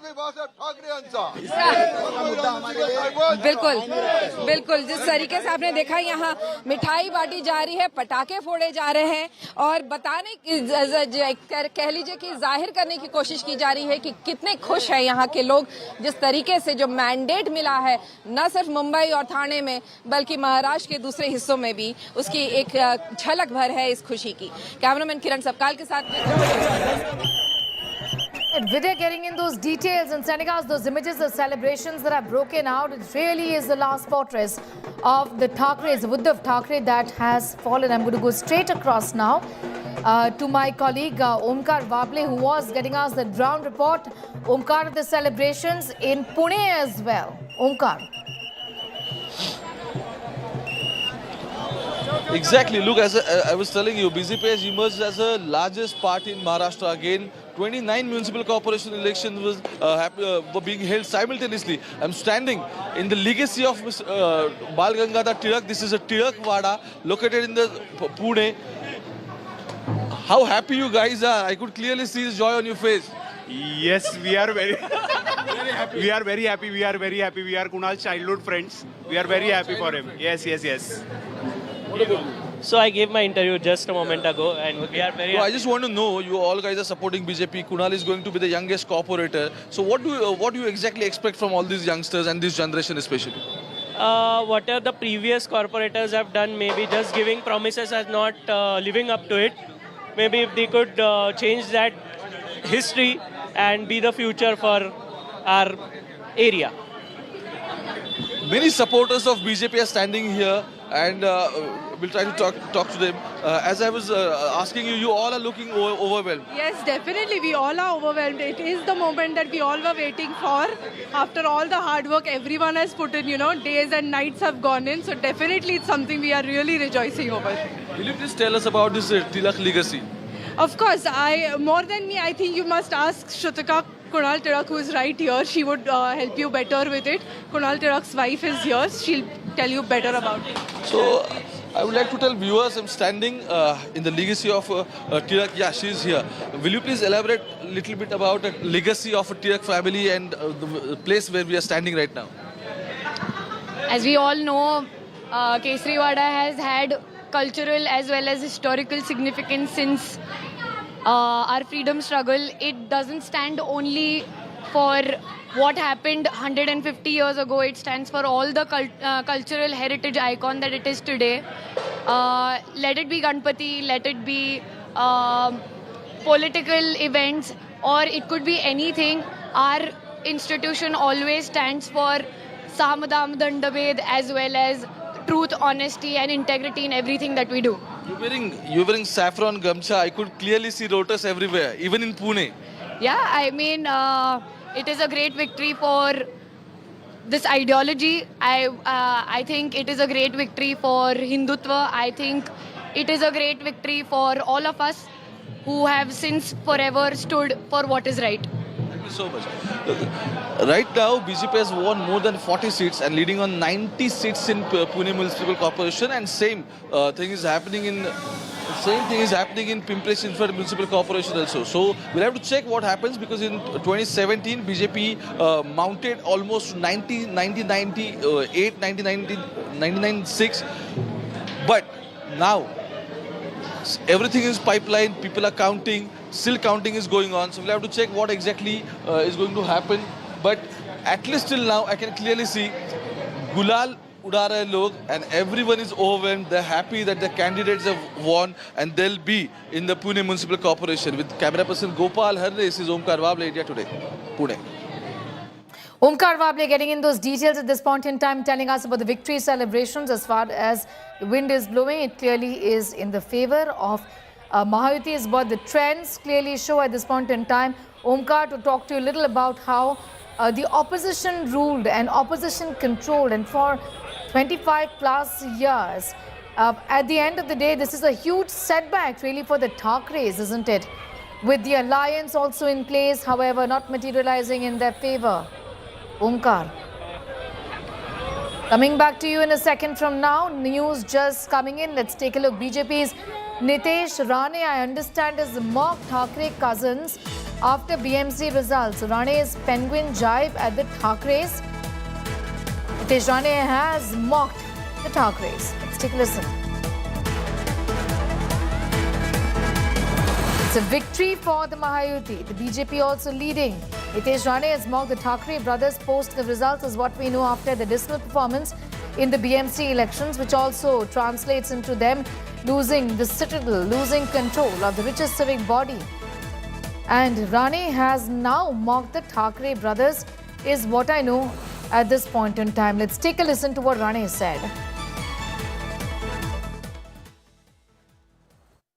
पूरी जैसे मैंने पहले दिन से कहा था, सब जगह एक भगवामय वातावरण था और अभी मेजॉरिटी मेयर की कुर्सी पे जय श्री राम और आई लव महादेव के विचार के सोच के हमारे मेयर सब जगह महायुति के बैठने की पूरी तरीके से तैयारी है। हमारे महाराष्ट्र के मुख्यमंत्री देवा भाऊ को ये मिला, एक भगवा आशीर्वाद है और इसलिए मैं महायुति के सभी मेरे नेतागणों को, मेरे प्रदेश अध्यक्ष रवि चौहान जी को, हमारे एकनाथ शिंदे जी को दिल से अभिनंदन करता हूं। By taking a dig at the Thackerays at this point in time, and that of course has been the narrative, hasn't it, Omkar? As far as the Mahayuti is concerned, they've been talking about, nepotism, dynastic politics in a sense. We have the opposition-controlled BMC for years and years together. Now, finally, the Mahayuti would be taking charge. Of course, this verdict has got ramifications way beyond Mumbai city, isn't it? Well, exactly. Yes. Both Thackerays were trying to consolidate all Marathi votes to retain their power. But interestingly, what result shows, if the BJP is leading, then the reverse polarization has been successfully done by the BJP, and that's how the non-Marathi voters consolidation is successfully managed by the BJP, and now it shows that they'll be in the power soon. But interestingly, there was a agreement between the previous Shiv Sena and the BJP. Mayor used to be a Marathi Manus and the deputy mayor used to be a BJP guy, non-Marathi. So there was a balance between both the factions. But now, after changing all the equations in Mumbai, in the Mumbai Corporation elections, this time completely different arithmetic was there, complete shocking alliances were there, and that's how they all faced the election. But it is very clear that the BJP will retain the power henceforth. That's right. Be with us as we stay with these pictures coming in at this point in time. Of course, the implications of this, like I said, way beyond Mumbai city. The Mahayuti really sealing this victory this time around with the narrative that we also have been hearing from a section of the Mahayuti is about the defeat of Dynastic at this point in time. What really, Omkar, has, in your opinion, worked in the favor of the Mahayuti this time around as far as the civic polls were concerned? Well, day by day, BJP voter in the city center, like a civic areas, is increasing. The data shows it. But interestingly, the development image, infrastructure building image of Devendra Fadnavis, and interestingly, the way they coined the term called Deva Bhau, not a Devendra Fadnavis. So a city-centric image, a person who comes from the Nagpur, emerges in the Mumbai and Maharashtra politics and handle the Nivadnuk of BMC. It is very interesting and fascinating to know, because at the end, the image, perception and the narrative that matters a lot, because at the end, Thackerays were completely dependent on the Marathi voters, which is day by day reducing in the South Mumbai and especially the urban-centric voter. The actual Marathi voter has shifted to the suburbs. But now, if you see, BJP has interestingly managed the arithmetic of non-Marathi voter and also from the from some percent of the Marathi voter from the Mumbai, and that's how they'll regain the power.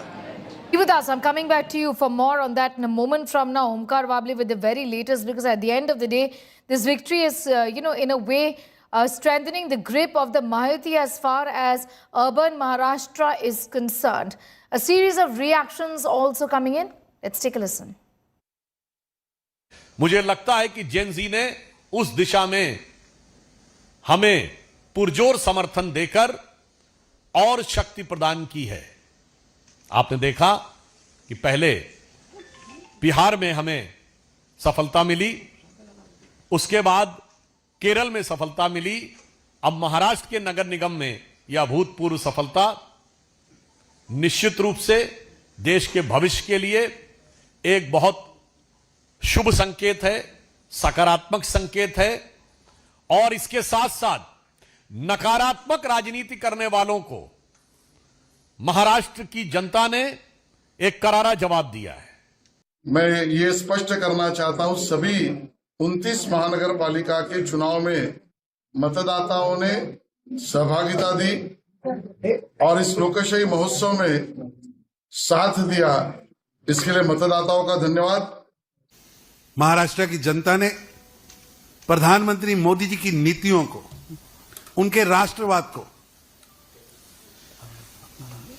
विकसित भारत के उनके संकल्प को आशीर्वाद दिया है। भारत की जनता बहुत समझदार है, वो पहाड़ से लेकर सागर तक, चाहे वो तिरुवनंतपुरम हो, चाहे मुंबई हो, चाहे पुणे की पहाड़ियां हो और चाहे भारत का कोई भी हिस्सा हो, हर जगह वो कांग्रेस पार्टी को, इंडी गठबंधन को लगातार सजा दे रही है। जो वोटिंग पैटर्न चलाया सरकार ने, ये बेहद गंभीर बात है। हजारों लोगों के नाम गायब रहे जिसने विधानसभा में वोट किया है, और ऐसे एरिया से गायब हो गए जहां शिवसेना को या महाराष्ट्र नवनिर्माण सेना को या कांग्रेस को वोट हुए, वहां से हजारों लोगों के नाम गायब हो गए हैं। ये पहली बात। दूसरी बात, ईवीएम मशीन बार बार बंद होती रही बहुत से प्रभागों में। जहां राष्ट्रवादी कांग्रेस को बटन दबाया गया है, वहां कमल के ऊपर लाइट ऑन होती है। वैसा मशाल का हो गया, वैसा इंजन का हो गया। और चुनाव आयोग के जो लोग हैं वो हमारी शिकायत सुनने को तैयार नहीं। कल शाम को 6 बजे तुरंत ये वोटिंग खत्म होने के बाद मुंबई महापालिका के कमिश्नर और बीजेपी के लोगों में, वरिष्ठ लोगों में एक मीटिंग हो गई। क्यों हो गई? कोड ऑफ कंडक्ट चल रहा है, आचार संहिता चल रही है। आप 1.5 घंटे तक कमिश्नर के साथ बैठते हो और क्या तय करते हो? आज का जो रिजल्ट है वो आपने तय किया। Well, after the saffron surge in BMC elections, BJP MP is hit out at Maharashtra Nirman Sena Chief Raj Thackeray. BJP MPs ordered Ras Malai Swipe. That's what is being said at this point in time. So, essentially, the war of words that is being seen between political leaders vis-a-vis the election after the election results. This has been a saffron surge. An MP from the party, from the Saffron clan, has hit out at Raj Thackeray. BJP MPs ordered Ras Malai Swipe there. Ritik Bhalikar to break down those comments for us. What exactly is being said here? A jibe was taken by the MNS chief against Anna Malai as well. Has this got to do with that comment? Take us through the details here, Ritik.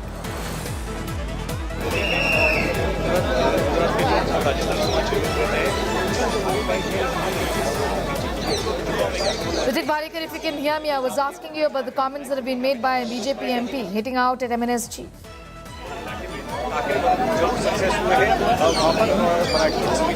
Yes, absolutely. The comment which broke out into a controversy, and now when the results are almost out and we can see the figures, huge celebration can be seen at the Mumbai BJP headquarters in Nariman Point. Here we can see the stage is set all ready to welcome CM Devendra Fadnavis and other senior leaders of the party. All the party office bearers and karyakartas in huge numbers are pouring in at the BJP headquarters here. Soon Devendra Fadnavis is expected to arrive, and the jibe taken by MNS chief Raj Thackeray on Anna Malai. What do you have to say about it? There were exchange of, so many remarks, and it turned out to be a huge controversy. Actually, Thackeray brothers They were fighting for their own survival. They had nothing to say. Therefore, they got into all this kind of verbal rhetorics. And people understood. There was no need to make that Annamalai's statement and make it out of proportionate. So people have taught them lesson. Do you think this has cost them sizable votes because the South Indians also, in huge numbers reside in Mumbai and areas around Mumbai. So have they gone against Thackeray? Actually, Mumbai is a cosmopolitan place. Marathi Manus is an important factor here. BJP is committed to take care of his interest, Marathi Manus' interest. However, the way this Uddhav Thackeray tried to create rift between North Indian, Marathi Manus, Muslim and all that thing, people have gone ahead now. They don't believe in all those kind of petty politics. Politics of development only will work. People have witnessed what Mr. Fadnavis has done in Mumbai. Same thing is going to happen in BMC also. Do you also think that Marathi votes are polarized behind Thackeray's and all the North Indians and Hindu votes are polarized for BJP? I don't think. See, yes, definitely there is a clear-cut polarization of votes. But polarization between development and emotional issues. So Thackeray and all those people, they depended on emotional issues which people have discarded. Whereas the polarized people, sensible people, all Marathi people, they were all with us and therefore we got this thumping majority.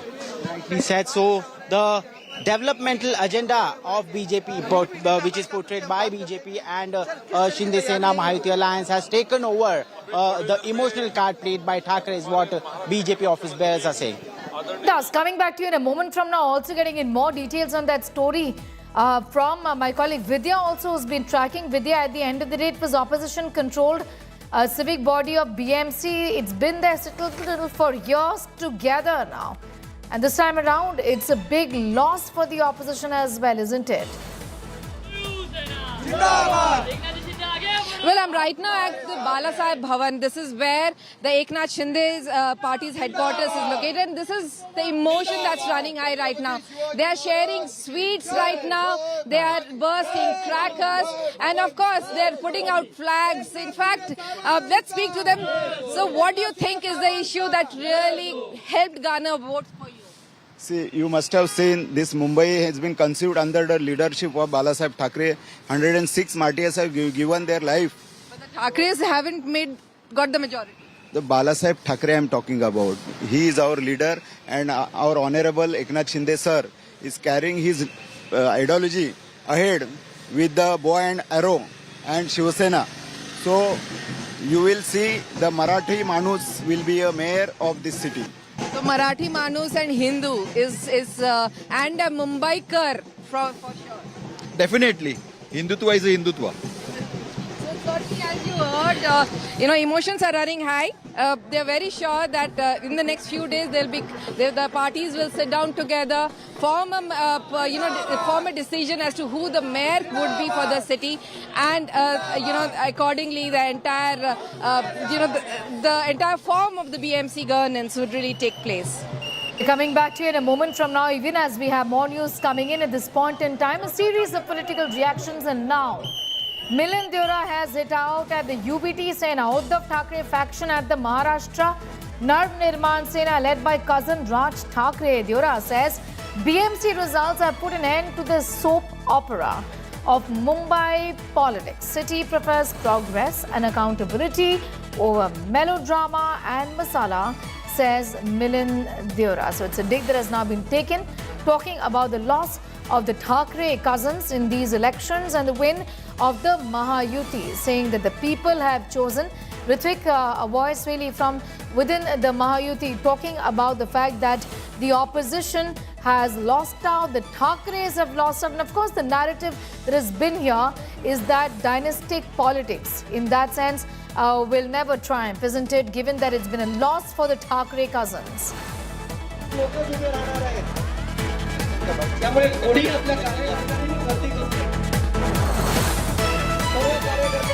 Ritik, if you can hear me, you can also in fact take us through the details of the celebrations as the Mahayuti continues to take the Thackeray cousins and at the loss of UBT and MNS.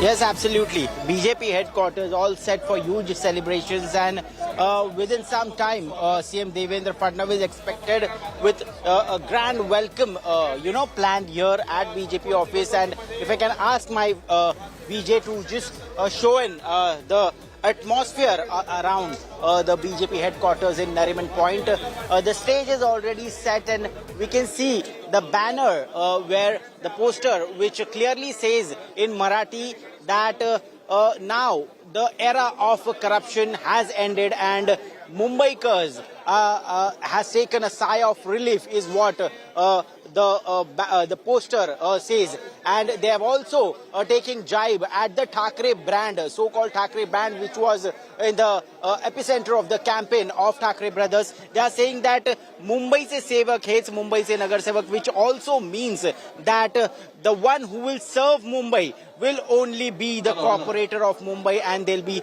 no Thackeray brand existing, or there will be no brand existing in Mumbai other than the one who serves Mumbai.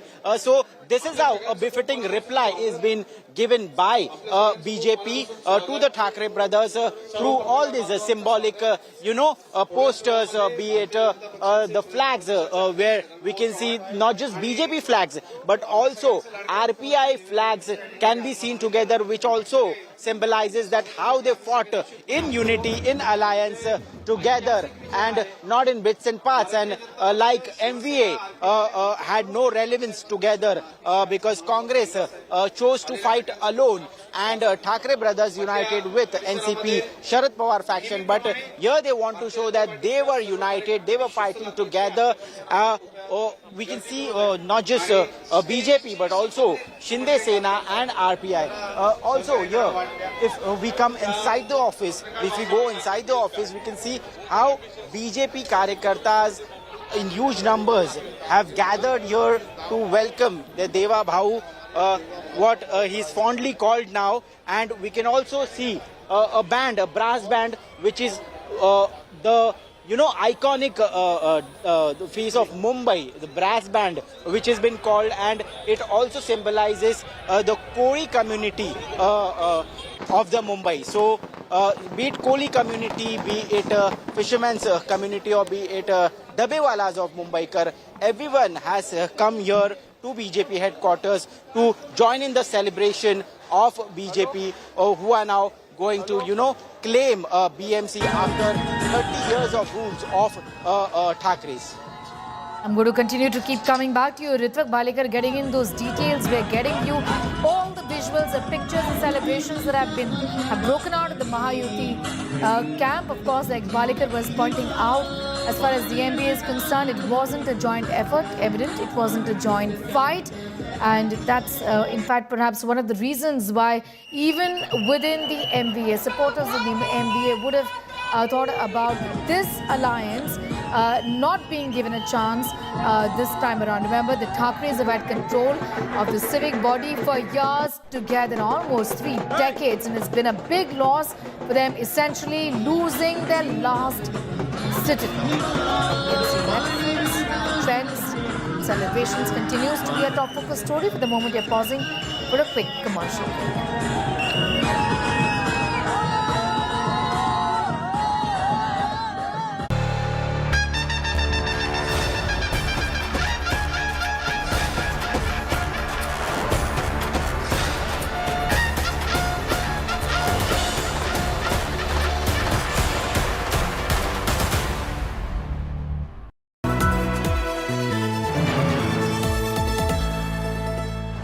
Domestic behavior, an India Today initiative. एक बार wedding के लिए all thanks to Candy, lightweight everyday jewelry.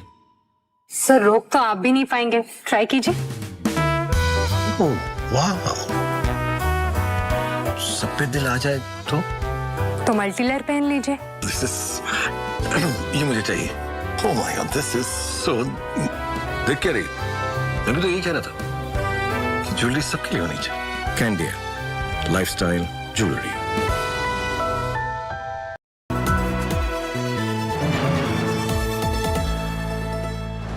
Domestic behavior, an India Today initiative, is country's first reality check on our civic behavior.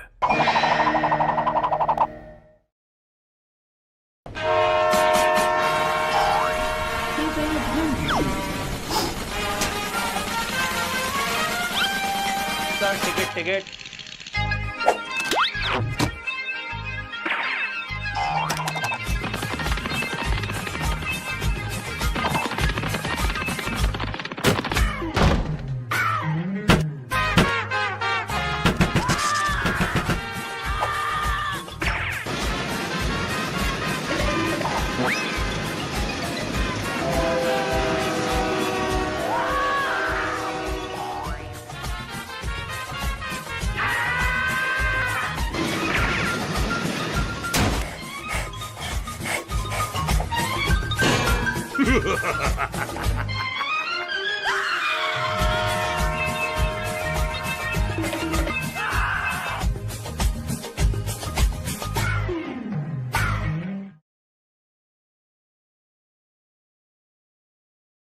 To know more about India Today's Gross Domestic Behavior Survey, log on to gdb.indiatoday.in, powered by Adani.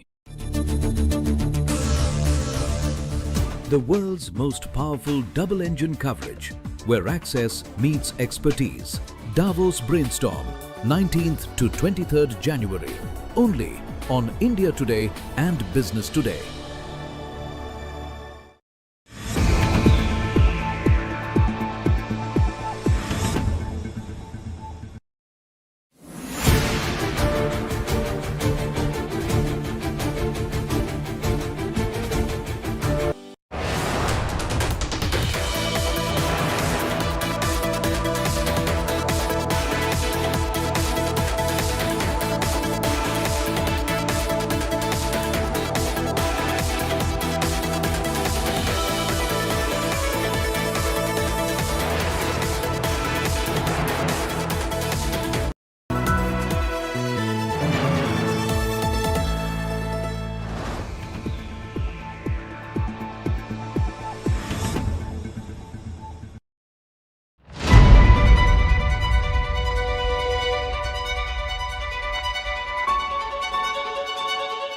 For most of 2025, one name has refused to leave the top of Ranker's most disliked celebrities in America list.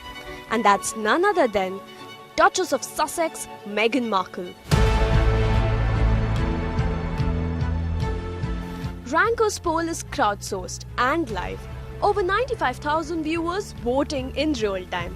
And Markle currently sits at number 2.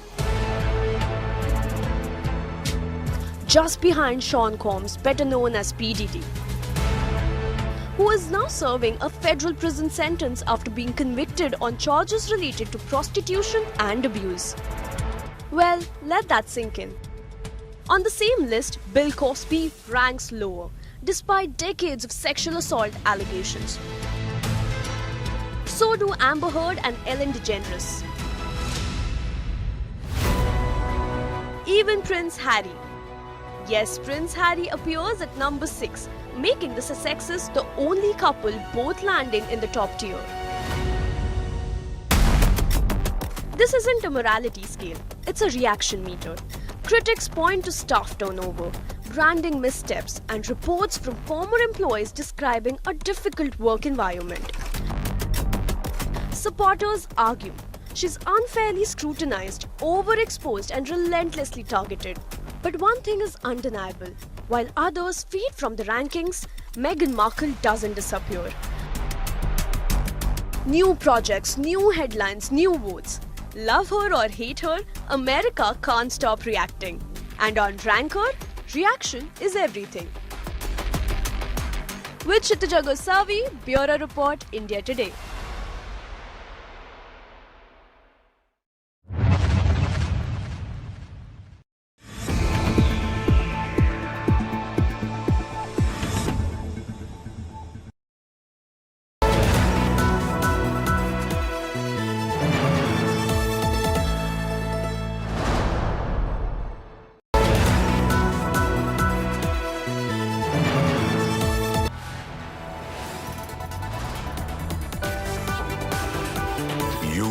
Watching India Today.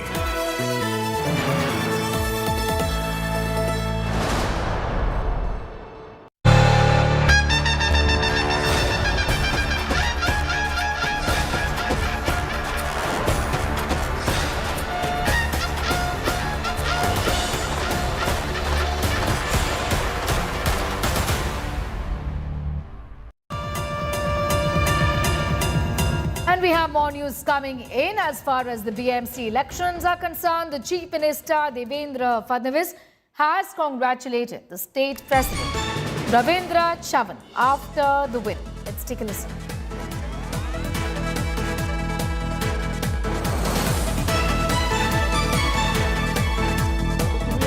कुठे आहे सध्या प्रदेश भाजपला ना हा yes yes येतो तिकडे आम्ही थोड्या वेळाने येतो चला खूप शुभेच्छा तुम्हाला माननीय अध्यक्ष महोदय रवींद्र चव्हाण साहेब अभिनंदन तुमचं फार फार तुमच्या नेतृत्वामध्ये संपूर्ण महाराष्ट्रात मिळालेला जो विजय आहे तो नेत्रदीपक अशा प्रकारचा विजय आहे त्यामुळे तुम्हाला तुमचं मनापासून अभिनंदन यस यस यस आता तुम्ही कुठे आहे सध्या प्रदेश भाजपला ना हा यस यस येतो तिकडे आम्ही थोड्या वेळाने येतो मुख्यमंत्री देवेंद्र फडणवीस बीजेपी के प्रदेश अध्यक्ष रविंद्र चौहान को बधाई दे रहे हैं, पूछ रहे हैं कि आप किधर हो। रविंद्र चौहान ने जब से भारतीय जनता पार्टी स्टेट की कमान संभाली है भारतीय जनता पार्टी को एक आप कह सकते हैं कि लोकल बॉडी चुनाव में बड़ी जीत हासिल हुई है। इसलिए देवेंद्र फडणवीस मुख्यमंत्री उनको फोन कर रविंद्र चौहान को बधाई दे रहे हैं और कल्याण डोंबिवली जो रविंद्र चौहान का इलाका है वहाँ पे भी बीजेपी ने जीत हासिल की। आता तुम्ही कुठे आहे सध्या प्रदेश भाजपला ना हा यस यस येतो तिकडे आम्ही थोड्या वेळाने येतो चला खूप शुभेच्छा तुम्हाला माननीय अध्यक्ष महोदय रवींद्र चव्हाण साहेब chief minister Devendra Fadnavis is congratulating the president of Maharashtra BJP asking him where are you. He's saying I'm coming to state office in some time. It's an important win for Ravindra Chavan after taking over the reins of BJP Maharashtra in local body.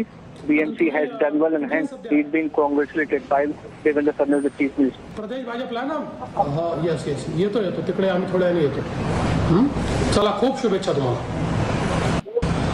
माननीय अध्यक्ष महोदय रवींद्र चव्हाण साहेब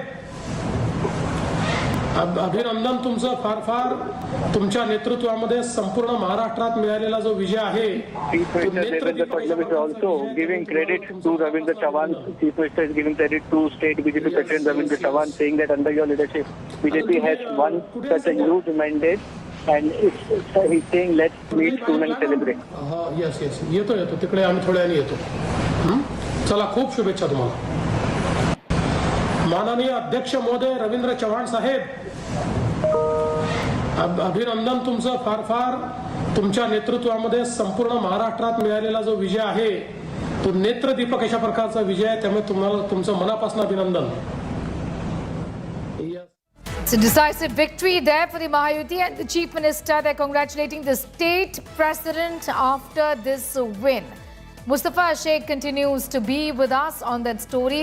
At this point in time, of course, he fought these elections like one alliance in unity, isn't it? And that is something that they would be extremely proud of at this point in time. Given the fact that the opposition had controlled the civic body, this was their citadel for years together, for 3 decades almost, Mustafa. Yes, that's true. The BMC's win for BJP is a big one. They were really eyeing for it. Given a good performance in the state assembly elections, if the BMC had not retained power in the local body, it would have given an impression that after winning a state assembly election, the BJP is not doing well. But that is not so. Their performance and most of the corporations and Jilla Parishad elections in Maharashtra has said that the people are looking forward to give mandate to Mahayuti. And one of the most important observations which also come out is that those in alliance with BJP are doing well when they are in alliance with BJP. For example, with Ajit Pawar, NCP or Shiv Sena Eknath Shinde, when they are in alliance with BJP and fighting election alliance, their parties are doing well. If they are fighting against BJP, they are also facing the rout which the opposition party is facing. So clear one-handed mandate to BJP in most of Maharashtra, especially in the BMC now. And it has been a dream of many mayors of BJP in Mumbai, and finally it seems that dream has been realized. After beating the chief minister in Devendra Fadnavis, now the BJP in all likelihood is going to get a mayor in Mumbai back there. Sir, we will also see that question really settle in days to come. as the BJP is all hopeful that as far as Mumbai city is concerned, the mayor would be from their party. Be with us. I'm going to come back to you. In fact, my colleague Maria also had a word with BJP's Rahul Narvekar. Let's take a listen to what he had to say about this huge victory. Well, at the outset, I would like to thank the people of Maharashtra for once again completely trusting the Bharatiya Janata Party alliance and casting their vote in favor of this alliance. As you're aware that the people of Maharashtra through this mandate have voted for progress, have voted for development. The people of Mumbai have done the same. The outstanding coastal road made by the Atal Setu or the brilliant metro network, which has made life much easier for Mumbaikars, is what the Mumbaikars have considered while they cast their vote.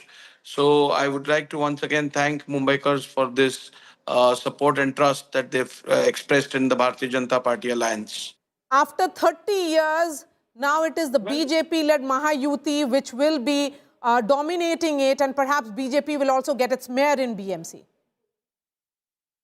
Well, Mumbaikars have waited for this moment a little too long. They were fed up with the lackluster administration of the Mumbai Municipal Corporation in the hands of the Shiv Sena UBT fraction. And now they have expressed their opinion of having a better governance and administration in Mumbai Municipal Corporation. And I'm sure that Bharatiya Janata Party will leave no stone unturned to fulfill the desire of Mumbai. Insofar as both the brothers coming together, sentimental about the well-being of Marathi Manus will do.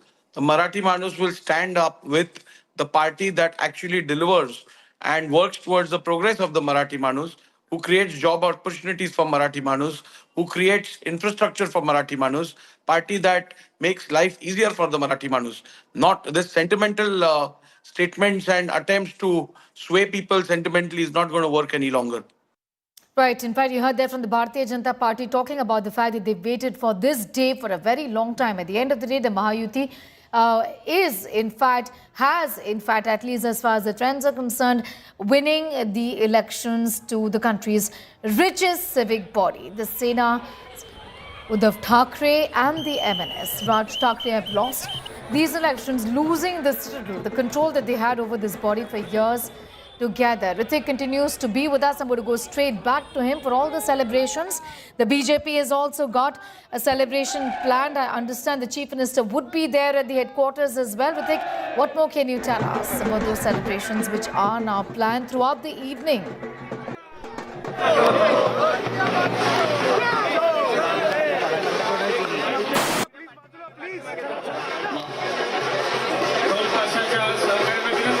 Ritik, if you can hear me, I was asking you about the celebrations, pictures at the BJP's office at Nariman Point. The Chief Minister also expected there any moment. Yes, CM Devendra Fadnavis is expected any time from now and at the BJP headquarters. We'll just try and get back to my colleagues there in a moment from now, but getting you these visuals, the celebrations from various cities. These are from Pune. A series of reactions also coming in. Let's take a listen. Just telling us, why are you even bothering? We are just going to press the lotus button. So, but we covered 90 to 95% of the ward, and I don't think any of the opposition parties did that. And that is where the difference is. Despite us having a major advantage here in this ward, all four of our candidates, we covered the entire ward.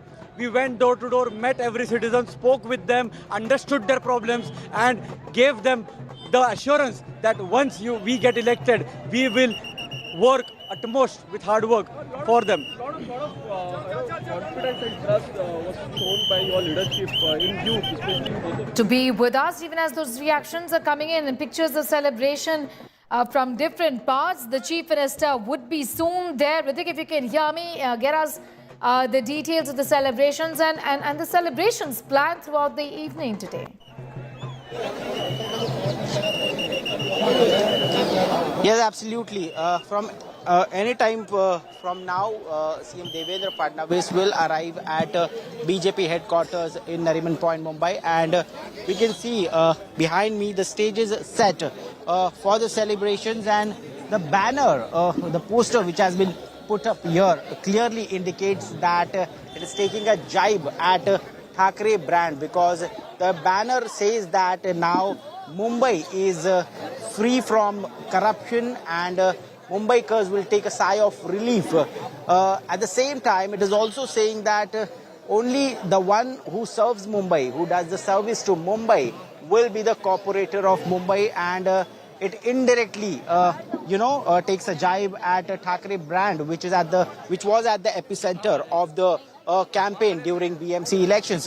So yes, it clearly indicates that they have claimed the victory, and they will be claiming BMC now onwards. After 30 years of Thackeray's rule at BMC, finally BJP with Shinde Sena in alliance has managed to win BMC, to win Mumbaikars' heart, and with a clean sweep, which is most important. And at the same time, here, if we have a look at the BJP headquarters, we can see flowers all over, the garlands decorated on the gate of the BJP office, and all the flags of BJP along with RPI and Shinde Sena flags, which clearly also indicates that the Mahayuti is intact and they fought it together. I'll rectify that line with my colleagues there in a moment from now. Understandably, there's a celebration and there is a fair amount of chaos. Right there, announcements being made even as those pictures are coming in from BJP's office at Mumbai's Nariman Point to tell our viewers really the task before the BMC though is now cut out in that sense. Yeah, Mahayuti taking over, possibly a BJP mayor for Mumbai city. That is what is being speculated at this point in time, but the job is yet to be done as far as the aspirations of Mumbaikars concerned. Their expectations from the civic authorities concerned, much left to be desired. But going back in time as far as this alliance is concerned, the perception that the MBA fought this as a divided house, and perhaps that could have been one of the reasons why this defeat is what they are having to deal with at this point in time. Though the Thackeray brothers, interestingly, the cousins, came together. It was Uddhav Thackeray and Uddhav Sena and Maharashtra Nirman Sena, led by Raj Thackeray. At the end of the day, it's a victory for the Mahayuti in the state.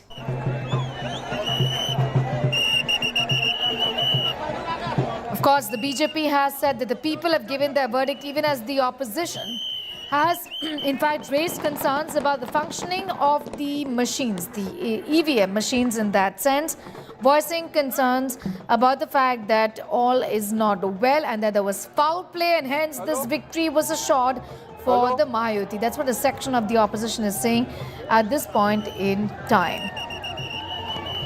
Section also saying they respect the mandate of the people. We're telling you about the BMC elections.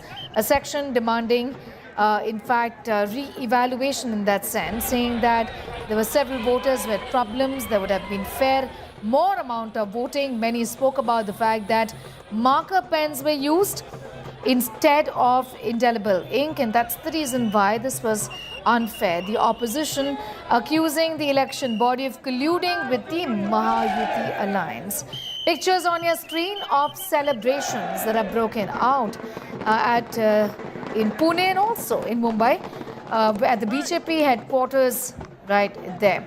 Now, amid the Saffron surge in the BMC, a war of words erupted with allegations of vote chori, like I mentioned, flying across. The UBT and Congress have revived the vote chori charge led by Rahul Gandhi even before counting concluded in that sense and elections were called. Shiv Sena UBT MP Sanjay Raut raised serious concerns alleging troubling voting patterns, deletion of thousands of voters, particularly in opposition strongholds, and malfunctioning EVMs, electronic voting machines. He's also accused the Election Commission of being in cahoots with the BJP and questioned how exit polls were released even before voting percentages were announced. Rahul Gandhi has also gone a step further, accusing the Election Commission of gaslighting citizens and warning that public trust in democracy has collapsed. He termed the alleged vote theft an anti-national act. The BJP has hit back sharply, calling the opposition a Bahana brigade, accusing it of accepting defeat even before the results. The party alleged Rahul Gandhi was discrediting, distorting and disinforming the people while also slamming the Khandani Chor jibe, backing the Thackeray's claims. जो voting pattern चलाया सरकार ने, ये बेहद गंभीर बात है। हजारों लोगों के नाम गायब रहे जिसने विधानसभा में वोट किया है, और ऐसे एरिया से वोट गायब हो गए जहां शिवसेना को या महाराष्ट्र नवनिर्माण सेना को या कांग्रेस को वोट हुए, वहां से हजारों लोगों के नाम गायब हो गए हैं। ये पहली बात। दूसरी बात, ईवीएम मशीन बार बार बंद होती रही बहुत से प्रभागों में। जहां राष्ट्रवादी कांग्रेस को बटन दबाया गया है, वहां कमल के ऊपर लाइट ऑन होती है। वैसा मशाल का हो गया, वैसा इंजन का हो गया। और चुनाव आयोग के जो लोग हैं उस हमारी शिकायत सुनने को तैयार नहीं। कल शाम को 6 बजे तुरंत ये वोटिंग खत्म होने के बाद मुंबई महापालिका के कमिश्नर और बीजेपी के लोगों में, वरिष्ठ लोगों में एक मीटिंग हो गई। क्यों हो गई? कोड ऑफ कंडक्ट चल रहा है, आचार संहिता चल रही है। आप 1.5 घंटे तक कमिश्नर के साथ बैठते हो और क्या तय करते हो? आज का जो रिजल्ट है वो आपने तय किया? Major allegation of the opposition, their vote chori, talking about the malfunctioning of EVMs, electronic voting machines, and also remember the controversy about marker pens being used instead of indelible ink. That's what the opposition is saying at this point in time. It continues to be a top focus story right here. For the moment, pausing for a quick commercial break.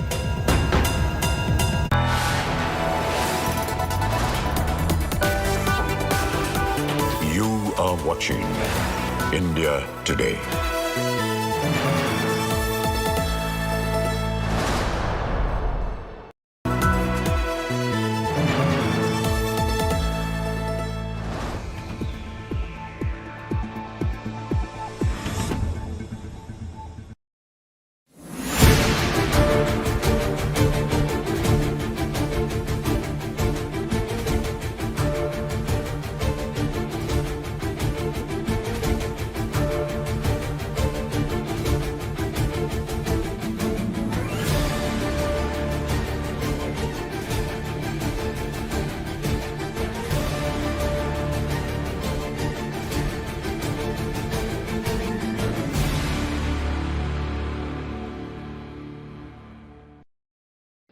जिस स्थान पर आप सभी बैठे हैं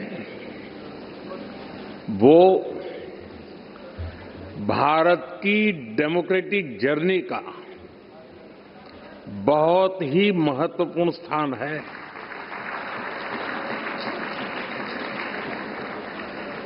गुलामी के आखिरी वर्षों में जब भारत की आजादी तय हो चुकी थी, उस समय इसी सेंट्रल हॉल में भारत के संविधान की रचना के लिए संविधान सभा की बैठकें हुई थी। भारत की आजादी के बाद 75 वर्षों तक ये इमारत भारत की संसद रही और इसी हॉल में भारत के भविष्य से जुड़े अनेक महत्वपूर्ण निर्णय, अनेक चर्चाएं हुई।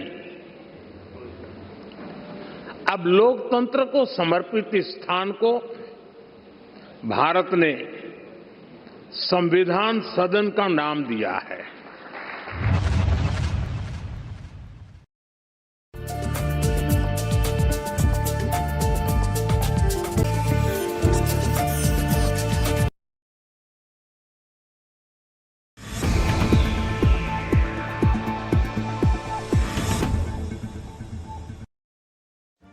Make your media plan smarter with India Today Live TV on your connected devices.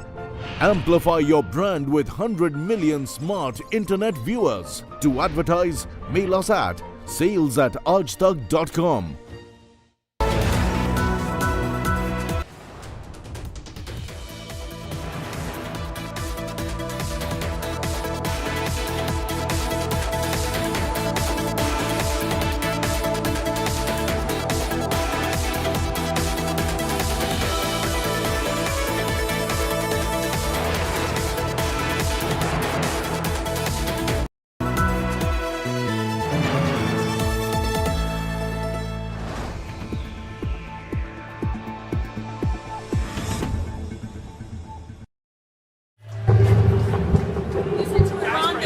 A day after US President Donald Trump urged Iranian protesters to continue their protest and take over the institutions of the theocratic regime, while help is on its way, supporters backing the Iranian government held funeral procession for individuals who have been killed in the recent protests.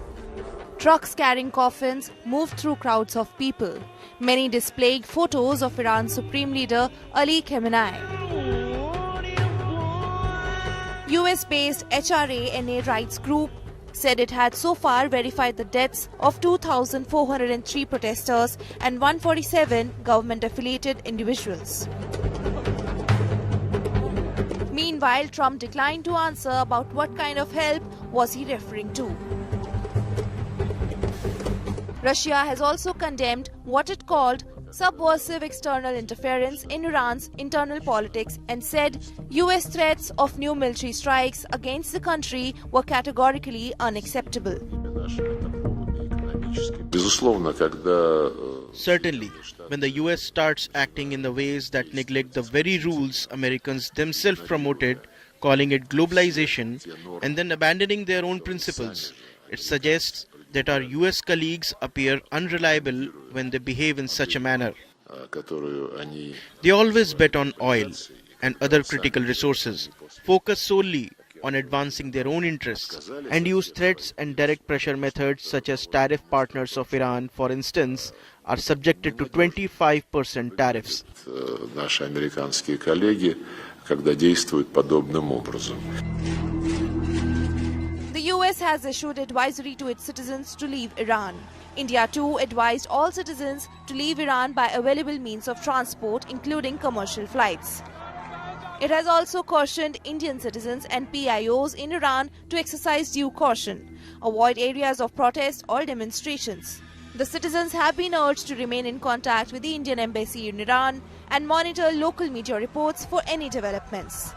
Indian citizens have been asked to keep their travel and immigration documents ready.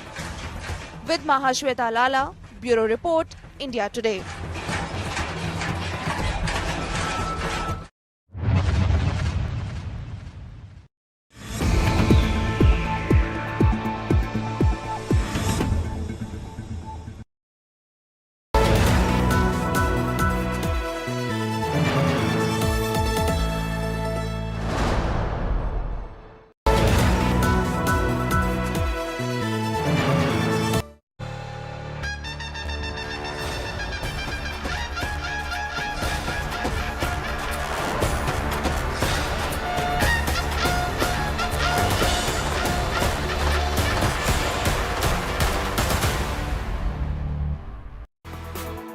It's a big victory for the Mahayuti, winning these elections. As far as the trends are concerned, we're telling you the elections to the country's richest civic body, the BMC. That is our top focus story right here. The fast and exclusive reactions and all the ground reports up ahead on the show. I'm Sneha Mordani. Let's begin this edition with the headlines.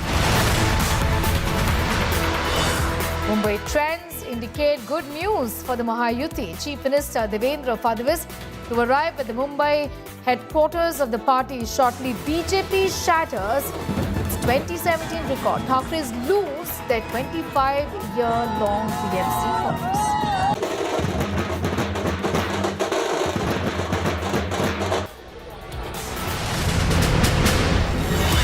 It's a big India Today impact. Maharashtra State Election Commission bars the use of marker pens in the upcoming Zilla Parishad elections.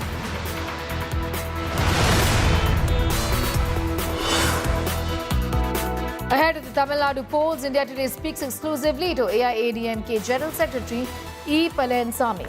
Says there is no Vijay factor in Tamil Nadu. Full interview at 6 p.m.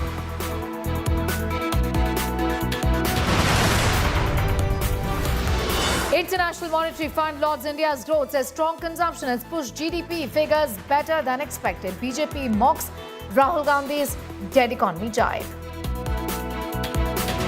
We have seen in India is that India is a key growth engine for the world. Amid US-Venezuela tensions, Venezuelan opposition leader presents her Nobel Peace Prize to Trump. Trump confirms possession of the medal.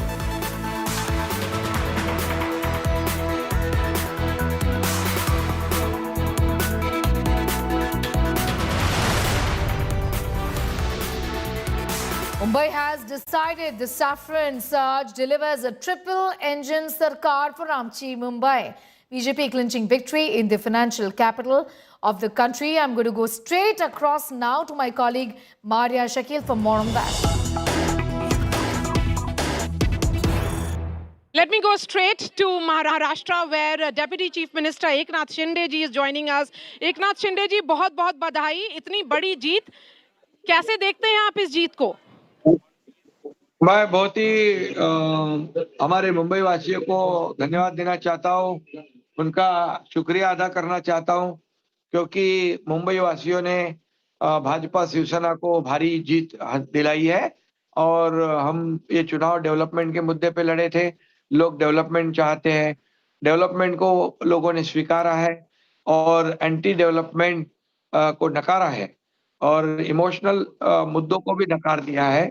इसलिए लोग चाहते हैं development और इसलिए हमने, जैसे मैं chief minister था 2.5 साल, अब देवेंद्र जी चीफ मिनिस्टर है, 3.5 सालों में जो मुंबई के लिए रोड कॉन्क्रीटाइजेशन हो, सीवरेज ट्रीटमेंट प्लांट हो, कोस्टल रोड हो, अटल सेतु हो, मेट्रो के जो काम को स्टे दिया था उसको हटाना हो, कारशेड को स्टे हटाया है, बुलेट ट्रेन के स्टे को हटा दिया है और काफी काम 3.5 सालों में जो हमने किया है, इस मुद्दे पर लोगों ने हमें सपोर्ट किया है और लोग डेवलपमेंट चाहते हैं। ये चुनाव में साबित हुआ है। शिंदे जी, राजदीप सरदेसाई बोल रहा हूं। मैं आपसे ये पूछना चाहता हूं कि क्या ये अब तय है कि पार्टी नंबर 1 और लीडर नंबर 1 फडणवीस और बीजेपी है? क्योंकि विधानसभा के बाद लगा था कि आप एक तरह से मुख्यमंत्री बनते, अब ये तय है कि फडणवीस जी के नेतृत्व में सब ये चुनाव लड़ा गया। हाँ बिल्कुल, हम साथ में चुनाव लड़े हैं और इसमें अच्छी जीत हमें मिली है। देवेंद्र जी मुख्यमंत्री अब है और जब मैं मुख्यमंत्री था, हम 3.5 सालों में जो काम किया है ये लोगों ने चयन किया, लोगों ने उसके लिए पसंद किया है। लोगों ने नकार दिया है हमारा जो मुंबई फर्स्ट है और उनका करप्शन फर्स्ट है। ये मुंबई को सोने के अंडा देने वाली मुर्गी समझते थे, लेकिन हमने मुंबई को डेवलपमेंट का मुद्दा लेकर हम चुनाव लड़े हैं। लोग डेवलपमेंट को पसंद करते हैं, करप्शन को नहीं और एंटी डेवलपमेंट को भी नहीं। और इसीलिए मैं बताऊंगा कि केंद्र में भी हमारे एनडीए की सरकार है, प्रधानमंत्री मोदी जी ने भी हमेशा बार-बार कहा है कि मुंबई को हम एक फिनटेक कैपिटल बनाएंगे, ग्लोबल नेशनल हब बनाएंगे। मुंबई को मुंबई के जैसे बनाने का काम हमारी महायुति करेगी और लोग वही चाहते हैं कि उनकी दिक्कतें खत्म हो। लेकिन शिंदे जी, मैंने देखा है कि मुंबई के सीटों में जहां आप और यूबीटी के बीच में लड़ाई थी, यूबीटी का परफॉर्मेंस अच्छा रहा है। क्या आप मानते हैं मुंबई में अभी तक, थाने में तो आप नंबर 1 नेता हैं, पर मुंबई में अभी भी आप और यूबीटी के बीच में लड़ाई है कि असली शिवसेना कौन? अभी देखिए, वो 25 साल से उधर जड़े बिठाए हैं। अभी हमारी सरकार को, हमारी पार्टी को तो 3 साल हुए हैं। अभी आगे देखो क्या क्या होता है, क्या क्या होगा आगे। तो हम भी अभी महाराष्ट्र में बीजेपी नंबर 1 है, नगर परिषद चुनाव में भी और विधानसभा का चुनाव में भी, और शिवसेना जो हमारी है वो नंबर 2 पे है। तो अभी जो 20-25 साल से मुंबई में जो पार्टी काम कर रही है, तो अभी आगे देखिए क्या होता है। तो असली शिवसेना कौन, आपकी या उद्धव ठाकरे की? अरे भाई अभी विधानसभा में भी बता दिया है, नगर परिषद में भी बता दिया है, अभी महाराष्ट्र के चुनाव में भी सभी जगह बता दिया है। कॉर्पोरेटर में जितने भी महाराष्ट्र में कॉर्पोरेटर चुन के आए हैं, ये भारतीय जनता पार्टी के बाद सेकंड नंबर पे शिवसेना के हैं। तो असली और नकली अभी मुझे कहने की जरूरत नहीं। आप पुराने साथियों को कैसे देखते हैं? अब उद्धव ठाकरे, राज ठाकरे, उनका फ्यूचर क्या मानते हैं आप, क्या होगा? नहीं देखिए, अभी उनका फ्यूचर तो उनको समझना चाहिए। हम तो इतना ही जानते हैं कि ये मुंबई डेवलप हो, महाराष्ट्र डेवलप हो। मुंबई और ये जो मुंबई वासियों ने जो चयन किया है, जो सपोर्ट किया है, अब उनको हम न्याय देना है, जस्टिस उनको देना है और उनकी दिक्कतें खत्म करनी है। और मेयर अब बीजेपी का होगा, ये तय है? मेयर बीजेपी का सर? मेयर बीजेपी का होगा? मेयर महायुति का हुआ, महायुति का होगा। धन्यवाद। नहीं, पर आप साफ क्यों नहीं कहते कि बीजेपी का होगा? अरे भैया अभी तो समय बाकी है ना, अभी एक ही बार आपको न्यूज देंगे, बाद में क्या करेंगे। ठीक है एक नाथ शिंदे जी। धन्यवाद। एक नाथ शिंदे जी, हमसे बात करने के लिए बहुत बहुत शुक्रिया। सो Rajdeep, the man of the moment in many ways. Of course, we'll be waiting for Devendra Fadnavis to address the Karyakartas of the BJP. That will happen any moment now. So it is these two who have stolen the thunder, but it is BJP which is the king. Exactly. You see, the BJP has done very well, Maria, across Maharashtra, not just Mumbai. But when I look at the Mumbai numbers, and this is after we came out, Uddhav Thackeray hasn't done badly at all.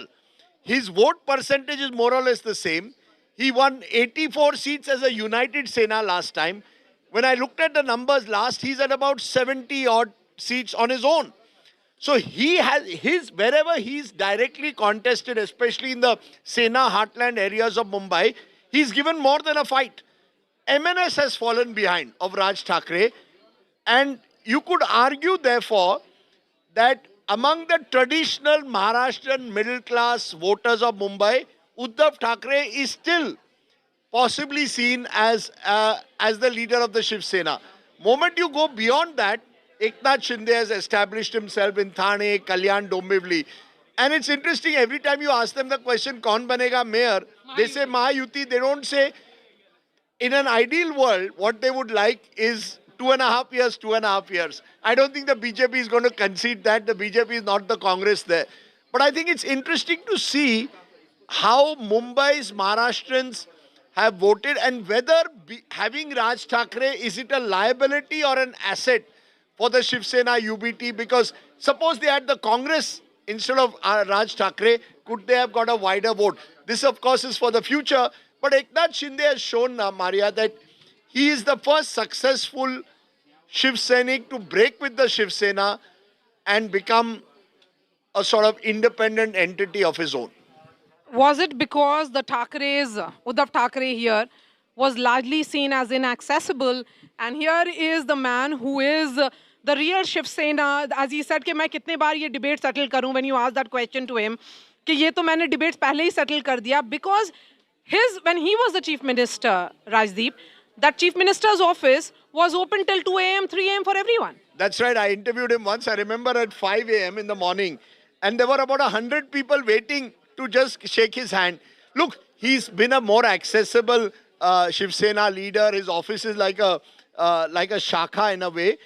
But he still carries among the core Shiv Sena supporters a sense कि आपने ठाकरेओं को दगा दिया. It has not entirely gone. That Gaddar feeling has not gone among the core Maharashtrian middle class voters. What Eknath Shinde has successfully done is in his own base of Thane, strengthened himself and used the BJP to legitimize himself. So in Aurangabad, for example, he's done very well. So wherever you go beyond Mumbai, I think Eknath Shinde being more resourceful, more accessible, has given him a strong platform to build for the future. But I think he didn't answer that question. he's not anymore in that chief ministerial race. I think today the big winner is Devendra Fadnavis.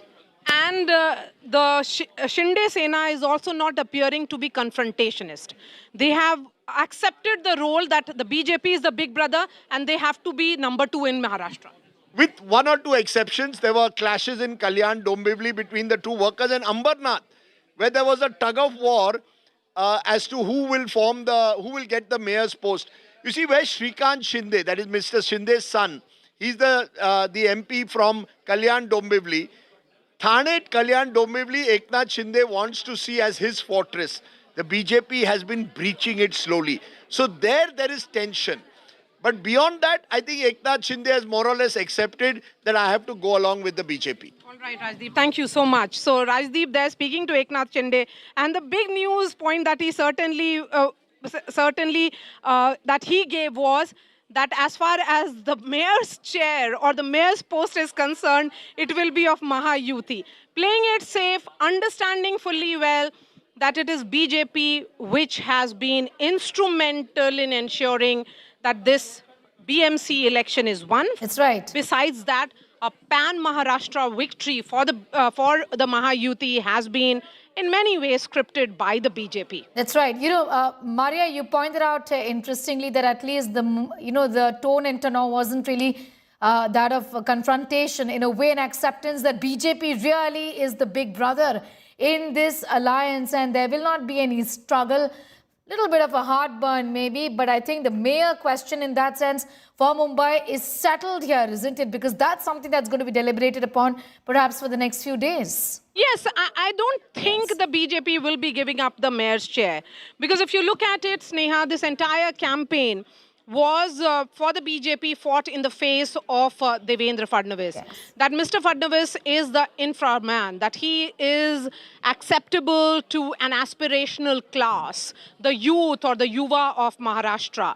And the reason why he was seen as affable or likable leader was that he was, while there was this sense of reaching out to the non-Marathis, that is the North Indians, the South Indians, I would say the North Indians in particular, who were seen as the builders of the new Maharashtra, the sense certainly was that here is a leader that Maharashtra believes who can take them to the next leap, that the generational shift has happened in the BJP in Maharashtra. Mm-hmm. The acceptability of Devendra Fadnavis cannot be ruled out. And I would say the man of the moment, Devendra Fadnavis, is yet to speak, and we'll be waiting and watching out for what he has to say. But he has managed to navigate the treacherous alliances very carefully, forging careful candidate selection in across Maharashtra, campaigning extensively, the big, sabhas, including small meetings. All that has been about the BJP machinery. I've been speaking about the organizational strength of the party. As a journalist who has covered this party for close to 20 years now, Sneha, you sense that here is the party which has fire in the belly. That if they fight their election, they fight it like there is no tomorrow. And then they also believe in consolidating their gains. So while they win states or win elections, they also take leave no election to chance. They do not also believe that anything can be left for future. So it is about today, and today it has to be done well, is the sense that you get from among the BJP leaders, be it the local body elections or assembly elections, and of course the big Lok Sabha elections. The BJP gives its total might. They go with full preparation, and then we see results of this nature. That's right. You know, Maria, before I go across to our colleagues from Mumbai city, tracking that big story from ground zero, we are also on standby for celebrations at the BJP headquarters where the Chief Minister is expected. I also want you to weigh in on this. The very fact that this was, at the face of it, civic body elections. But this has huge ramifications, isn't it, as far as the NDA is concerned, the Mahayuti is concerned. Of course, for the MBA as well, a huge setback. The Thackerays losing their citadel for what, close to 30 years or so. It has a ripple effect just beyond, just being civic elections, isn't it? Yes, and undoubtedly, Sneha, and this is coming in the back of massive success for the BJP in the state of Bihar, where they swept the state election with a similar mandate that Nitish Kumar led NDA won in 2010. So with that kind of mandate, the BJP certainly realizes that they have responsibility, that they understand that every election has to be fought to be won. They have the momentum on their side. And then there are crucial state elections which are scheduled for another 2 months from now. So the message that is coming here is that the BJP is giving its all. As far as national ramifications are concerned, yes, in many ways it will be seen as the rejection of the dynasty politics.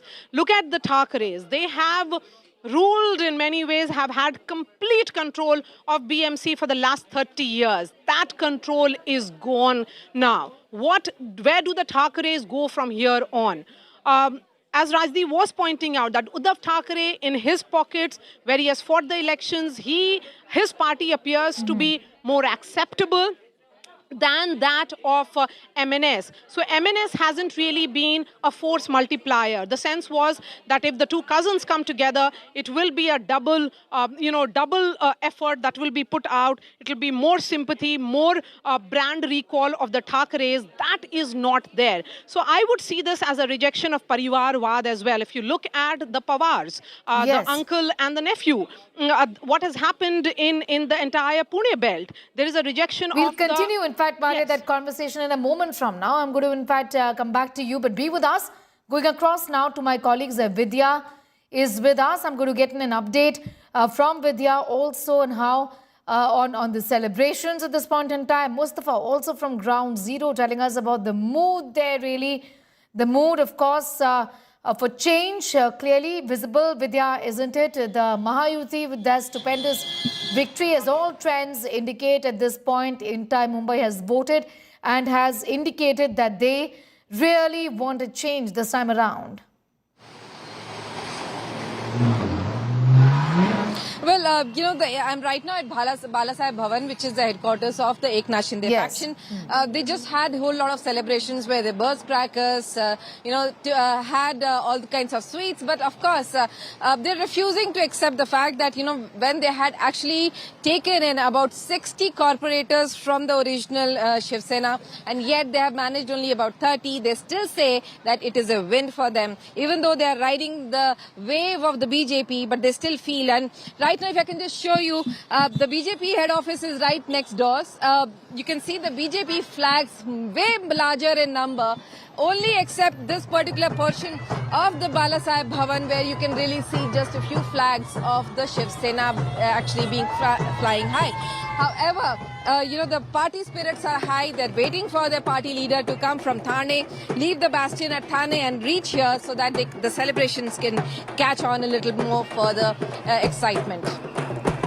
Will absolutely be with us. Get me a word really from Mustafa also for more on that story. Mustafa, tell us, where are you at this point in time as the Mahayuti celebrates today, of course, a moment of reflection for the MBA in totality also, as they fought these elections completely fractured, split, and a big disappointment there for Thackeray's, isn't it? Well, first it was local elections, so it was assumed that all parties will fight on their own to show their own strength. And remember, if you're talking about Shiv Sena Eknath Shinde doing very well, we should also look at their performances where they have fought against the BJP. They have suffered the same fate as the opposition. Thirdly, Shiv Sena UBT fought this election in Mumbai against two national parties. It fought for Muslim votes against Congress. It fought for other votes against the BJP and has been able to get a sizable chunk of votes. The seats are yet to be decided. Yes, the BJP Mahayuti are the winner for the BMC, but it's not a complete wash for the Thackeраys. It is true that they have been limited now to their presence in Mumbai. But yes, Uddhav Thackeray, Raj Thackeray coming together have had some impact. They have been able to, gain a considerable amount of ground. If they would have been supported by a stronger player like Congress doing much better or MNS doing better than it was expected, then they would have also have been in the play to form the government. But as the numbers come in, it's becoming clear that the Thackeray brothers or Uddhav Thackeray mainly will not be having control of the BMC. It raises a lot of questions of how the party will run and without power, and also whether the regional parties in Maharashtra are coming into a standstill as opposed to the juggernaut of the BJP. But remember, the question people will also be asking is that whether BJP will need any of its alliance which exists today in 2029, given that they have been performing well and doing much better than their alliance partners, and the need for them to have like Ajit Pawar for the Western Maharashtra or Pune, or Shinde like the Maratha belt of Maharashtra. Will that need be also there in 3.5 years down the line is also a very relevant question for the alliances of the BJP to ask back to. Mustafa Sheikh with those details. Joining us from Matoshri in Mumbai. Omkar continues to be with us from Nariman Point at the BJP office, where we are going to be soon seeing the Chief Minister as well, really the man of the moment at this point in time, being credited with leading that stupendous victory for the Mahayuti. Omkar. Ritwik, in fact, that question was to you, Ritwik.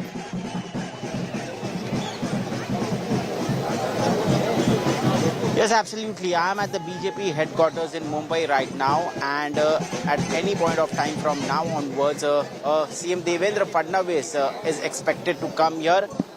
Huge celebrations are planned, and all the party workers, all the office bearers, and senior leaders and ministers are also coming to BJP headquarters right now. We just saw Minister Pankaja Munde arriving here. Minister Mangal Prabhat Loda also came in. And BJP State President Rabindra Chavan is also expected, because after he was inducted as the BJP State President, this was the first big elections which BJP fought, and as we all are watching, they are winning with huge numbers, with clean sweep, and the much awaited BMC poll results are out now, and after 30 years BJP without Thackeray's is going to claim BMC. So the stage is set, as you can see behind me. The stage is set with flowers, garlands, BJP flags, and we can also see a poster here which clearly takes a jibe at Thackeray brand. It says that in Marathi, if we see आता भ्रष्टाचाराच्या विळख्यातून मुंबई घेणार मुक्त श्वास, which means that BJP will get a sigh of relief, and also Mumbaikars from the corruption which was there in BMC for last few years. And it also says that only the one who serves Mumbai will be the corporator of Mumbai, and not anyone with brand will rule Mumbai. So indirect jibe at Thackeray, and we can see BJP party workers all gathered here with saying that Mumbai sa Mahapaur Hindu Marathis. So we can see placards here. This was the main issue of the campaign, as Thackeray's claim that only Marathi can be the mayor of Mumbai. But the placards here, we can see they are saying that Dhurandhar Devendra ji. Here again a new placard with Dhurandhar, a new movie, a hit, a bigger hit, saying that Devendra Fadnavis is the Dhurandhar of Mumbai. And more news coming in. Milind Deora slamming UBT Sena and the MNS. BMC results have put an end to the soap opera of Mumbai politics. Milind Deora said city prefers progress and accountability over melodrama and masala. That is what is being said at this point in time by Milind Deora, rejecting melodrama and masala. These are people of Mumbai who have voted. BMC results putting an end to the soap opera of Mumbai politics, is what he said. Taking a dig and a jibe there at the Thackeray brothers. Listen to what he said. Firstly, let me say, as a Mumbaikar, I am very, very grateful to the people of Mumbai for voting for change, for voting for accountability, for voting for development, not for voting for the drama perpetuated by two brothers. Today it's very clear that there are only two brothers in Mumbai's politics. That's Devendra Fadnavis and Eknath Shinde. Their last name is development. And I'm confident that in the years to come, with a government in the center, with a government in the state, and with a government in the municipal corporation of Mumbai, which is the largest and the richest civic body in the country, we will bring development to the people of Mumbai. We will restore the city's lost shine and glory, and we will ensure that our preeminent place as the country's commercial and cultural capital is not just retained but sustained and A jibe that has now been taken at the opposition, particularly at the Thackerays. Hrithik, who came together, much talked about alliance between the MNS Raj Thackeray and Uddhav Thackeray. However, that failed completely in winning the faith of the people in Mumbai, isn't it?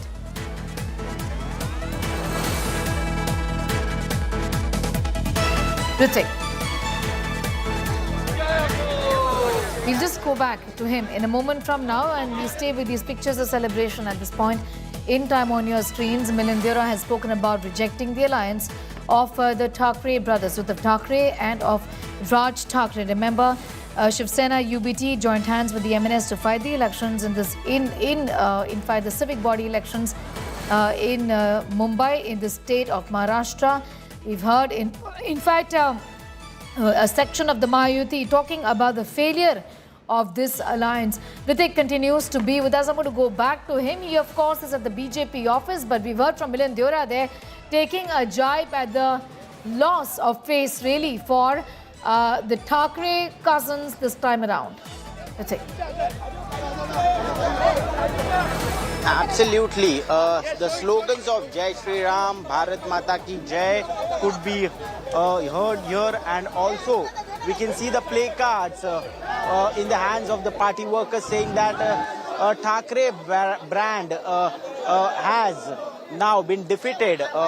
In Marathi it says Thackeray brandचा वाजलाय band, which means Thackeray brand has been defeated in this election. Also we can see here Devendra Fadnavis is named as Dhurandhar. Devendra Fadnavis is named as Dhurandhar here.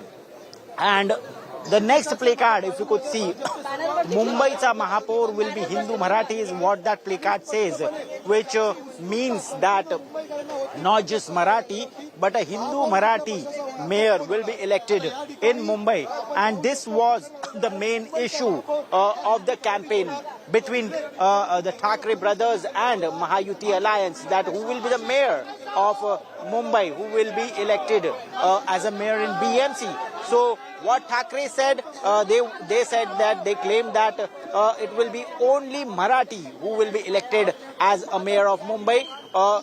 Against when BJP said that Khan will be elected as mayor, just like in New York, Zoram Mamdani has been elected. Similarly, same thing will happen in Mumbai, and if Thackeray's are elected, Khan will be elected as mayor. But a befitting reply after a huge victory, a clean sweep by BJP in Mumbai BMC, and now the Karyakartas, the party workers are looking very excited, and they are awaiting here CM Devendra Fadnavis, and at any point of time from now, CM Devendra Fadnavis will be arriving with a grand welcome. He will be welcomed here at BJP headquarters, which will be followed by huge celebrations here.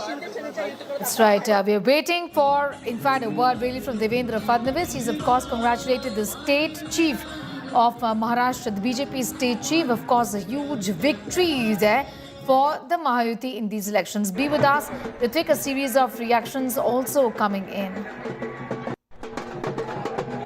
Bharatiya Janata party ने बहुत ही ऐतिहासिक परिणाम मुंबई में देखे। मेरे खुद के क्षेत्र उत्तर मुंबई में record setting victory Bharatiya Janata party और शिवसेना की हुई है। उद्धव ठाकरे जी और राज ठाकरे जी ने जो अनैतिक गठबंधन बनाया था, उसको मुंह तोड़ जवाब मुंबई की जनता ने दिया। That's right, you heard there from senior leader of the party and Minister Piyush Goyal there on the muh tod jawab that he said. At the end of the day, a fractured MVA is what is being said to have led to this defeat also. Essentially, the Thackeray brothers did join hands, but the alliance was not seen united, as was the Mahayuti, being attributed to one of the reasons why there's been a thumping victory for the MBA or for the Mahayuti in these civic body elections. That is the refrain really from the members. The Bharatiya Janata Party Eknath Shinde faction of the Shiv Sena on the victory of these elections. The people putting their faith on this alliance. More reactions that have been coming in. Let's take a listen. पूरी जैसे मैंने पहले दिन से कहा था, सब जगह एक भगवामय वातावरण था और अभी मेजॉरिटी मेयर की कुर्सी पे जय श्री राम और आई लव महादेव के विचार के सोच के हमारे मेयर सब जगह महायुति के बैठने की पूरी तरीके से तैयारी है। हमारे महाराष्ट्र के मुख्यमंत्री देवा भाऊ को ये मिला, एक भगवा आशीर्वाद है और इसलिए मैं महायुति के सभी मेरे नेतागणों को, मेरे प्रदेश अध्यक्ष रवि चौहान जी को, हमारे एकनाथ शिंदे जी को दिल से अभिनंदन करना हूँ। मैं ये स्पष्ट करना चाहता हूँ, सभी 29 महानगर पालिका के चुनाव में मतदाताओं ने सहभागिता दी और इस लोकशाही महोत्सव में साथ दिया, इसके लिए मतदाताओं का धन्यवाद। केरल में केरल का स्टेट कैपिटल की महानगर पालिका बीजेपी में चुनी, ये स्वतंत्रता के बाद पहली बार हुआ। तो केरल में भी रिजल्ट आने लगे, तमिलनाडु में भी रिजल्ट आने लगे, कर्नाटक में तो हमेशा सरकारें रही, आंध्र में अलायंस गवर्नमेंट तो है ही, तेलंगाना में हम अच्छी सीटों में आते हैं और प्रमुख रूप से असम से लेकर मणिपुर से लेकर मेघालय से लेकर नागालैंड से लेकर जम्मू कश्मीर तक सब जगह अभी ये स्थिति है कि भारतीय जनता पार्टी वहाँ के परंपरागत जो गणित है उसको बदलकर अब आगे जाते हैं। जो वोटिंग पैटर्न चलाया सरकार ने, ये बेहद गंभीर बात है। हजारों लोगों के नाम गायब रहे जिसने विधानसभा में वोट किया है और ऐसे एरिया से गायब हो गए जहां शिवसेना को या महाराष्ट्र नवनिर्माण सेना को या कांग्रेस को वोट हुए, वहां से हजारों लोगों के नाम गायब हो गए हैं। ये पहली बात। दूसरी बात, ईवीएम मशीन बार बार बंद होती रही बहुत से प्रभागों में। जहां राष्ट्रवादी कांग्रेस को बटन दबाया गया है वहां कमल के ऊपर लाइट ऑन होती है। वैसा मशाल का हो गया, वैसा इंजन का हो गया। और चुनाव आयोग के जो लोग हैं उस हमारी शिकायत सुनने को तैयार नहीं।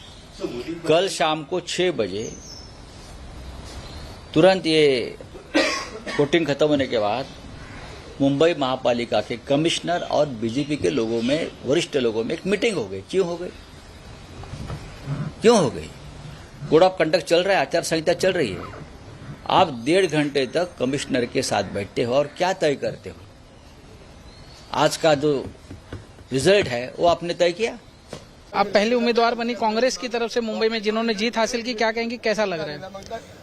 ये बहुत बड़ी जीत है यहाँ की, ये कांग्रेस पार्टी की जीत है और हमारे जो वार्ड में मतलब जो मतदार है सब, उन्होंने हम पे जो विश्वास दिखाया है ये उनकी जीत है। कांग्रेस को कोई कंपटीशन के तौर पर नहीं देखा? बीजेपी मान रही नहीं थी, बीजेपी को कंपटीशन में हम लोग नहीं पकड़ रहे। इस जीत पर क्या कहेंगे? लोगों की जीत है, न्याय की जीत है, कांग्रेस की जीत है।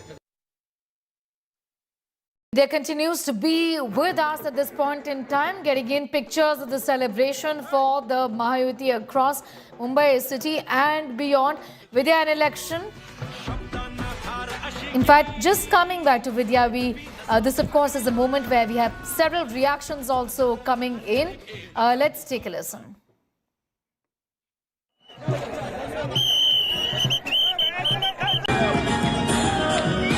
Just a celebration at this point in time. We're rolling coverage and apologize for the bit of a chaos there, but these are images of celebrations. Vidya continues to be with us. Vidya, I was, trying to talk to you about the very fact that these elections have got ramifications way beyond Mumbai city. I mean, the face of it, yes, civic body elections to fix civic issues, but as far as the national ramifications are concerned also, for the NDA as an alliance, this will have a ripple effect, isn't it? Well, it certainly is. In fact, look at the mandate that has been given. As the BJP as well as the Eknath Shinde factions have been, deciphering this entire mandate. They are saying that it is for the development of this financial capital of this country, and it's not. And one of the reasons why the corporation election is extremely important is because BMC has been a cash-rich, corporation which has a budget of over 74,000 crores. So it's not which is bigger than many states, and certainly it is of prime importance that this particular financial capital of this country be developed further to ensure that it does look world class. As Piyush Goyal was speaking yesterday, this city has to be not just made a mega city but a giga city, and for that the infrastructure development has to be done, and for that he kept appealing to people to come out and vote, and that is exactly what we are seeing now, wherein people have come out to vote, and the entire deciphering that has been done by them is for the development of the city. That's right. And of course, the narrative really, as far as the Mahayuti is concerned, talking about the loss of the Thackeray's who've been at the citadel, who've in fact been at the helm of affairs for 25 plus years, Vidya, is that this was a very negative sort of a campaign is what really is being said at this point in time, isn't it? Well, it is. In fact, the UBT, though it's nearing, I mean, the margins are showing that it is about 70 seats. And the Eknath Shinde faction will really have to look into the fact that when they started out, the Eknath Shinde faction had taken in more than 60 corporators from the original Shiv Sena. Remember, they had taken in more than 60 and have won only about 30 plus right now. So out of that, you remember, Eknath, the UBT has almost built their entire team of 70 who have now won the election. So there is much credit that needs to be given to the UBT. But of course, in the entire wave that has come about of the BJP, the Eknath Shinde faction is riding high on it, and they are sure that they did contribute much when they have this entire alliance that we seek is winning its entire, and you can see this entire city right now. If I can just take you across this entire city, the look of it, you can see there's just flags of BJP everywhere, and only some bits of it here right outside the Eknath Shinde faction's headquarters, the Bala Saheb Bhavan, that you can see their flags flying high. So certainly emotions at the BJP office, which is nearby, is quite high compared to that of the Eknath Shinde faction. But certainly they are also extremely happy because they have made their mark. Remember, Eknath Shinde was, his bastion is mainly Thane. He was not really a Mumbai person. It was the Thackerays. And in Thackeray's areas, he has actually made sure that he wins more than 30 seats, which is a great thing that, that the Eknath Shinde faction is considering. And that's one of the reasons why they have burst crackers, they're, exchanging sweets and enjoying the entire moment right now. That's right. Vidya, getting in those details, I'm going to ask you to continue to be with us as that conversation continues. Our focus continues to be on the BMC elections, that victory for the Mahayuti, and of course that loss for the Thackerays and for the MVA. This is a fight for not just legacy but for the fate of the people of Mumbai, and the Mahayuti seems to have scored as far as the trends are concerned. Celebrations in ground zero. We're expecting Devendra Fadnavis also to arrive at the BJP office in Mumbai city. We're staying with these images. Our focus, our coverage continues on the other side as well.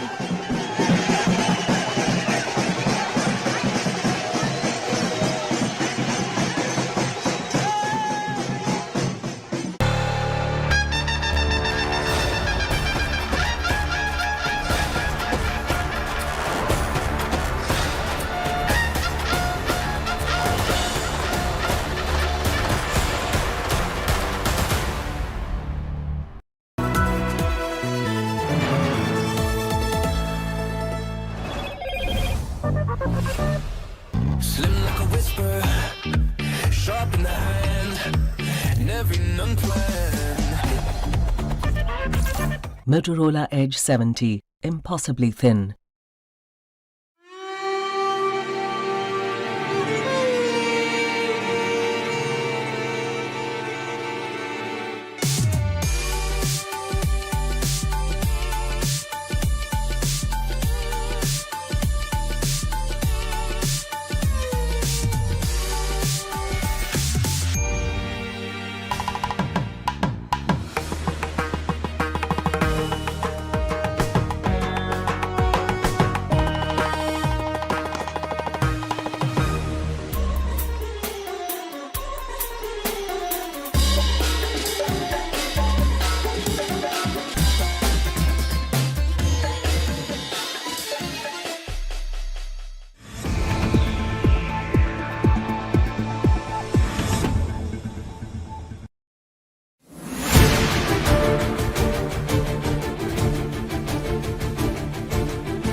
we have the largest economy in the world is the United States of America, 27% of the global GDP.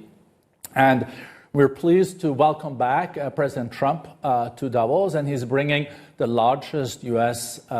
delegation ever, also with 5 secretaries and also other key players. We're also having then a bipartisan delegation from the Congress and also governors joining us. We also have the second largest economy, very well represented, a big delegation from China headed by Vice Premier He, that we know as being in charge of the Chinese economy and also trade. And Asia, as we know, is almost now 50% of the global GDP and has a